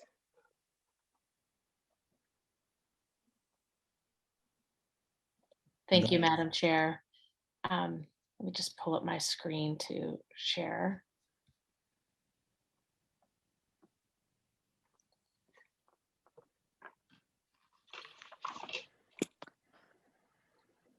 Okay. At the request of the board, We are updating you this evening with middle school electives that will be available in the 21-22 school year.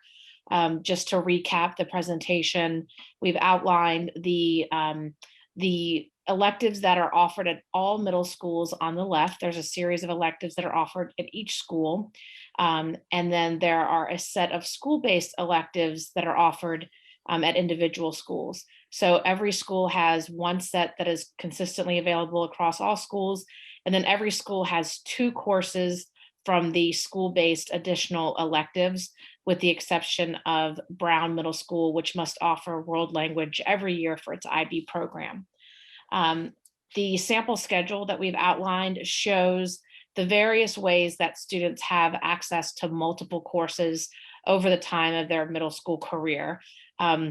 What this outlines is, in our schedule, there is a 90-minute A-day, B-day schedule for middle school for electives. And so this allows a student to take up to 4 different electives in 1 year, or as little as 2 year-round electives.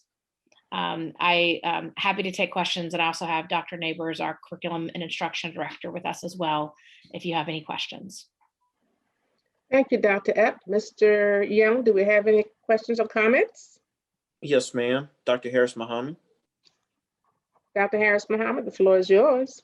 Yes, ma'am. Thank you. I reviewed this. I did my homework on this, and I am very excited, and I am hopeful. When you look at the offered programs for our middle schools, we have different things that are developing for our middle school darlings. We have STEAM, we have STEM, we have CTE exploration, we have the arts here, and it is just an exciting pathway for our middle school students to go into high school with at least, they could probably go to high school with at least 6 verified credits based on this program that has been presented. So I was so excited. I put in the chat box a motion, and I didn't realize it was just an update.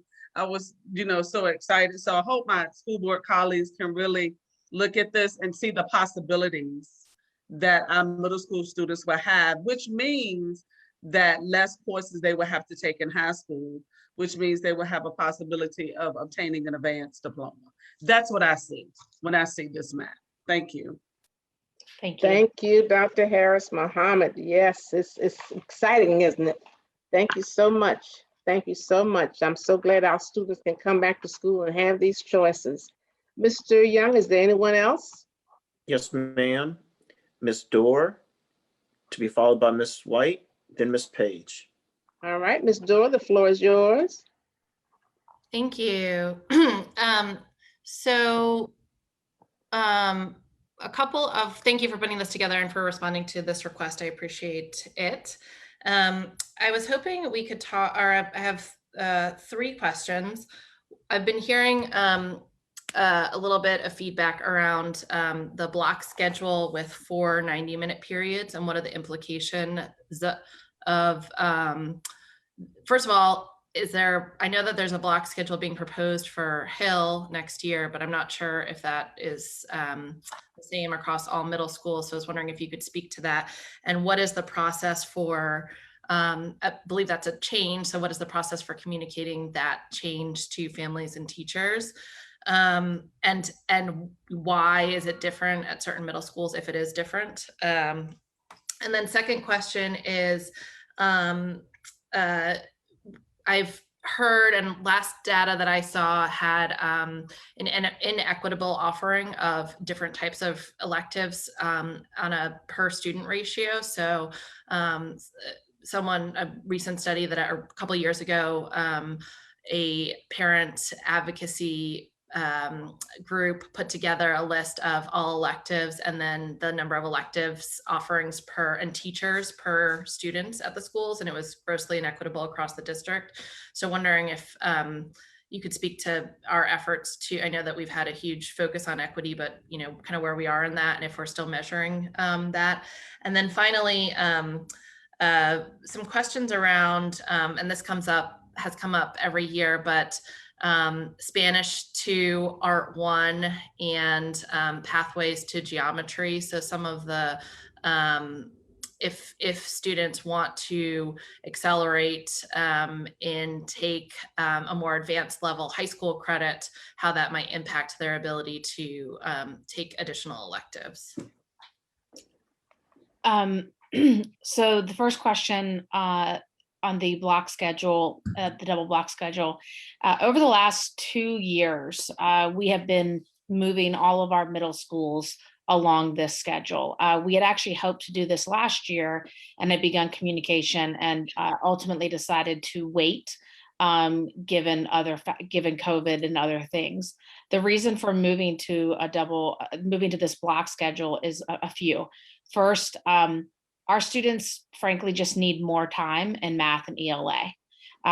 It is truly difficult to teach ELA, both reading and writing at the level that our students need to be prepared for high school in the time allotted. So the first is really centered around the academic needs for both reading and math. And again, the emphasis being on, when we look at our high school data, it's hard to not go back to look at the depth with which students are learning at the middle school.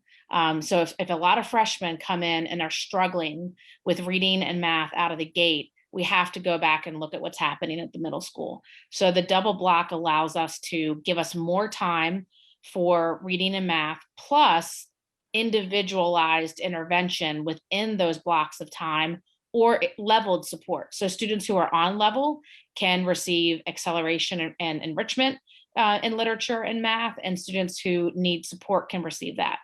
Students still receive science and social studies.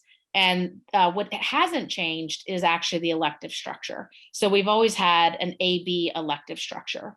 What has changed is we've made sure, Mr. Cameras has been a fierce advocate of elective equity at our middle schools. And so we've worked to ensure the courses that I shared are offered at every school, along with each school based on student interest or historical demand or the teaching, unique teaching staff. For example, HARP is only offered at Hill. Each middle school has 2 middle school specifics. So that's sort of one way that we've tackled this. In terms of the other questions around equity, we've looked at staffing and the like, and have allocated positions over the last couple of years. And this budget includes 7 additional middle school teachers to allocate for schools that need staffing based on electives. Dr. Neighbors, is there anything else you want to say about the elective equity piece? Yeah, sure. Good evening, everyone. I wanted to add, as we looked at these positions for this upcoming year and working with our coordinator of fine arts, and really looking at how we ensure that we looked at making sure that band, orchestra, visual arts, and choir were a main stage at every one of our middle schools, and then allowing for the uniqueness that, as in the board presentation, that there are like HARP that was mentioned just a second ago by Dr. Epp would be unique to certain schools, but that every school had something unique. Some schools have dance, which can also be used as a for our physical fitness, for health and PE. Some schools have theater, etc. So we wanted to make sure that everyone, again, had those 4 mainstay visual fine arts courses, but there was also something that each of the schools had 2 of these unique electives as well. And then can you talk just briefly about the geometry acceleration courses? Sure. One of the things with the double block that we'll have with math, our goal is to accelerate so that our students can access algebra by 8th grade and geometry. And so what this allows is for that accelerated math time. And so students can then, we do have a program that students can move from our math 6 course in 6th grade and then move to algebra 1. We have additional supports to help students to ensure they're successful, and that would allow them to reach, have geometry by 8th grade. And also that would be the same for, the schedule still allows for Art 1 and Spanish 2 at the 8th grade. So our students can have those high school credit courses. I will add just two additional points. Our math curriculum is structured where all students come in taking the same baseline course of 6th grade, which historically is what we've thought of as has been called Math 6-7. And then at that 7th grade point is where a student can choose to accelerate. We've set up our math curriculum so that every student has Algebra 1 by 8th grade. Again, our focus is on making sure students have the foundational success in algebra, because if they do not, and we rush and push students too quickly to geometry, we see that later down the line in high school math coursework where students miss the fundamentals of algebra. So our focus on middle school, we actually are encouraging less acceleration to geometry. And as I've shared before, Ms. Dorr, I think there's actually an overuse of geometry acceleration compared to what I've seen across the country here. And I think that there are factors outside of curriculum related to that.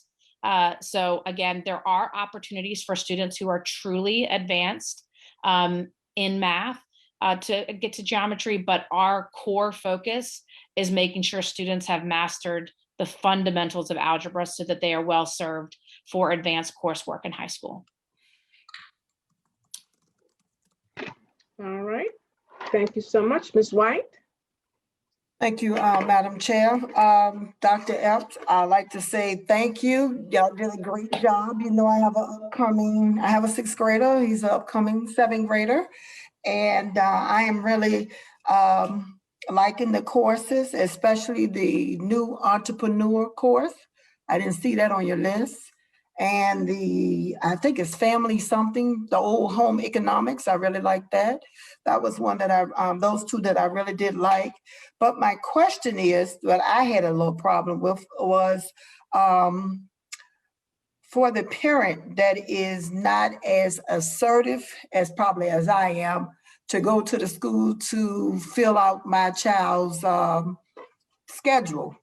6th grade was pretty much easy, just, logging them in. But when it came to the 7th grade, I had to pick these particular courses to make sure that he is getting what he's supposed to get before he graduates. Now, the parents that, are not as involved in their children's, I should say, schedule or classwork, how is that going to get out to them? Which classes to pick from the 6th grade to the 7th grade and 7th grade to 8th grade to make sure if those children want to go to a specialty school that they have already taken Algebra 1. Yes, great question. Dr. Neighbors, can you outline the course selection process that we've done this year? Absolutely. We're really fortunate this year that we have implemented School Links, which is now a program that our students and families can select their courses online. One of the benefits of that is in the program itself. It has all of our recommendations around course sequencing so families can see that. But we know that this is new and we're all in this through this pandemic and this virtual world, that we've also are leaning in as our school counselors are working with families and students in scheduling them. We extended the scheduling deadline to May 7th in order to ensure that everyone has had enough time to choose their courses for this upcoming year.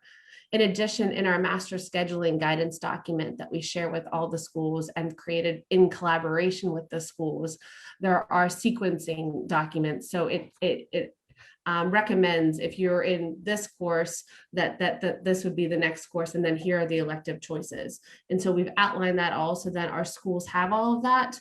And again, our school counselors who work directly with the families and with the students to make sure that those courses are selected. And then there's a process on coming back and checking that. So we're putting those in and looking at the courses, and then there's more communication that will happen after all of these are put into School Link, our program, to ensure that this is the families understand these are the courses the following year, the student understands these are the courses for the following year.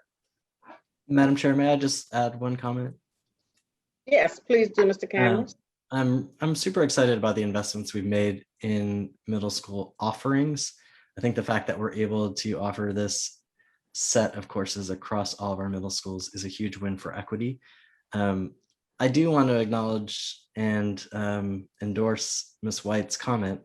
As a middle school parent myself, I think we need to do more in terms of clarity for families about what's required, what's not required, what's a semester, what's a full year.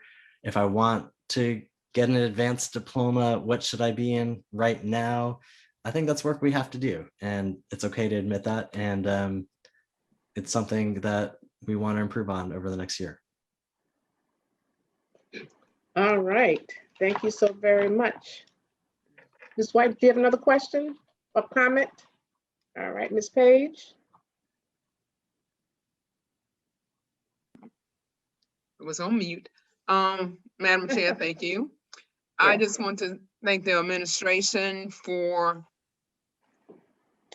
the electives, the elective offerings, and also the fact that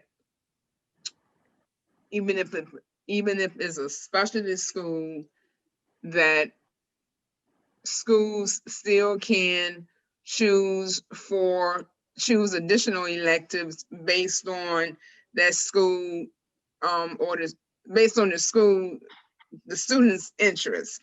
And the reason why I say that, because I've had comments from parents, why can't we get dance, or why can't we have Ed Harper? I'm just using those as an example, but glad to see that we're not just talking about equity, we being about it. So thank you for this work, and our middle schoolers will be excited when they return. So again, thank you. Yes, they will. Thank you so much. Was there anyone else, Mr. Young? Yes, ma'am. Okay. Ms. Dorr and Ms. Brizzy. Ms. Dorr? Hi, thanks. I just wanted to just a follow up to Dr. Epp and Dr. Neighbor's comments. Thank you. As always, very thorough. I do agree with Ms. White and Mr. Camrus. I think that some additional communication to families is to celebrate this is good. I think also, I think that there's some misconceptions around challenge and rigor and the ability to get into specialty school. I mean, I hear a lot about rigor points, which I think we've tried to sort of talk about what that actually means in the context of an application to a specialty school. But I do think that there's a way that things have been done and a perception that you need to take certain classes. And I think kind of hearing from you all on sort of the academic theory about what we're doing has always been very helpful. And I think we have to, I think the more that we can get that message out there and talk about, the academic and the expertise that you're bringing, the comment about the overemphasis on geometry as compared to the rest of the country, I don't know that. I think a lot of, families might not know that. So, I welcome being your partner in, making sure that we get that message out to the middle school families. And two, I'm also happy to see that this is a standardization across our middle schools, because I do think that there's been some inequity for years. And three, I think, when we when we do an assessment of where those 7 new teachers are going, I think it would be really nice to show that the elective teachers per student at each middle school, and show the work that we've done, because it was literally, it was extremely eye-opening. At some schools, there were, one elective teacher for 7 students, and in others, it was one elective teacher for 40 students. So I'm hopeful that that has changed, but I think it would be nice to actually see that change. So I would love a report as you guys think about where those folks change. And I would love to be a partner, maybe offline or at a future meeting, on how we make sure that we get some of this information out to families so that they understand what's going on and why. Sure. And we can certainly, some of the work we've done with our school planning team to get very clear data on number of teachers and ratios. We use that information to make decisions about where to place the elective teachers. And I think the big idea behind what you said around some of the other factors related to rigor points is, does every student at every middle school have the same opportunity and the same information to earn the same number of rigor points? And just as a reminder, we don't have to go down this rabbit hole tonight, but rigor points for the specialty schools or for the governor schools it's 5 points out of 100 point application. And it's really, you earn rigor points through honors classes or certain high school credit bearing classes. And I think we can do a better job making sure people know that. But I feel it's very important that every middle school student has the same opportunity, which is another reason why it's so important to have a consistent schedule. Because if you overlay different scheduling approaches, it makes it hard to really understand what offerings are available when. And so those are two things we're very committed to making sure happen. Thank you so much. Ms. Rizzi? Thank you, Madam Chair, and thank you both, Dr. Epp and Dr. Neighbors. I have questions about scheduling. We just talked about that. What are your goals for middle school scheduling? Where do you see this going? I think the offerings are great. I mean, I'm really excited to see them. But, I think maybe our parents and myself as a parent of a high schooler, I will be honest, I hadn't even heard that they were going to 4x4 permanently until he told me. Like, I didn't know. I absolutely didn't know. And I think it's a pretty significant change for a parent, to know these things ahead of time. And so how do we get the word out when we make these changes? But what are your plans? What are your goals for scheduling with middle school? Do you think, you mean long-term or? Yeah. So long-term, and again, I think not even long-term, I'd say for the next year, I want a couple of things to be true. I want every rising fifth grader and their family to understand the courses available at middle school and the choices they have and what the impact of those choices. So for example, some of that we've solved by having, for example, every eighth grader being able to take algebra, whereas historically that was a choice. And if you didn't take Algebra 1, you weren't eligible to apply to specialty schools or governor schools. And that wasn't something that was clearly communicated historically to fifth graders or sixth graders and so on. So some of that we've fixed through our standard course of study. But we also want to make sure, for example, students know if you are interested in the arts in a school like Appomattox Regional Governor School, these are the courses you might want to consider. And we want to share that in fifth grade, in the spring of fifth grade, and then make sure that families are reminded of that in sixth grade, seventh grade, eighth grade. So the biggest goal is that every student and family is making informed choices. Because parents who are in education are in the know, they know how to figure that out, but it is not always intuitive, and we want to make it really clear. That's my biggest goal. The second is, to Ms. Doerr's broader points, we want every family to feel confident that every child has the same ability to earn the same level of advanced credits if they're looking for high school credits in middle school, or again, the same opportunity to earn rigor points if that's what they're looking for. But we also want students to know that they have choices in middle school, and middle school is also a time for exploration. And it doesn't have to be a time where they have to commit to, cramming in a bunch of high school courses. They do also have plenty of time in high school. So I'm all about acceleration, but I also, as a former middle school teacher, it's an important time for exploration. And I want to make sure that we maintain that in our middle school offerings as well. Thank you. Thank you so much. Any other questions, Mr. Young, comments? Yes, ma'am. Dr. Harris Muhammad. Dr. Harris Muhammad, the floor is yours. Yes, ma'am. Thank you, Madam Chair. Colleagues, I would like for you all to entertain me for just a minute and consider this because of the time, and we still have closed. I would like to make a recommendation for you all to think about very quickly to move 8.01 I think we could discuss that after our June 22nd governance training that particularly focuses on our norms. To move 10.04, to move 10.01, I think that can wait until after Dr. Epp receives a more detailed report on our transcripts. She spoke a little bit about, she answered some of the questions tonight on transcripts, but I think we can agree we're still waiting on some information, some information from her about detailed transcripts. And I have a suggestion that we also look at moving 10.02. We could provide that update with the next construction update. I just would like for you all to take that into consideration because we do have families and staff that are still up with us to receive information on 6.05.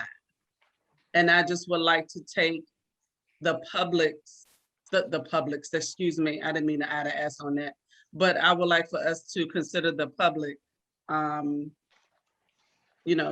up with us right now, and we have not addressed the modified bell schedule, which is going to be another 45-minute conversation. I already can feel that. Yes, ma'am. Thank you, Dr. Harris Muhammad. Be mindful that section 10, other informational items, that's for your reading.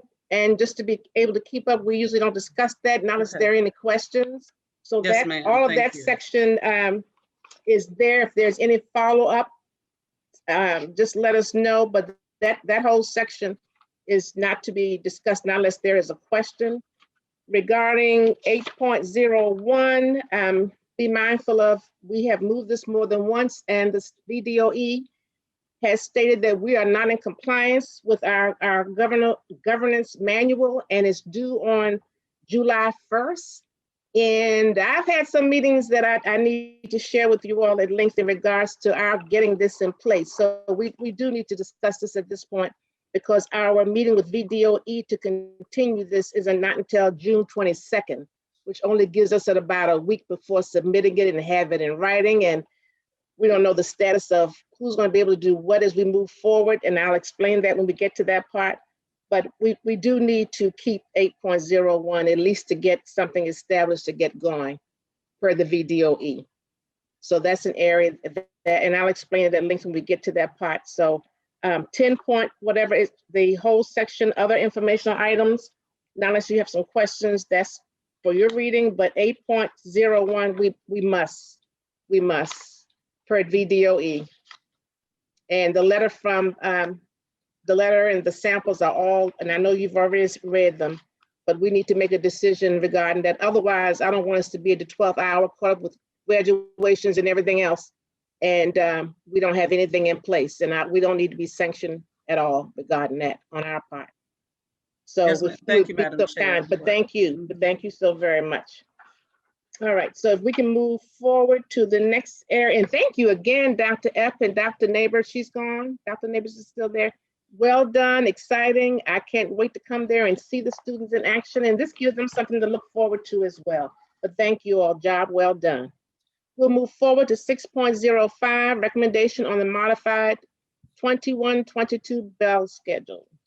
Okay, that's me again. Thank you, Madam Chair. And so just to recap this presentation, as we look to the 21-22 school year, given that we are coming out of a pandemic and we are resetting all of our schedules already, I believe it's a good time to revisit the research on school start times and adjust so that our older students are starting school at a time that is more appropriate given their age.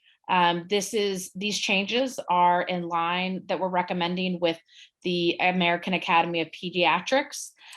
You can see that what we're proposing essentially is to keep middle school roughly the same with a 15-minute difference, and roughly flip middle and high school start times.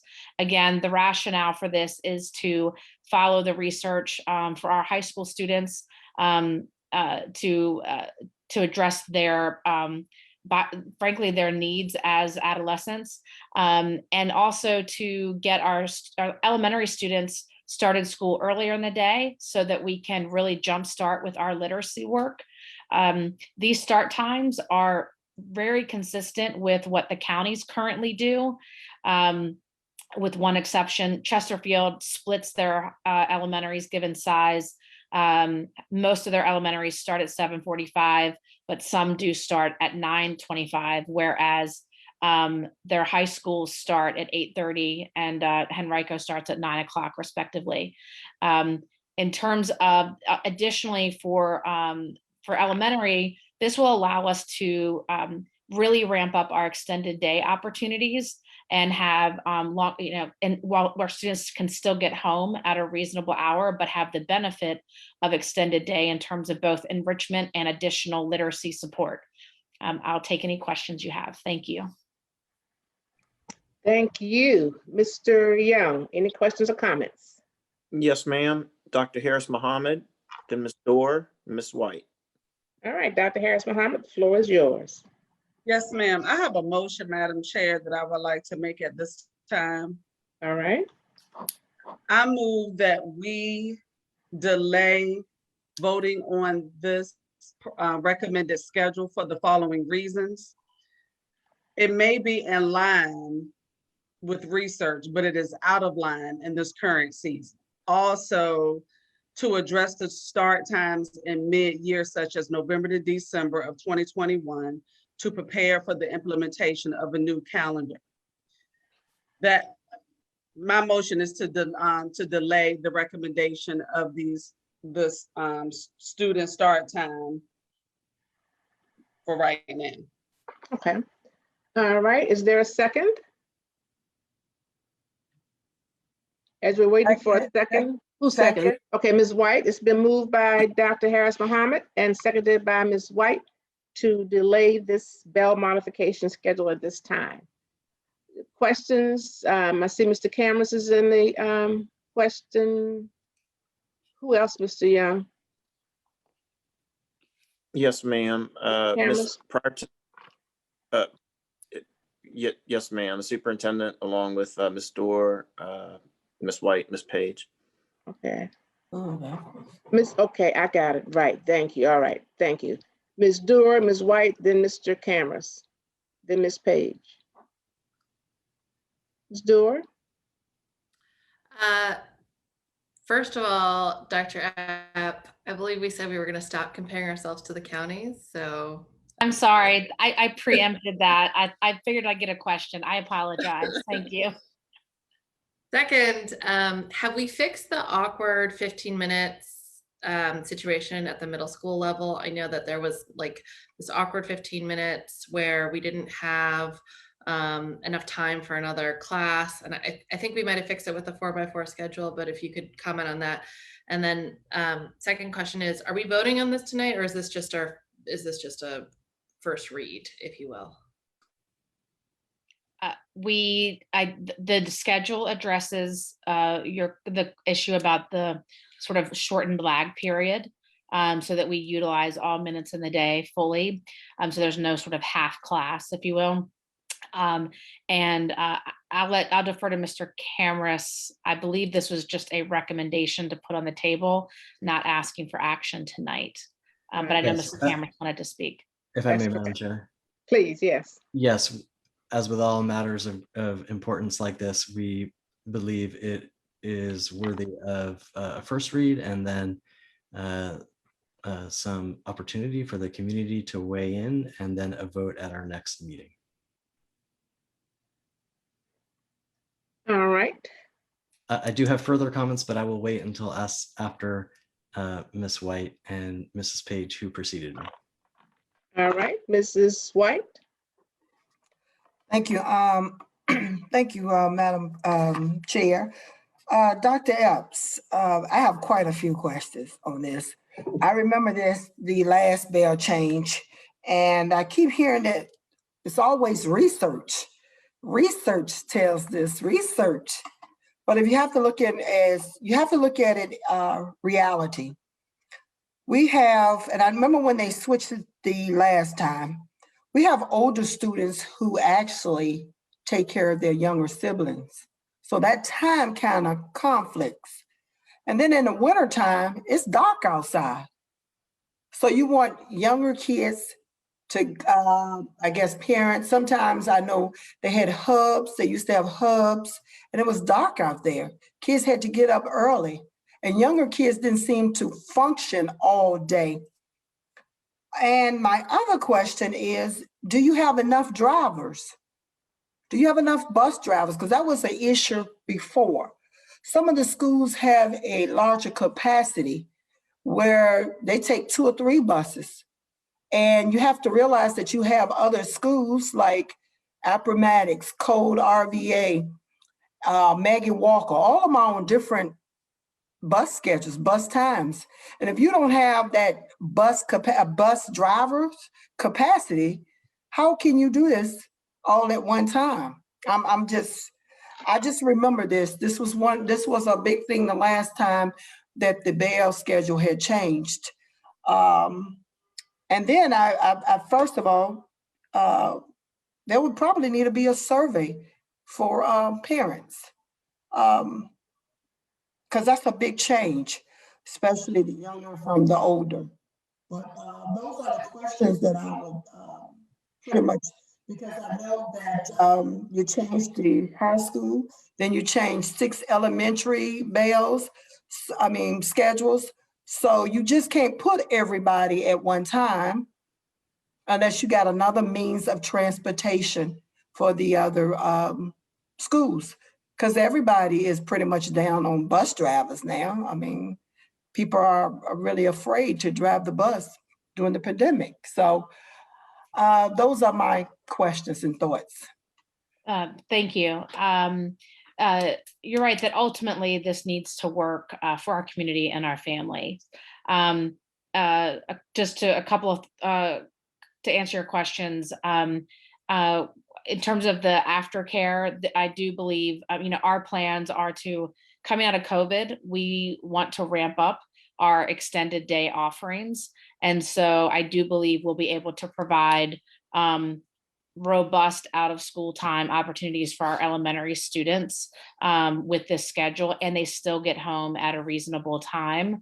In terms of the bus times, the number of buses, we kept the interval between the start times the same. It needs to be about 30 minutes between each group. So we kept that the same. We've just flipped them. I do think, and I am not Mr. Miles, but because elementary is our largest group, if we start with them first, then that gives us more flexibility for middle and high school later in the morning. But of course, we know we always need more bus drivers, but this doesn't add any further tension on that need. But to your point, I think there are certainly, pros and cons to everything. We opted to pursue this really for 2 reasons.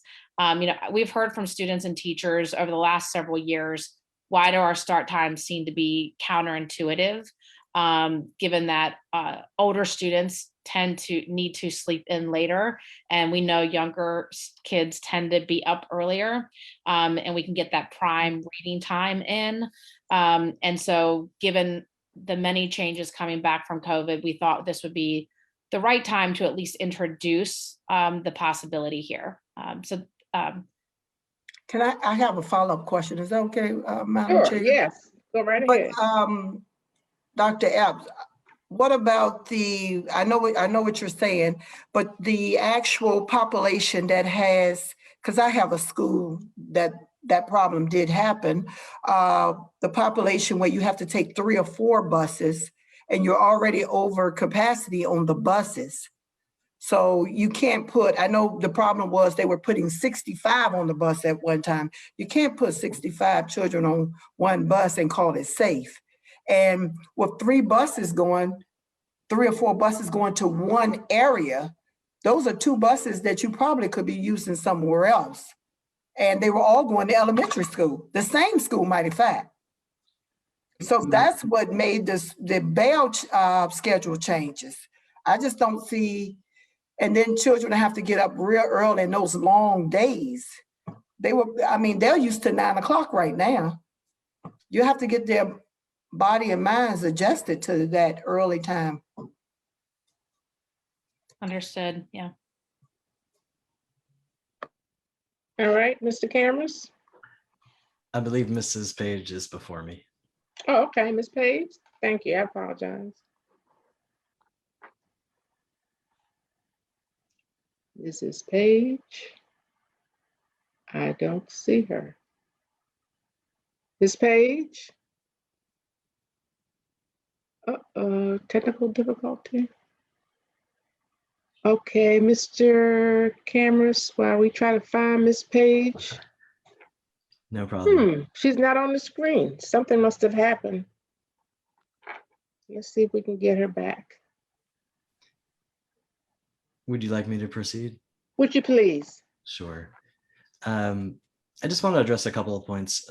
First, this is something that we have heard board members and families and teachers ask us to look into for several years, to be honest.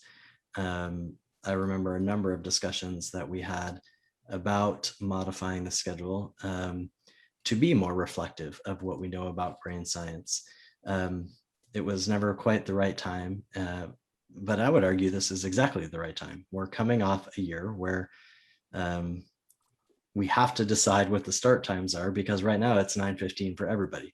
So we quite literally have to make a decision about what the start times should be.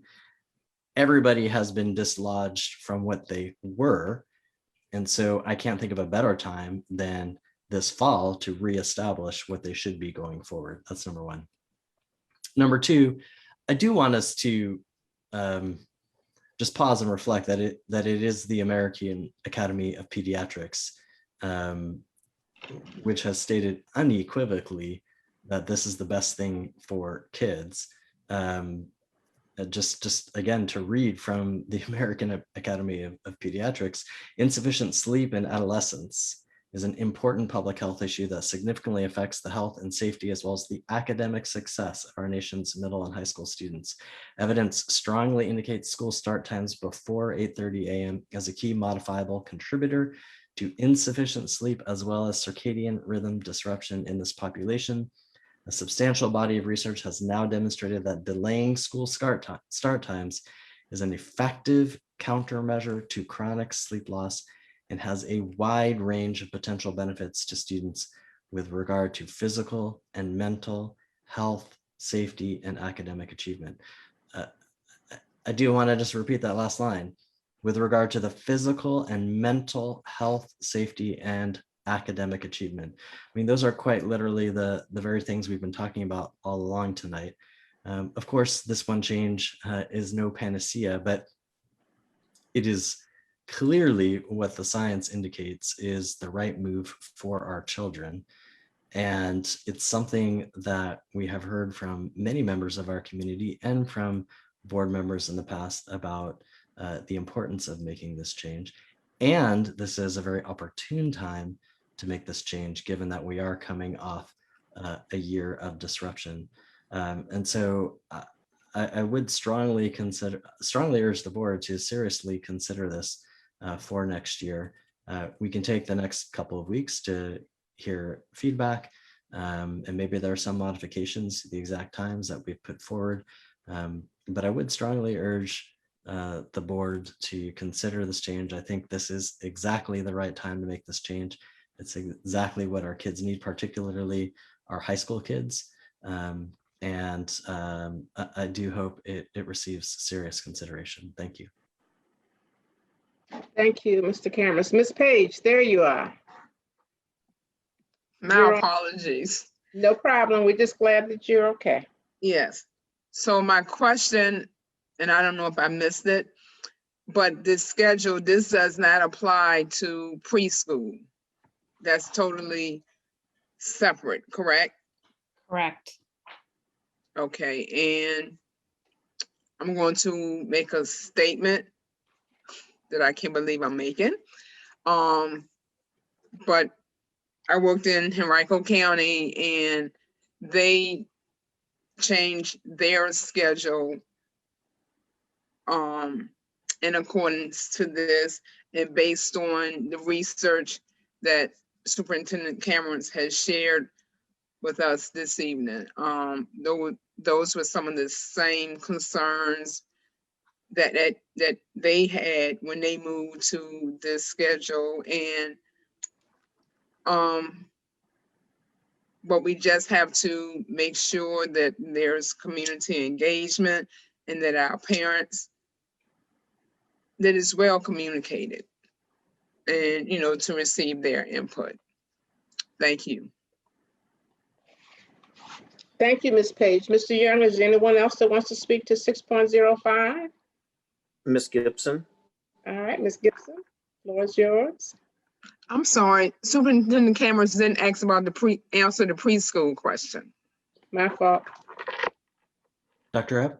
Yes, we are not, at this time, we are not proposing a change to the preschool schedule. Okay, thank you. I'm sorry. I apologize. I thought she answered it. Forgive me. All right, Ms. Gibson, the floor is yours. Thank you, Madam Chair. I just want to emphasize I appreciate the thinking behind this. Is something that I've mentioned before regarding school start times,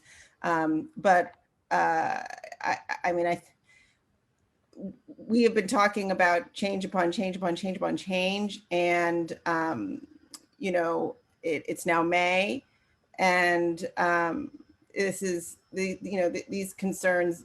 I'm sorry, Mr. Cameron says something funny. Proceed, Ms. Gibson, you okay? I can't hear you. I wasn't sure if there was something funny. My I think my wife had said something to me. I apologize. Okay. I think that ultimately this is a time when folks are adapting to a lot of change, and I would like to see that that we shift school start times to be more suitable to the way that we know, it works for children, our development and kids, but we also have to be sensitive to the fact that there are realities and why the schedule was the way that it was, right? I mean, we know that there are high school students that are, providing, that are, watching their siblings in the afternoons. We know that there are, work schedules that people have adapted to. And so, and likewise, we keep talking again about teacher retention, and then we're talking about making a change that is a very big drastic change for teachers, at the 10th hour. And so I do think that I'm concerned about making a change this substantial at such late notice, and I would want to ensure that we had significant buy-in from both parents and families and students and teachers. And then I think the other point, going to what my colleague Ms. White was talking about regarding transportation, I would like to see that we have an agenda item at each of our board meetings from now until the end of the year dedicated to reopening, and transportation is a key part of that. When we're talking about making changes to the school schedule, we shouldn't be doing that without also having a discussion about what transportation is going to look like, particularly as we are coming out of a pandemic. Thank you.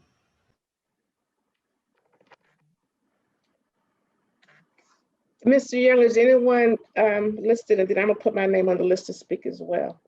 Yes, ma'am. Then it's Dr. Harris Mohammed. Madam Chair, you would be next, to be followed by Ms. Dorr.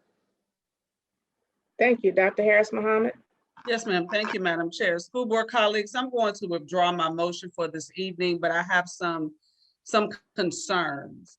I support the research. I support this. Let me be clear. I support the change of start times. I don't support when the administration chooses to make something vitally important. Start times were important in 2020, January, February, March. It is May. And teachers have received intent forms. based on the schedule that we already have in place, period. So for us to come and say, well, we want to change the start times after the intent forms are out, says to me, we're really not about equity. We're really not about what they feel. They signed intent forms based on the schedule right now, not what the schedule is going to be. So I'm going to withdraw my motion, but today, tomorrow, next week, I'm still going to vote no, because we didn't have them in mind. If we wanted to, if the administration wanted to bring the change of schedule times to the board for review and approval, it should have been done months ago. And so you constantly, Mr. Cameron, ask us to do better as a governance body. I'm asking you to do the same. And if we can't do that, if we can't prioritize, this was a priority based on intent forms. I work in a division. We don't change schedule times after intent forms about. That's not best practice. That is not best practice. So I will draw my motion, but I'm gonna bring it back up next time so everybody will know that I'm bringing the motion back to delay the schedule for next year. Thank you. Was anyone after Dr. Harris Muhammad, Mr. Young? Yes, ma'am. I believe it's Ms. Page and Ms. Dort. Ms. Page? Thank you, Madam Chair.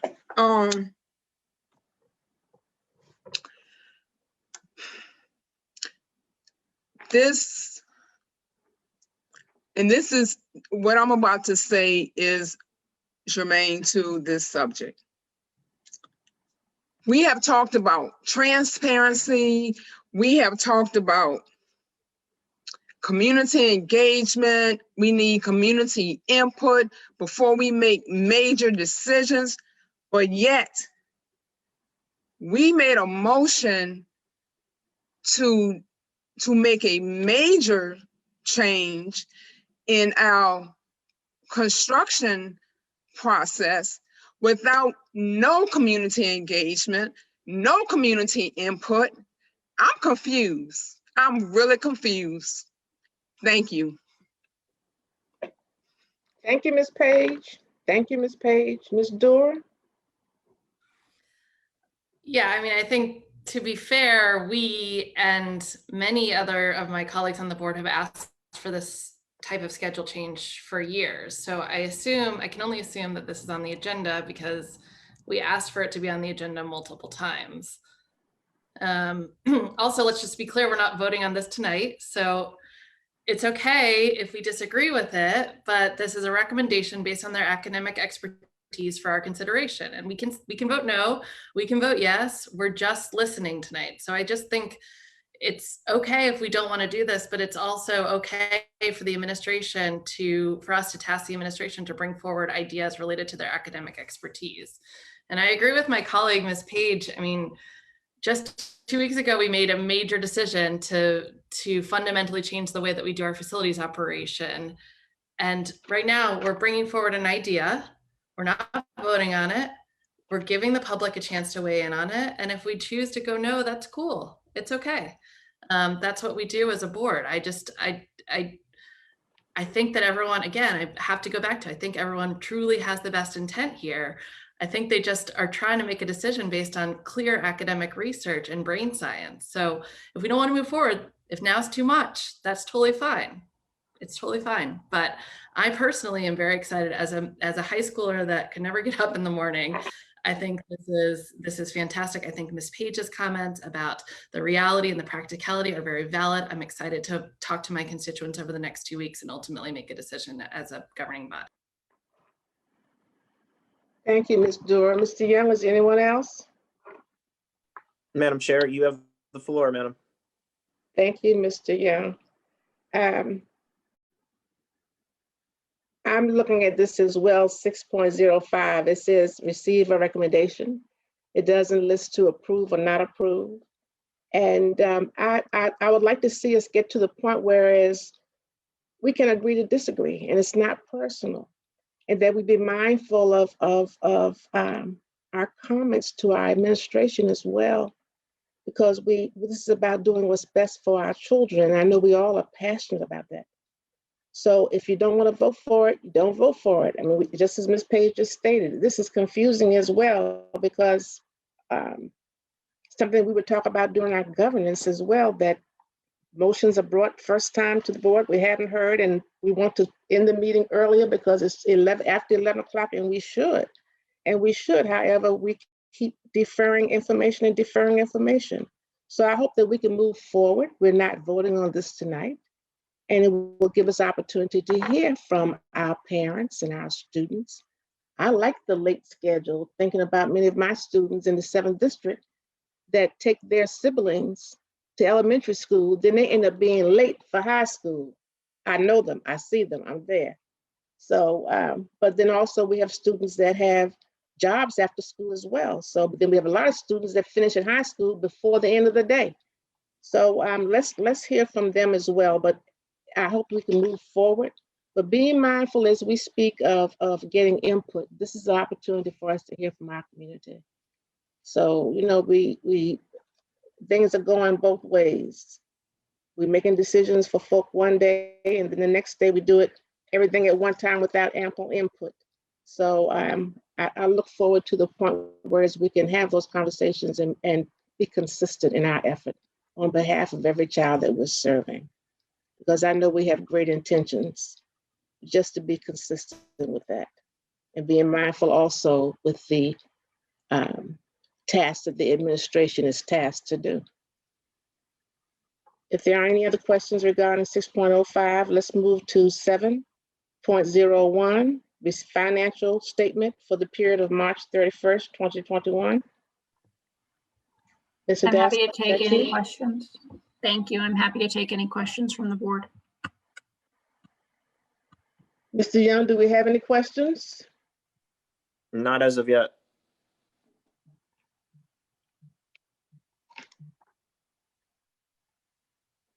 Thank you. All right, thank you very much.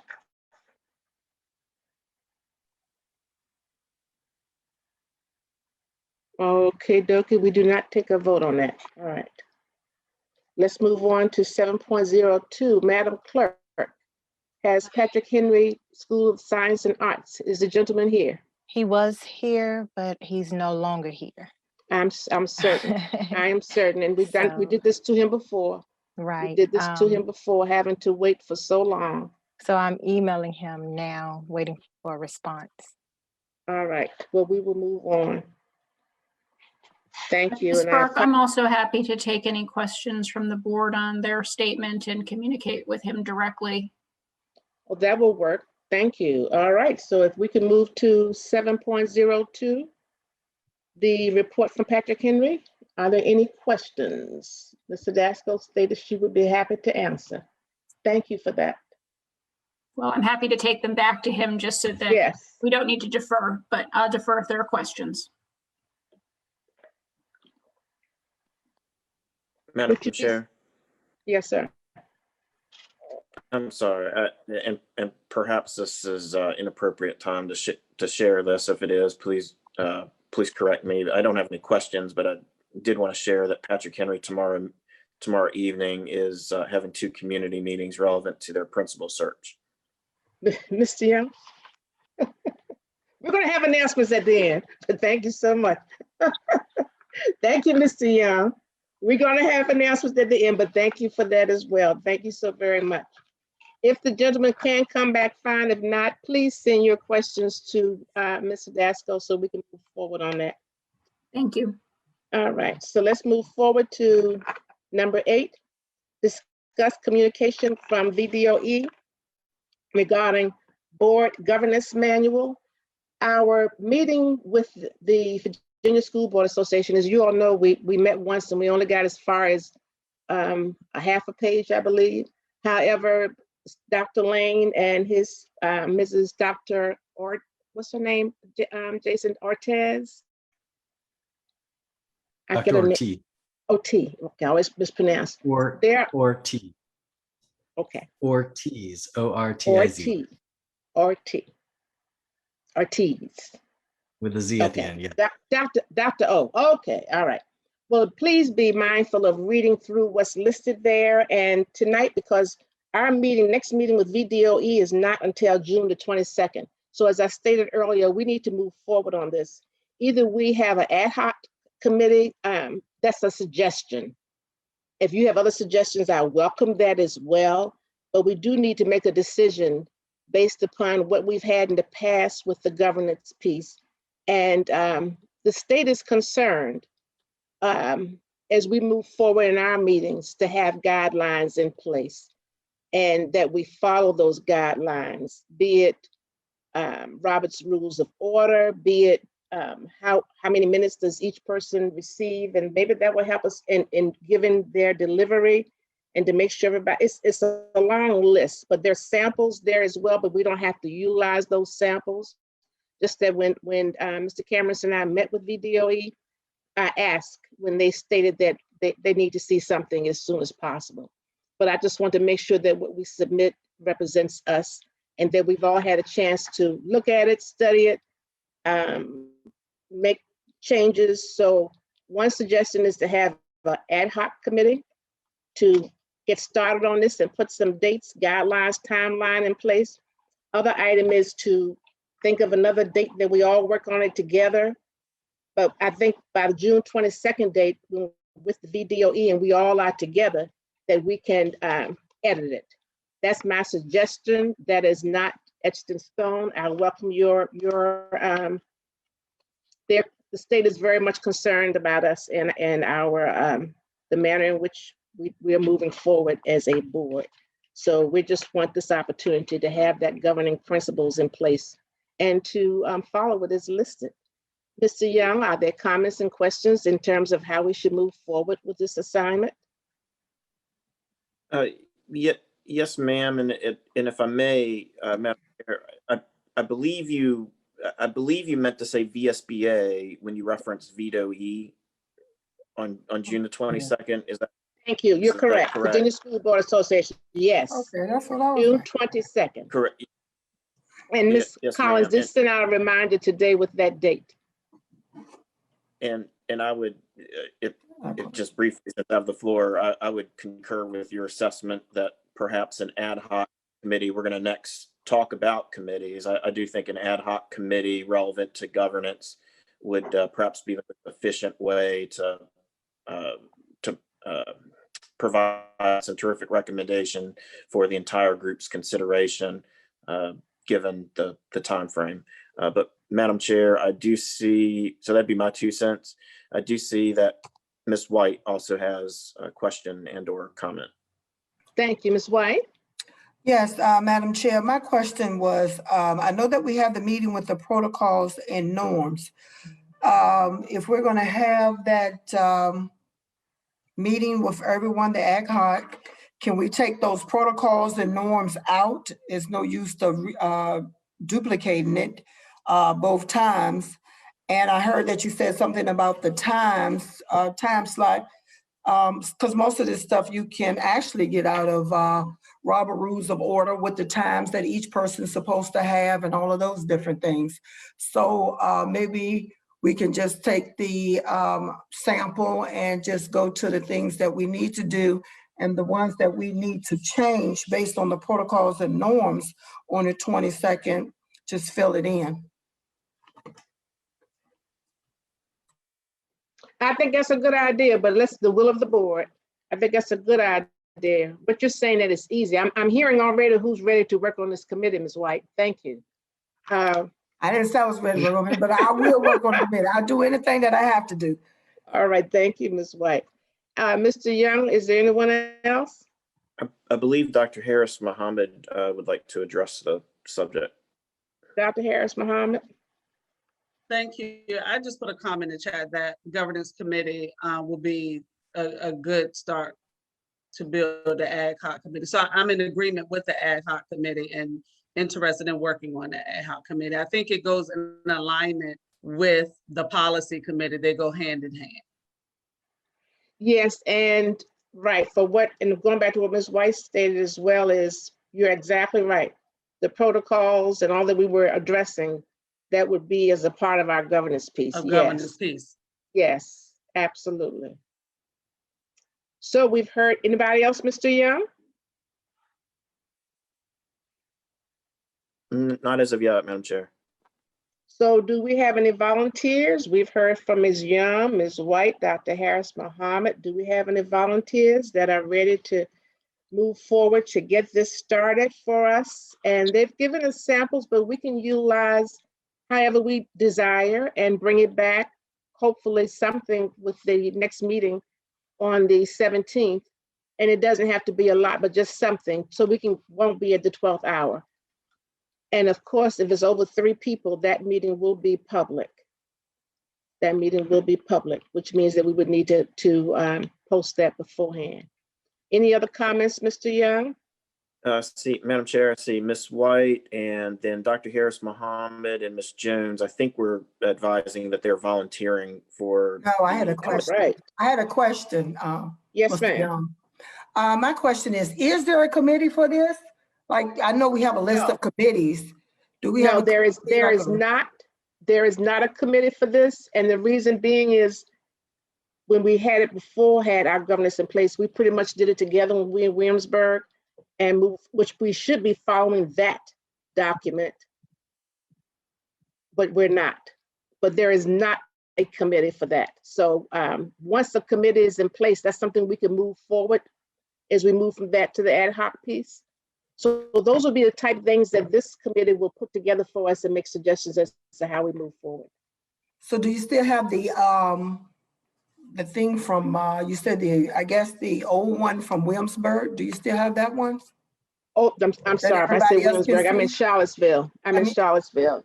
Well, I know Nicole Jones has a copy of it, and I don't know whether Ms. Collins, I cannot locate my copy. But what we can do is to make sure, Mr. Young, do you have a copy? You and Ms. Gibson were instrumental in putting that together, writing that. If not, I know Nicole says Ms. Jones stated she has a copy, so we can give that to the committee as something to look at as well. How about that? Would that work? Ms. White? Yes, you're gonna have to have something to go by, yes. Yeah, and we can utilize so you're asking for in addition to what the state has given us. Absolutely, yes, thank you. Ms. Harris Muhammad? No, ma'am, I don't have a comment. I was just saying I'm volunteering. Excellent. Ms. Jones? Same here, I'm volunteering. All right, so we have Mrs. White, Dr. Harris Muhammad, Ms. Jones. Is there a 4th person? Thank y'all for volunteering me. Okay. You said you would do whatever. You did say that, right? I did. All right, well, that's okay. I would like to have, Mr. Young, would you be so kind to serve on that? Madam Chair, I think Ms. Page is volunteering and would like to Page is speak volunteering, about- great. Excellent. The reason I was asking that as well, because we have the 3 new people that to make sure we have someone so they can give the history of what took place beforehand and we can build upon that. So right now we have Mrs. White, Dr. Harris Muhammad, Ms. Jones, and Mrs. Page. And I thank you all so very much. And I look forward to receiving some notes on May the 17th meeting. If it's no more than you all have just called and connected and you've pulled things together, so we will not be at the 12th hour for our June 22nd meeting, of which then we can reach consensus and move forward. I thank you all so very much so that we can report to the State Department that we take this seriously and we're getting this done. So thank you so very much moving forward. Any other questions regarding the board governance manual? Thank you all. All right, let's move forward to 8.02 School Board Committee Policy and Structure. And I know we all have been meeting on committees. I know we all have about 2 or 3 committees a week, but the purpose of this was number 1, and I'm guilty of this as well. We need to start documenting and putting our notes in place. There's so much going on, but we need to, just as someone asked tonight about minutes from a meeting, we need to start putting that in place So if you'd be so kind as to look at that again with the approved committees that's on place, we have our evaluation committee, our finance committee, our legislative committee, our vacant property committee. Thank you, Mr. Young, on the ball. Discipline committee. Ms. Page has been kind enough to spearhead and be responsible for making sure that is done. Thank you, Ms. Page. School Health Advisory Committee, Appomattox Regional Governors School Board, and I know Mr. Young has attended. I'm not sure of any notes yet. Maggie Walker, I know that Ms. White has attended, and we want to add a couple of notes, just put it in for the board docs. RVA code, RVA, I know Ms. Gibson has attended, just needed some notes. Next up, RVA, I think some persons have attended that, I remembered as well, we just need to document that. City Council Education and Human Services Committee, and we did have a call meeting this past week, which went very well, was very informative, and I thank Ms. Nicole Jones and Ms. Dawn Page for being a part of that, along with the superintendent and Ms. Hadasco and myself. Education Foundation Committee, we meet twice a month.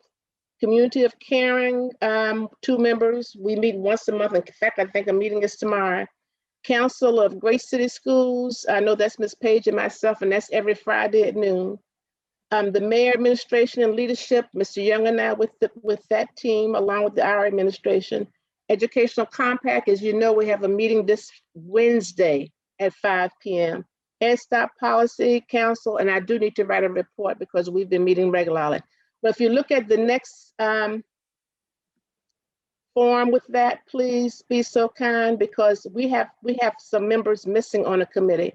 Our Finance Committee meeting. Okay, we're supposed to have 3 members and we only have 2. That is a required. I believe Mr. Young and Mrs. I thought they were starred, Mr. Young. Which committees are required that school boards have? And I don't see the star there. I thought we had it starred originally. Yes, ma'am. Originally, yes, ma'am. Okay, but we'll make sure we put that on. But for the Finance Committee, for instance, Evaluation Committee, and we do need to get started on that because it's almost June. So we need to start that, get that going. Finance, when it's almost June, it's time for evaluations, end of the year. Finance Committee, Ms. Dura, Ms. Page, we need a 3rd person there. That is required. So that is, technically, Ms. Dura, Ms. Page, do you want to speak to that, of what the responsibilities are? Ms. Dura? Thanks.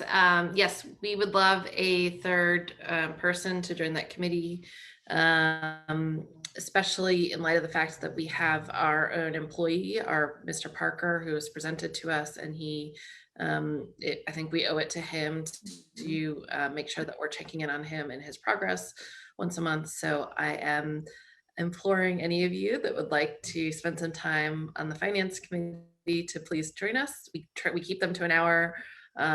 They're usually pretty productive. I think we suspend the committees during budget season because we meet so often. So it's, not a huge time lift. It's a great way to understand school board finances and the process. So, and if you felt like the budget process this year could have benefit from some tweaks, this would be a great place to add and weigh in on your input. So, Ms. Page, do you have anything else to add? Well said.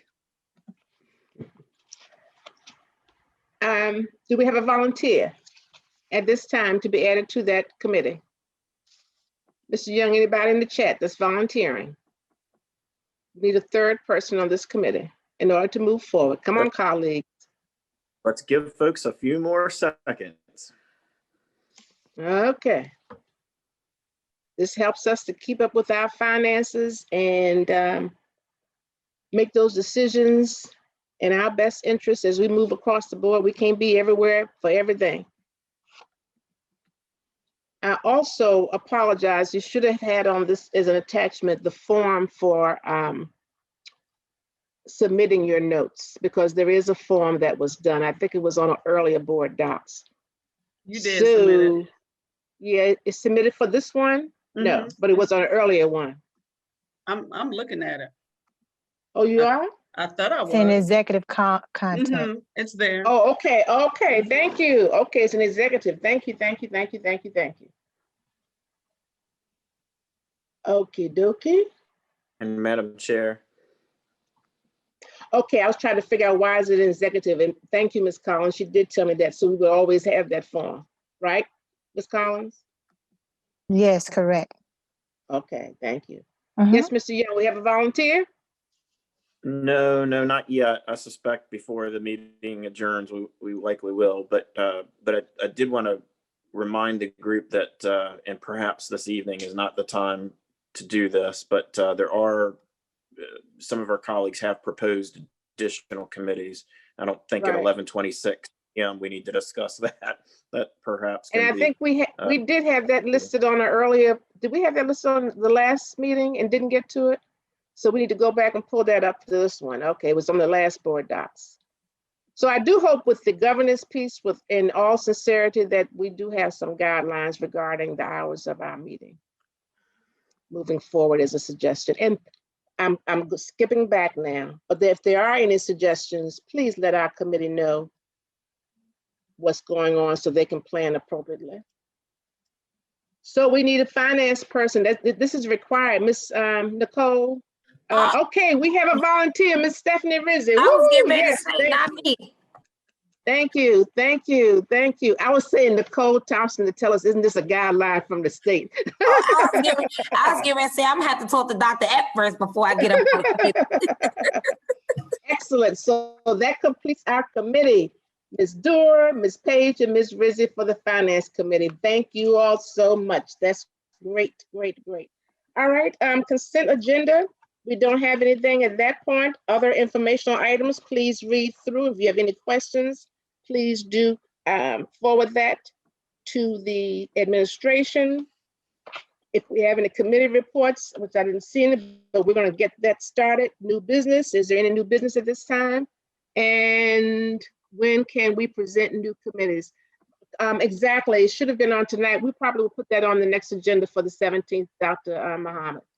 And I apologize for it being on it, not on the list tonight, but we'll make sure that's done. But I also need, we have about, what, 16 committees so far? So please, let's some persons are meeting monthly, some people are meeting quarterly, some people are meeting every other day. But let's make sure that we are on top of this to keep things moving and to make sure we write our reports and move forward. Any new business? Announcements. Madam Chair, Ms. Doerr had an announcement. Ms. Doerr, the floor is yours. I'm good. It was about Finance Committee, so we're good. Mr. Young, anyone else has announcements? Dr. Harris Muhammad. Dr. Harris Muhammad, the floor is yours. Thank you. Just want to remind our teachers of the virtual Teacher Appreciation Dance this Friday. I am excited about it. I look forward to dancing with you virtually. We're going to talk about self-care. We have many of our teachers participating, song, poetry, things like that. So I'm very excited. We're going to have some line dancing. So I hope to see some of my school board colleagues if you're free. If not, I totally understand. And again, happy Teacher Appreciation Week to all of our teachers and teacher assistants in RPS. Thank you. Dr. Harris Muhammad, where is the link for that? Did you send that to us? I can send it to you, but it was on the flyer, but I can send it to you. Yes, ma'am. I mean, you sent us the flyer? No, ma'am, I did not. I said I can. It's on the flyer, okay. but I can send it to you. Yes, ma'am. If you want us to be there, you know. But that is correct. You need the link, don't you? Yes, ma'am. Thank you. Anyone else have any comments, announcements, Mr. Young? Ms. Rizzi, then Ms. Jones. All right, Ms. Rizzi. Thank you, Madam Chair. I wanted to tell everyone that I attended on Earth Day. I attended the John B. Kerry Earth Day celebration, deemed No Child Left Inside. Actually, I got me a really nice t-shirt that I'm going to wear pretty frequently, especially on Fridays. They unveiled, excuse me, the grand opening of their new eco campus. And it is fabulous. And I really encourage people to get out and visit. I mean, they've got gardens going on. They have rain barrels and water conservation. They're working on all kinds of like initiatives to get kids outside of the classroom and learning in nature. So I think it's a really big deal, and it was exciting to attend that. I also attended the Richmond Career Education and Employment Academy. I at least started the paint night with them. They had a paint night on the 28th, and I got to meet those wonderful students there. And Mr. Burton, has told me all kinds of phenomenal things about that school, and I'm really looking forward to getting more involved. But yeah, I just wanted to make those 2 announcements. Thank you. Excellent, thank you. Anyone else, Ms. Jones? Thank you, Madam Chair. I have a few. Just wanted to shout out Assistant Principal Belcher and Assistant Principal Calloway from Red and Francis for obtaining their mental health first aid for adults. So I wanted to give them a shout out. 2 great leaders doing amazing things over at Francis and Red. I wanted to announce that we are in the process of starting as it's building a community garden over at Reed. And so we're looking for families and community members to support that and come out and volunteer your time. And then last, I wanted to give a huge shout out to Miles Jones. I was talking with Principal, is that Miss Shaw? I get them mixed up, Miss Shaw. Shaw. Yeah, Sonia yep. Shaw. Yep. That's my girl. I was talking to her last week, and I wanted to give a shout out because she told me that they have 463 students with perfect attendance. So I wanted to give a shout out to Miles Jones doing some amazing things over there with their students as well. Thank you. Thank you for sharing that. And just for your information, you said that's your girl, Miss Shaw. Mine, you started at Shimarounds Elementary School, okay? All right, Ms. White. I would just like to give an update on the Aspire Academy, which is Spradden Academy. They will be having their staff and student reunion in person on May the 7th from 3 to 5. So if you would like to come, you have to RSVP, or you can call Mr. Trotter. And I'm encouraging everyone to attend. I don't have any high schools. I know a lot of you have a lot of high schools, and these are some of your students, so you may want to drop in.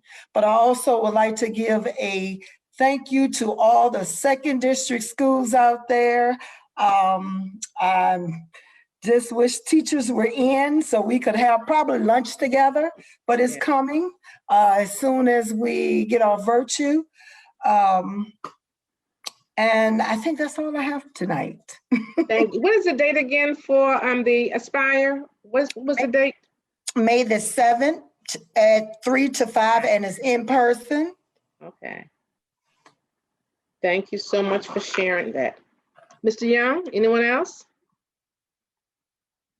Just you, Madam Chair. All right, thank you so very much. I shared with you all during the last meeting or two regarding Franklin Military Academy being a runner-up for the cybersecurity class sponsored by the military. They won. So yes. So Franklin Military Academy at beginning 2022 will be the first, well, it's a pilot program as well in the country to participate in this cybersecurity program. So we're delighted with our cadets at Franklin Military. Also on yesterday, I attended the 75th anniversary of the hiring of the first Black police officers in the city of Richmond. It was their 75th anniversary, and some of them were there. And we have families in Richmond Public Schools who were attending. This was at the Abner Clay Park. So there was a marker, highway marker installed, and it was a beautiful, beautiful ceremony. But the first Black police officers were recognized. And as I stated, a few of them are still living, but the families spoke for those who have moved on, transitioned on. And I must say, Miss Taylor, I believe she teaches at, Melanie Taylor, that teaches at Fisher Elementary, and Miss Haskins that works in HR. She says she works with Dr. Lee. Her family their father was killed while working. And it was a beautiful service, a beautiful ceremony. And I hope that this will be a part of our Richmond, Real Richmond class as well. So, and it was recognized, it was stated by that family, because the Ms. Taylor, the mother, retired as a Richmond Public Schools employee in purchasing. So they stated that they were there for the Richmond Police Department, but also representing Richmond Public Schools. So kudos to the 75th anniversary. It was something to hear their stories of having gotten started. And of course, they served the Jackson Ward area, but quite a story to tell, a lot of history there. So I'll keep you abreast of that. Thank you all so very much. Is there anything else, Mr. Young? Anybody Madam else? Chair, I believe not. In that case, I have the motion to proceed to closed. If you're ready for me to read this motion. Sure. Did the administration have anything before we go into close? No, Madam Chair. All right, thank you. Ms. Collins did send out the, this is for the purpose of HR. Thank you, Mr. Young. Please proceed.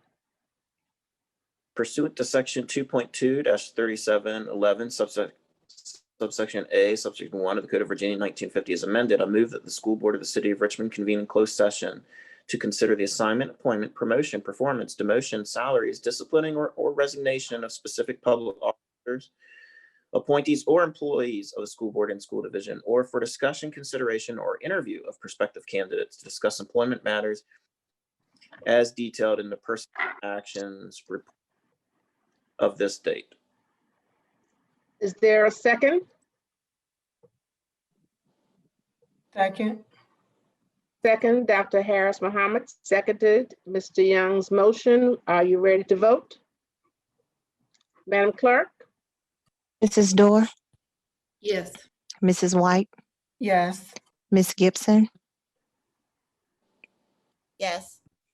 Mr. Young, Aye. Miss Ridzi, Yes. Dr. Harris Muhammad, Yes. Mrs. Burke, Yes. Mrs. Page, Yes.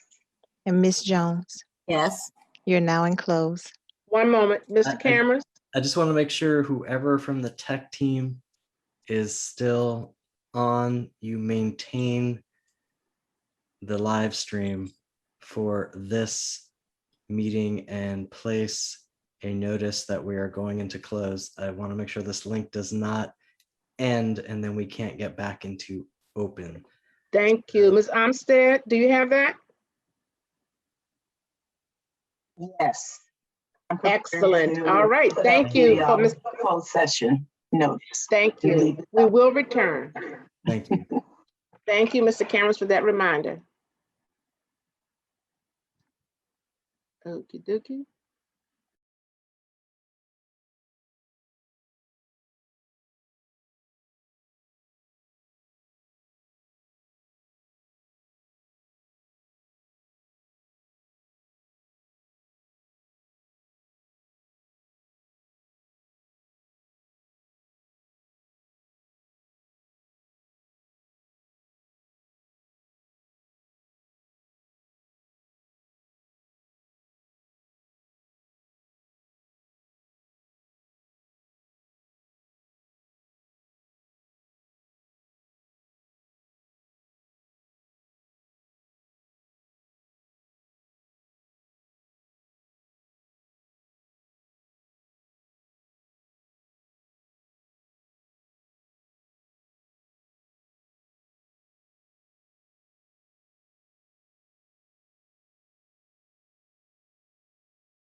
Sorry, you all, I couldn't find it. I apologize. Are we all back? Mr. Young, would you read us back in, please? I move that the Richmond School Board direct its clerk to call for a roll call vote of the board members that, to the best of each member's knowledge, one, only public business matters exempted from open meeting requirements by Virginia law were discussed. Is there a second to the motion? Hello? I'm sorry, a little bit more. You just froze for a minute. Okay. Had you finished? No, ma'am. No, ma'am. Were discussed in the closed meeting to which the certification resolution applies, and two, only such public business matters as were identified in the motion convening the closed meeting were heard, discussed, or considered by this committee of the Richmond School Board. Is there a second to the motion? Yeah. Thank you, Dr. Harris Mohammed. Seconded the motion made by Mr. Young. We're ready for the vote. Mrs. Dorr, Yes. Mrs. White, Yes. Ms. Gibson, Yes. Mr. Young, Aye. Ms. Rizzi, Yes. Dr. Harris Mohammed, Yes. Mrs. Burke, Yes. Mrs. Page, Yes. Ms. Jones. Yes. Motion passes unanimously. You're now in open. All right, colleagues, we're at 5.01, receive for action the personnel actions. May we get a motion, please, to accept that? Dr. Harris Mohammed? I move that we accept the personnel agenda as presented. Is there a second? Ms. Page seconded. Dr. Harris Mohammed made the motion to accept the personnel actions. Any discussion? We're ready for the vote, Madam Clerk. Mrs. Dorr, Yes. Mrs. White, Yes. Ms. Gibson, Yes. Mr. Young, Aye. Ms. Rizzi, Yes. Dr. Harris Mohammed, Yes. Mrs. Burke, Yes. Mrs. Page, Yes. Ms. Jones. Yes. Motion passes unanimously. Thank you so very much. Ms. Collins, Ms. Kimberly Collins, we don't Yes. see you, but we know you're there. This will be your last board meeting, and you have been truly, truly, truly a blessing to us. We could not have moved forward during this difficult season and time without your caring, loving spirit. And you did all you were to do and then some. And I want you to know from the bottom of my heart, well, you know how I feel about you, but everyone else here as well. We appreciate you. I'm sure you will be hearing from all of us this week, but we know you're still with Richmond Public Schools. So we're happy with that. We're happy with that. But we thank you. We wish you well. And please be mindful that we are here for you as you have been for us. So on behalf of the Richmond Public Schools School Board, I salute you. I thank you. And you'll always be close to heart. May you continue to be blessed in this endeavor as we reach out to support and love our children. You brought to us a spirit of kindness and love, and we thank you for that. Thank you. The meeting is now adjourned. Good night, everyone.